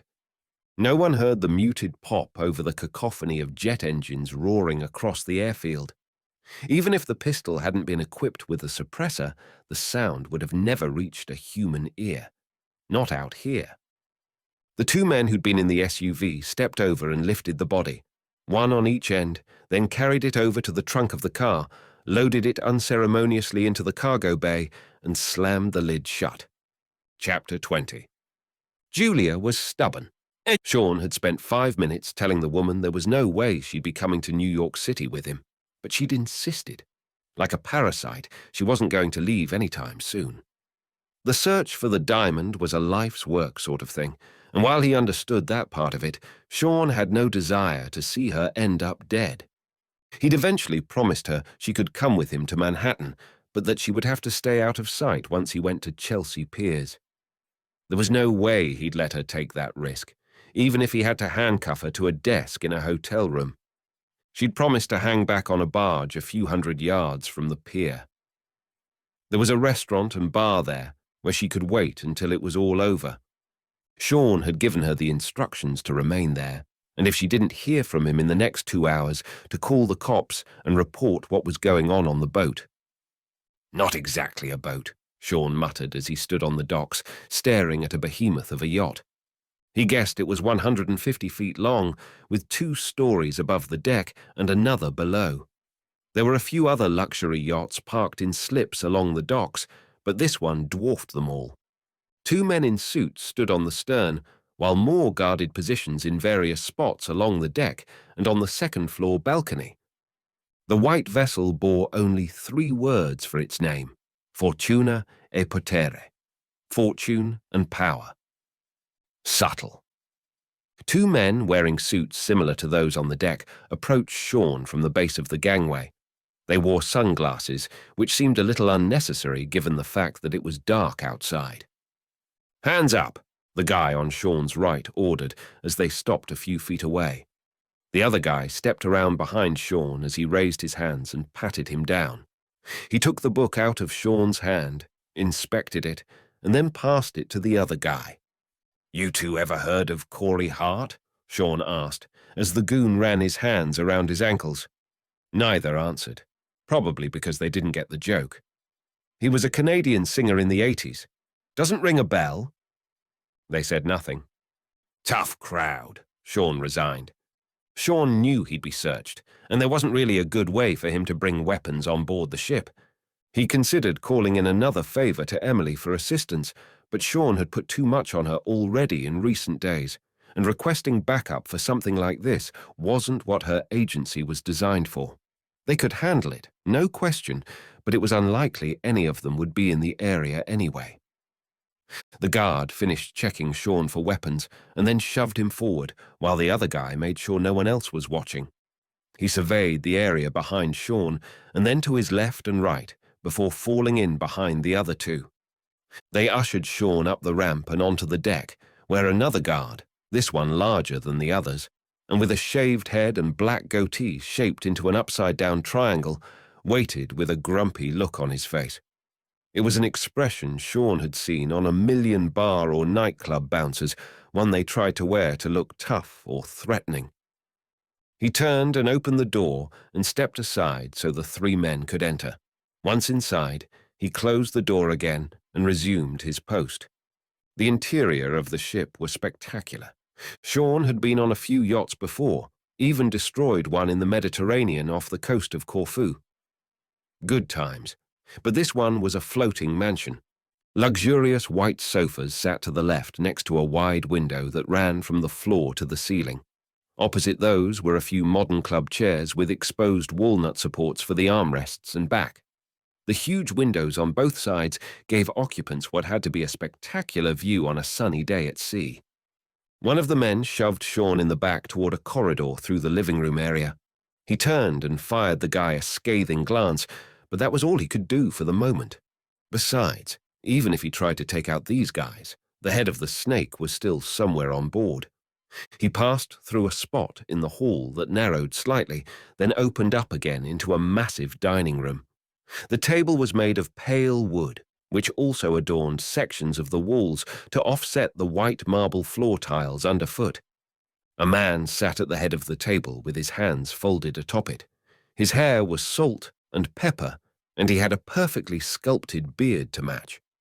Dark circles surrounded the man's blue eyes. His jaw was narrow but strong. He wore a grey suit that cost more than most people made in a month. Sean guessed Armani. "Ah," the man said, "you must be the illustrious Sean Wyatt. Please, come in. Sit." He motioned to a chair opposite Tommy, who sat in a seat next to him. Two muscular guards stood behind Tommy. Another man, who looked to be in his early 50s, stood off to the side near the man in charge. "I am Franco Rossi," the boss said. "I'm so glad you decided to join us." "Went and got yourself caught again, eh, Schultzy?" Sean joked, ignoring Rossi. "Uber driver. How was I supposed to know? Bloody ride shares." "I'm sure this little reunion would be full of delightful banter were we to continue," Rossi said. "But we must, regrettably, get down to business." The guy sounded Italian, just like all the others. His voice was commanding, though Sean couldn't figure out his relation to the Lorenzo Rossi. "Where's Lorenzo?" Sean asked pointedly. "I've heard of him. You? Well, I haven't." "Yes, that's not surprising. Lorenzo is my older brother. I oversee our interests here in New York." He spoke with the confidence of a guy who didn't believe he could lose at anything in life. The guard carrying the book walked over to the man and handed it to him. "This is what you found in Miami?" the boss asked, pulling the tome over so it was in front of his chest. He tapped on the cover. "Yeah, just before I iced 4 of your goons. You really should have better hiring practices." The insult visibly irritated the man, but only for a second. Then it rolled off his shoulders, and he opened the book to look inside. "Curious inscription," he said. "My associate here tells me you believe the diamond is located at the Richard Hunt Memorial in Central Park." Sean shrugged. Maybe it's at the bottom of the Atlantic Ocean. No one really knows for sure." The boss smiled and flipped the page to the picture of the memorial. "Ah, I see now why you think it's here." He obviously didn't buy Sean's weak attempt at suggesting the gem was on the ocean floor. First, the trail leads to Buenos Aires, a known destination for the diamond after it was purchased from the former emperor. Then it takes you to Miami, another place the legend of the diamond suggests. I didn't expect New York City to be the location where we would find it. "Were you thinking of somewhere else?" Tommy asked. "Because as my friend here just told you, it could be anywhere." The man chuckled at his prisoner's desperation. "No, I think your friend has figured it out. That is, after all, what you two are good at. Haven't you, Sean?" Sean cleared his throat. "Yes, the diamond is hidden in the memorial." "See?" Rossi said to Tommy. "This is good. The truth shall set you free, as they say." "What's your idea of free?" Sean groused. He asked the question, but he knew how men like this thought. They were killers, and the only way Tommy and Sean were going to be free was when they, or these goons, were dead at the bottom of the Hudson River. "So, how does it work?" Rossi asked. Sean and Tommy shared a questioning glance. "What do you mean?" Sean asked, bringing his eyes back to the man in charge. "How does what work?" "Well, the diamond must be in some kind of hiding place. A vault, a chest, a safe. Is it buried under the monument?" Sean didn't know, and he was well aware that if he hesitated even for a second, Rossi would know the truth. A door burst open from the back of the boat. The sound startled everyone in the room and caused the guard behind Sean and the two behind Tommy to draw the firearms from within their jackets and point them toward the corridor. A man walked in that Sean didn't recognize. He was dressed more casually than the henchman, but not as lavishly as Rossi. It was more like crime business casual. Sean noticed a surprised look on the man's face, standing next to Rossi. "Oh, hello, everyone. Glad to see you've already started." "Barone," Rossi said, standing with arms spread in a welcoming gesture. "Vincenzo here said you weren't going to make it, that you were stuck in Miami." "Oh, I'm sure he did," the one named Barone replied. There was something in his tone, a malevolence that hinted to deep-seated animosity, and most likely a high propensity toward violence. Sean figured this guy ran the muscle for the organization. Vincenzo looked as if he'd seen a ghost. "Barone, I'm glad you're here," the man stammered. Barone shook his head as he approached, then drew a pistol out of his jacket. He pointed the weapon at Vincenzo, aiming just past Sean's head. "Whoa! What are you doing?" Rossi demanded. "Put that away, Barone." He stood and extended a finger at him. "We're all on the same side here." "Are we, Franco? Are we?" Barone's eyes were wild, like a rabid animal full of insanity fueled by bloodlust. "He ordered a hit on me," Barone snarled. "You think I'm stupid, Vincenzo. I know you told Luciano to kill me. You tried to get me out of the way so you could take my place. Convenient that you're standing there by Franco's side, right where you want to be in the grand scheme of things." Fear streaked Vincenzo's eyes as his face blanched further. Sean and Tommy watched the unexpected turn of events unfold, and both of them paid close attention to the guards with the guns. Sean had wondered if and when he'd have an opportunity to make a move. He hadn't thought it would come so soon, or in such an unusual way. "Put the gun down, Barone," Franco ordered. His voice was stern, and his face was dark with anger. He'd had enough of whatever this was. Barone reached into his right front pocket, while keeping his weapon trained on Vincenzo. He pulled out a phone, set it on the table, and slid it over to the boss. The man stopped it before it fell off the edge, slapping his palm down on it. "What is this?" Franco asked. "Luciano's phone. Read the last message." The boss questioned the command with a silent glower, but he picked it up anyway and checked the screen. He read the message and then looked over at Vincenzo, the questions in his eyes quickly turning to accusation. "What is the meaning of this?" "Franco," Vincenzo started. "Don't lie to me," the boss raged. "I give the orders for who lives and dies here. Not you. You have betrayed your brother, and without authorization." Franco reached into his suit jacket and drew a shiny silver pistol. The gaudy weapon looked more like a showpiece than a functional firearm. The barrel was wrapped with an engraved black serpent, whose head ended at the muzzle. Maw opened wide with fangs protruding from the roof of its mouth. It was a little over the top, but Sean had to admit the gun's appearance was cool, like something out of a movie. "Franco," Vincenzo pleaded. "His recklessness cost you 7 men. I had to clean up his mess. 3 dead in Argentina and 4 in Miami. All his fault. If I hadn't stepped in and taken over, you wouldn't have that book, or these 2. The boss's expression changed again. He looked more confused than angry now, but a sense of betrayal pulled on his cheekbones like gravity itself had doubled. "Is this true, Barone? You lost 7 men, and you didn't tell me or Lorenzo?" Now it was Barone's turn to feel the heat. Sean noticed that none of the guards were paying him or Tommy any attention now. They were caught in a tennis match, their heads going back and forth, uncertain which side they were supposed to take. Their boss, too, appeared to be calculating who he could trust in all this. As Barone was formulating an answer, something Sean figured would be quite the story. Someone else spoke for him from just beyond the corner of the hallway. "It is true," a woman said. A second later, Julia appeared behind Barone.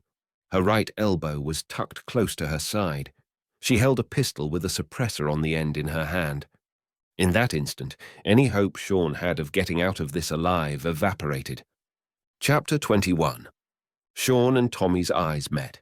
They shared an unspoken wow at the sudden twist.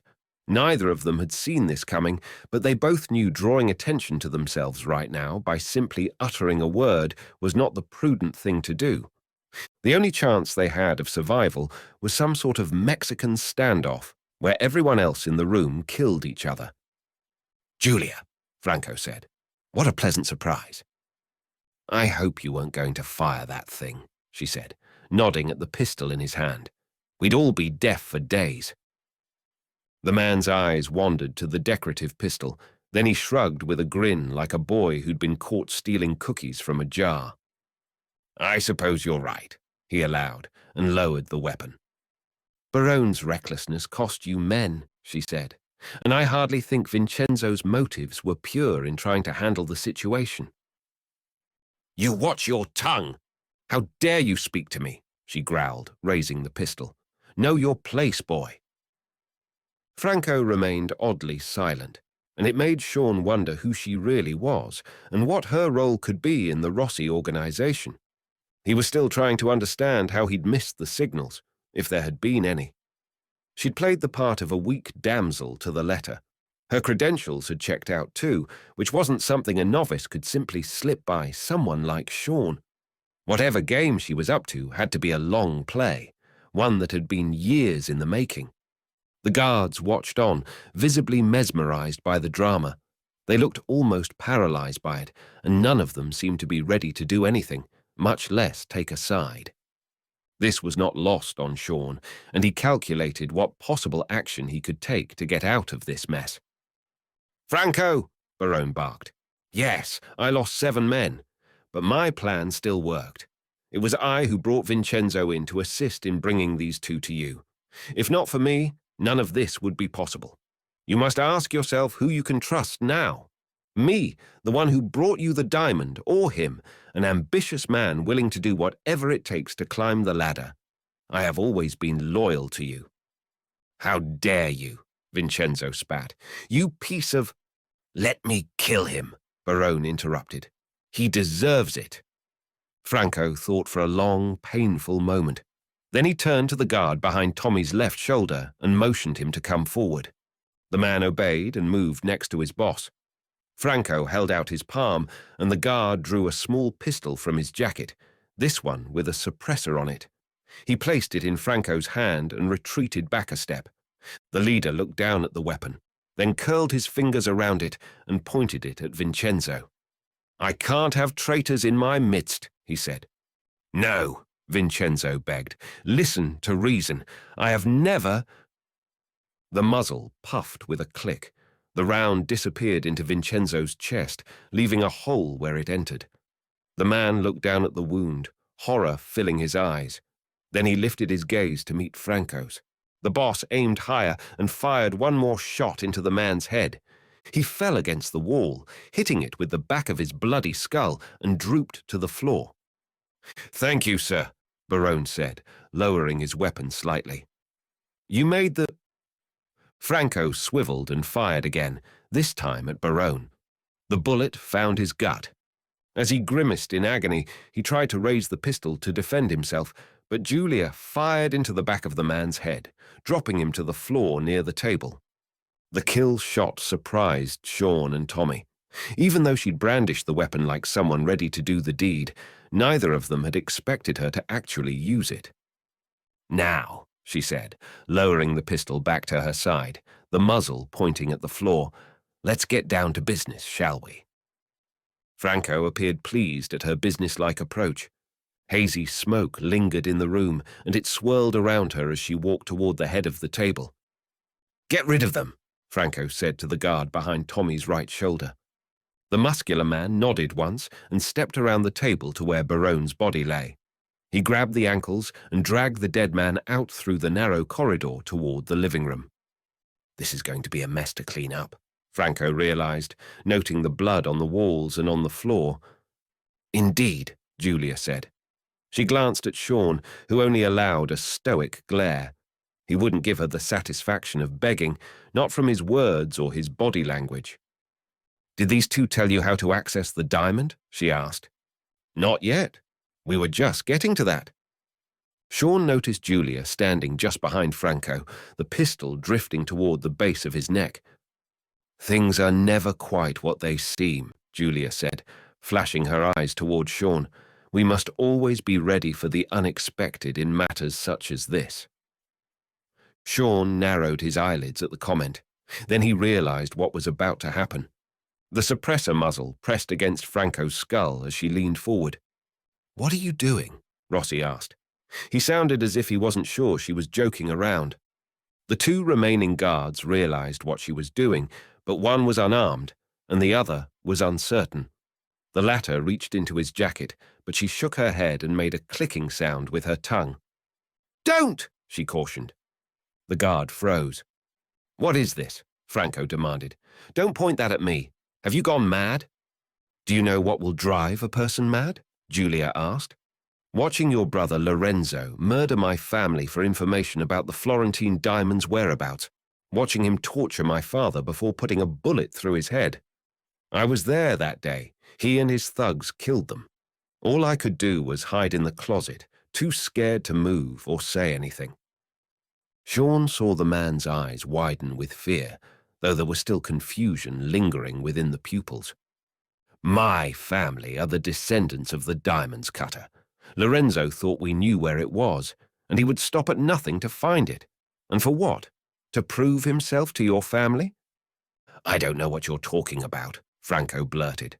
"Perhaps, or perhaps you're lying. I don't care either way. You're going to die, and when I'm done with you, I will find your brother, and I will bring your family's reign to an end." Grim reality chiseled Franco's face. "If you murder me, you will not get off this boat alive. My men will kill you before you can touch the ramp." "I guess we will just have to take that risk," she said. "No, wait." The pistol clicked. Red mist spewed out of his right cheek just below the eye. The two guards jumped, startled by the abrupt execution.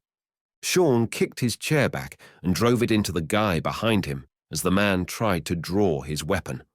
The chair pinned the goon against the wall long enough for Sean to stand, turn, and drive his fist squarely across the man's jaw.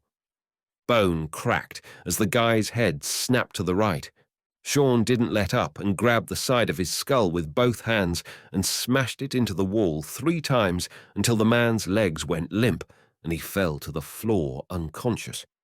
At the same time, Tommy spun out of his chair and whipped his elbow around his guard's temple. The shot to the head dropped the man instantly, knocking him out cold. Both the Americans immediately set to checking the unconscious guards for additional weapons, but found none.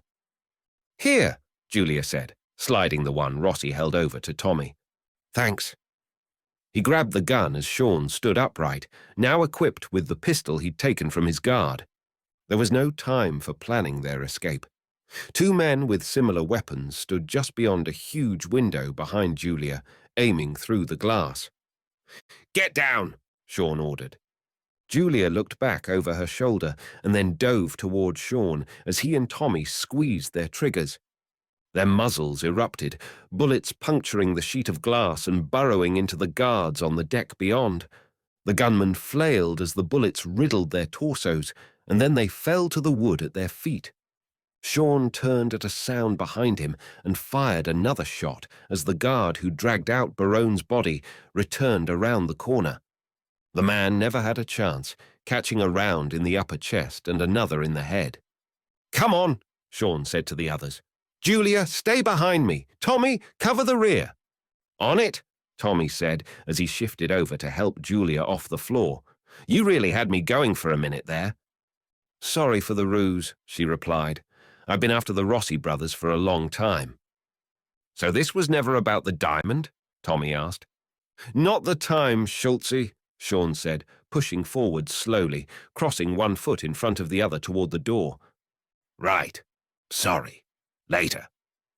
Julia fell in line behind Sean and followed him, stepping carefully around the smeared blood on the white floor until they reached the open door. Sean leaned into the left side of the door and aimed his pistol through the opening. The guard standing there turned his head in time to see the flash of the muzzle.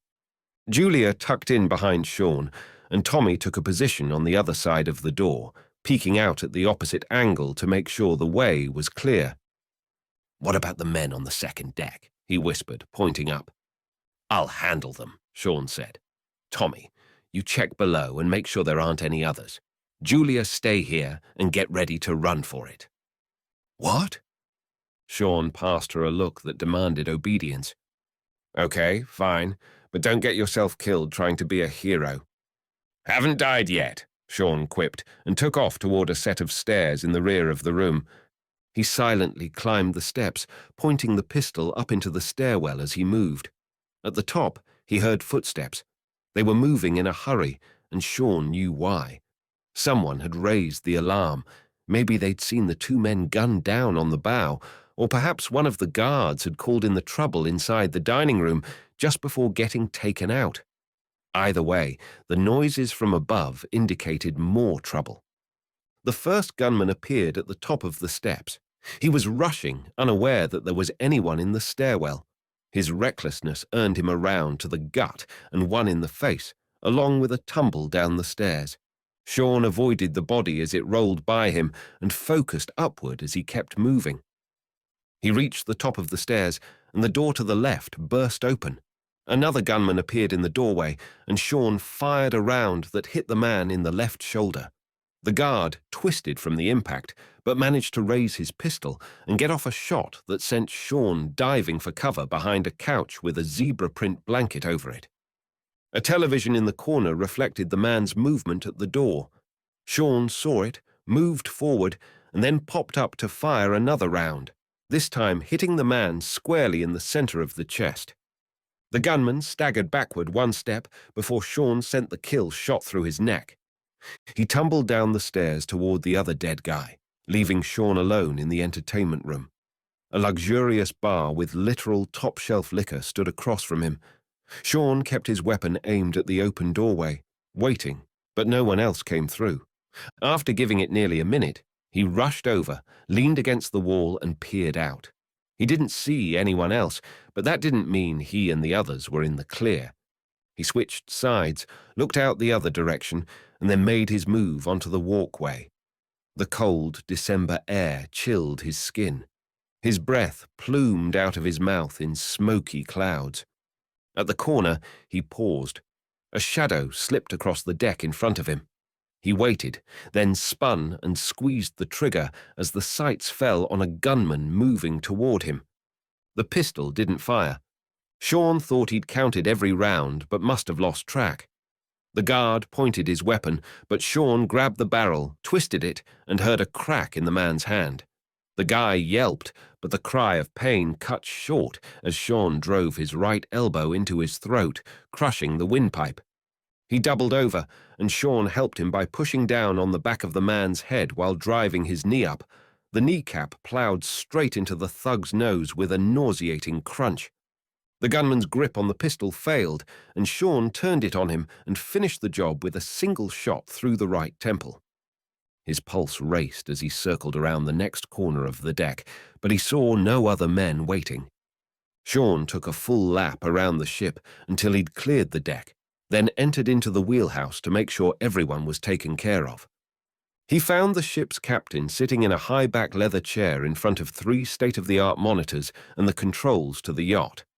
The man was drinking a cup of coffee, listening to something on a pair of noise-cancelling headphones. He never knew Sean was there. Sean backed out of the control room and returned down the stairs. He found Tommy and Julia waiting by the door where he'd left them. "Anyone below deck?" Sean asked. Tommy shook his head. "Not that I saw, but I barricaded the door, so if anyone was hiding, they won't be getting out anytime soon." "Good enough. I say we get out of here." Sean looked out to the docks and again down both sides of the ship before leading the other 2 along the deck and over to the ramp. He allowed Tommy and Julia to pass, then followed them down to shore while covering the rear. Once on the docks again, he tossed the pistol into the murky black water and walked quickly away toward the streets beyond the buildings of Chelsea Piers. As they hurried through the cold, dark New York night, Sean looked back a dozen times to make sure they weren't being followed, but he never saw any figures emerge from the shadows. They reached the street, and Tommy stuck out his hand to hail a cab. After a few tries, one of the cars pulled over to the curb. Tommy opened the door for Julia, then went around to the other side. She and Sean climbed in, and the driver asked where they were headed. "Central Park," Tommy answered. "No," Sean corrected. "We're going to LaGuardia." Tommy and Julia both turned their heads and faced him with confusion dripping from their eyes. "What?" Tommy asked. "LaGuardia. We're not going to the park." "You guys sound like you can't make up your minds," the driver said, sounding a little irritated and entertained. Tommy saw the look in his friend's eyes and surrendered. "Okay, fine. Airport it is." but I would love to hear this one. The driver pulled away from the curb after flipping on the fare. The city lights passed by through the window against the backdrop of a bright winter moon. "You going to tell us what's going on?" Tommy asked when they were 5 minutes away from the piers. Sean nodded. "What we're looking for isn't at the monument in Central Park." "How do you know that?" Julia wondered. "Yeah, I mean, you came all the way to New York to find it," Tommy added. "I came to New York because you got nicked by the Rossis, but I didn't know that—" He stopped himself, thinking it better to not say the word diamond within earshot of the driver. "I didn't know it wasn't here until Rossi was talking about where it could be hidden. I got to thinking, it doesn't make sense that the thing would be in such a public place, with no security. And then it hit me." He paused and waited. "What hit you?" Tommy insisted.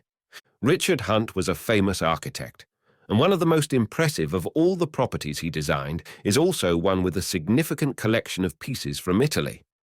They kept their eyes squarely locked on him in anticipation. This property was owned by a family who had a keen interest in the preservation of Italian design and architecture. So much so, they brought one peculiar piece to the grounds and installed it there in a courtyard. It's called the Hunt Fountain, but it came from Italy, and it's on the grounds of the Biltmore Estate in North Carolina. Chapter 22, Asheville, North Carolina. The magnificent Biltmore Estate glowed like a palatial stone Christmas tree. The glittering lights radiated into the cold mountain air to the point they dimmed the stars in the heavens above. Sean stood by his wife, Adriana, holding her hand as they gazed upon the wondrous sight. Tommy and his wife, June, stood next to them, with Julia in the middle of the four. They surrounded a stone fountain in a quiet and largely ignored by the public courtyard of the Biltmore Estate. Christmas was only a few days away, and most of the grounds were packed with tourists there to see one of the most impressive displays of holiday decorations and lights anywhere in the world. Tickets were always sold out for this time of year, but Tommy had pulled some strings with a friend based in nearby Fletcher. They'd spent an hour walking the grounds and touring the mansion before finding their way here to the Hunt Fountain, an octagonal Italian Renaissance piece with reliefs of men's heads and torsos gazing out from each corner, along with other seemingly random designs of horned creatures, flowers, and coats of arms. The air was cold and fresh, with hints of evergreen and dried leaves laced on the breeze from the surrounding forests. "You really think it's in there?" Julia asked, staring at the stone fountain. Water spewed from an umbrella-shaped spigot in the center and splashed into the pool within the basin. Sean rolled his head around to loosen his neck. "Yeah, I do." Tommy huffed. "I mean, we'll never really know, will we? It could be at the Memorial Monument in Central Park." "No," Sean said. "It's here, where it can be protected. That was the family's intention all along, to keep it safe, as they did for so much Italian and other European culture through the years." Julia sighed. It would have been nice to actually see it, though. No one said anything for a couple of minutes. "What are you going to do?" Sean asked. "Head back to Italy and your agency? Or was that just a ruse?" Julia laughed. "No, I really am an archaeologist, and yes, I will return to my post. But I'm not done with the Rossis. They have to pay for what they've done. Sooner or later, Lorenzo will slip up, and I will get to him." "Sounds like a dangerous proposition from what I understand," June said, chiming in. "If you would like some help," Adriana entered, "and I'm in the area, let me know." "Thank you, all of you. You've done more than I could have ever asked for, and I have closure to a chapter of my life that desperately needed it. But if things get to that point, I will reach out. For now, I just want to take in this moment. We are standing in the presence of an artifact that no one has seen for over 100 years, was held by the hands of emperors and kings, and sought after for centuries." "Pretty crazy when you think about it," Sean quipped. "Yes," she agreed, "it certainly is. Copyright 2024 by Ernest Dempsey. All rights reserved. No part of this book may be reproduced in any form or by any electronic or mechanical means, including information storage and retrieval systems, without written permission from the author, except for the use of brief quotations in a book review. All names, places, and events are either fictional or used in a fictional way. Any association to these real or imagined is purely coincidence.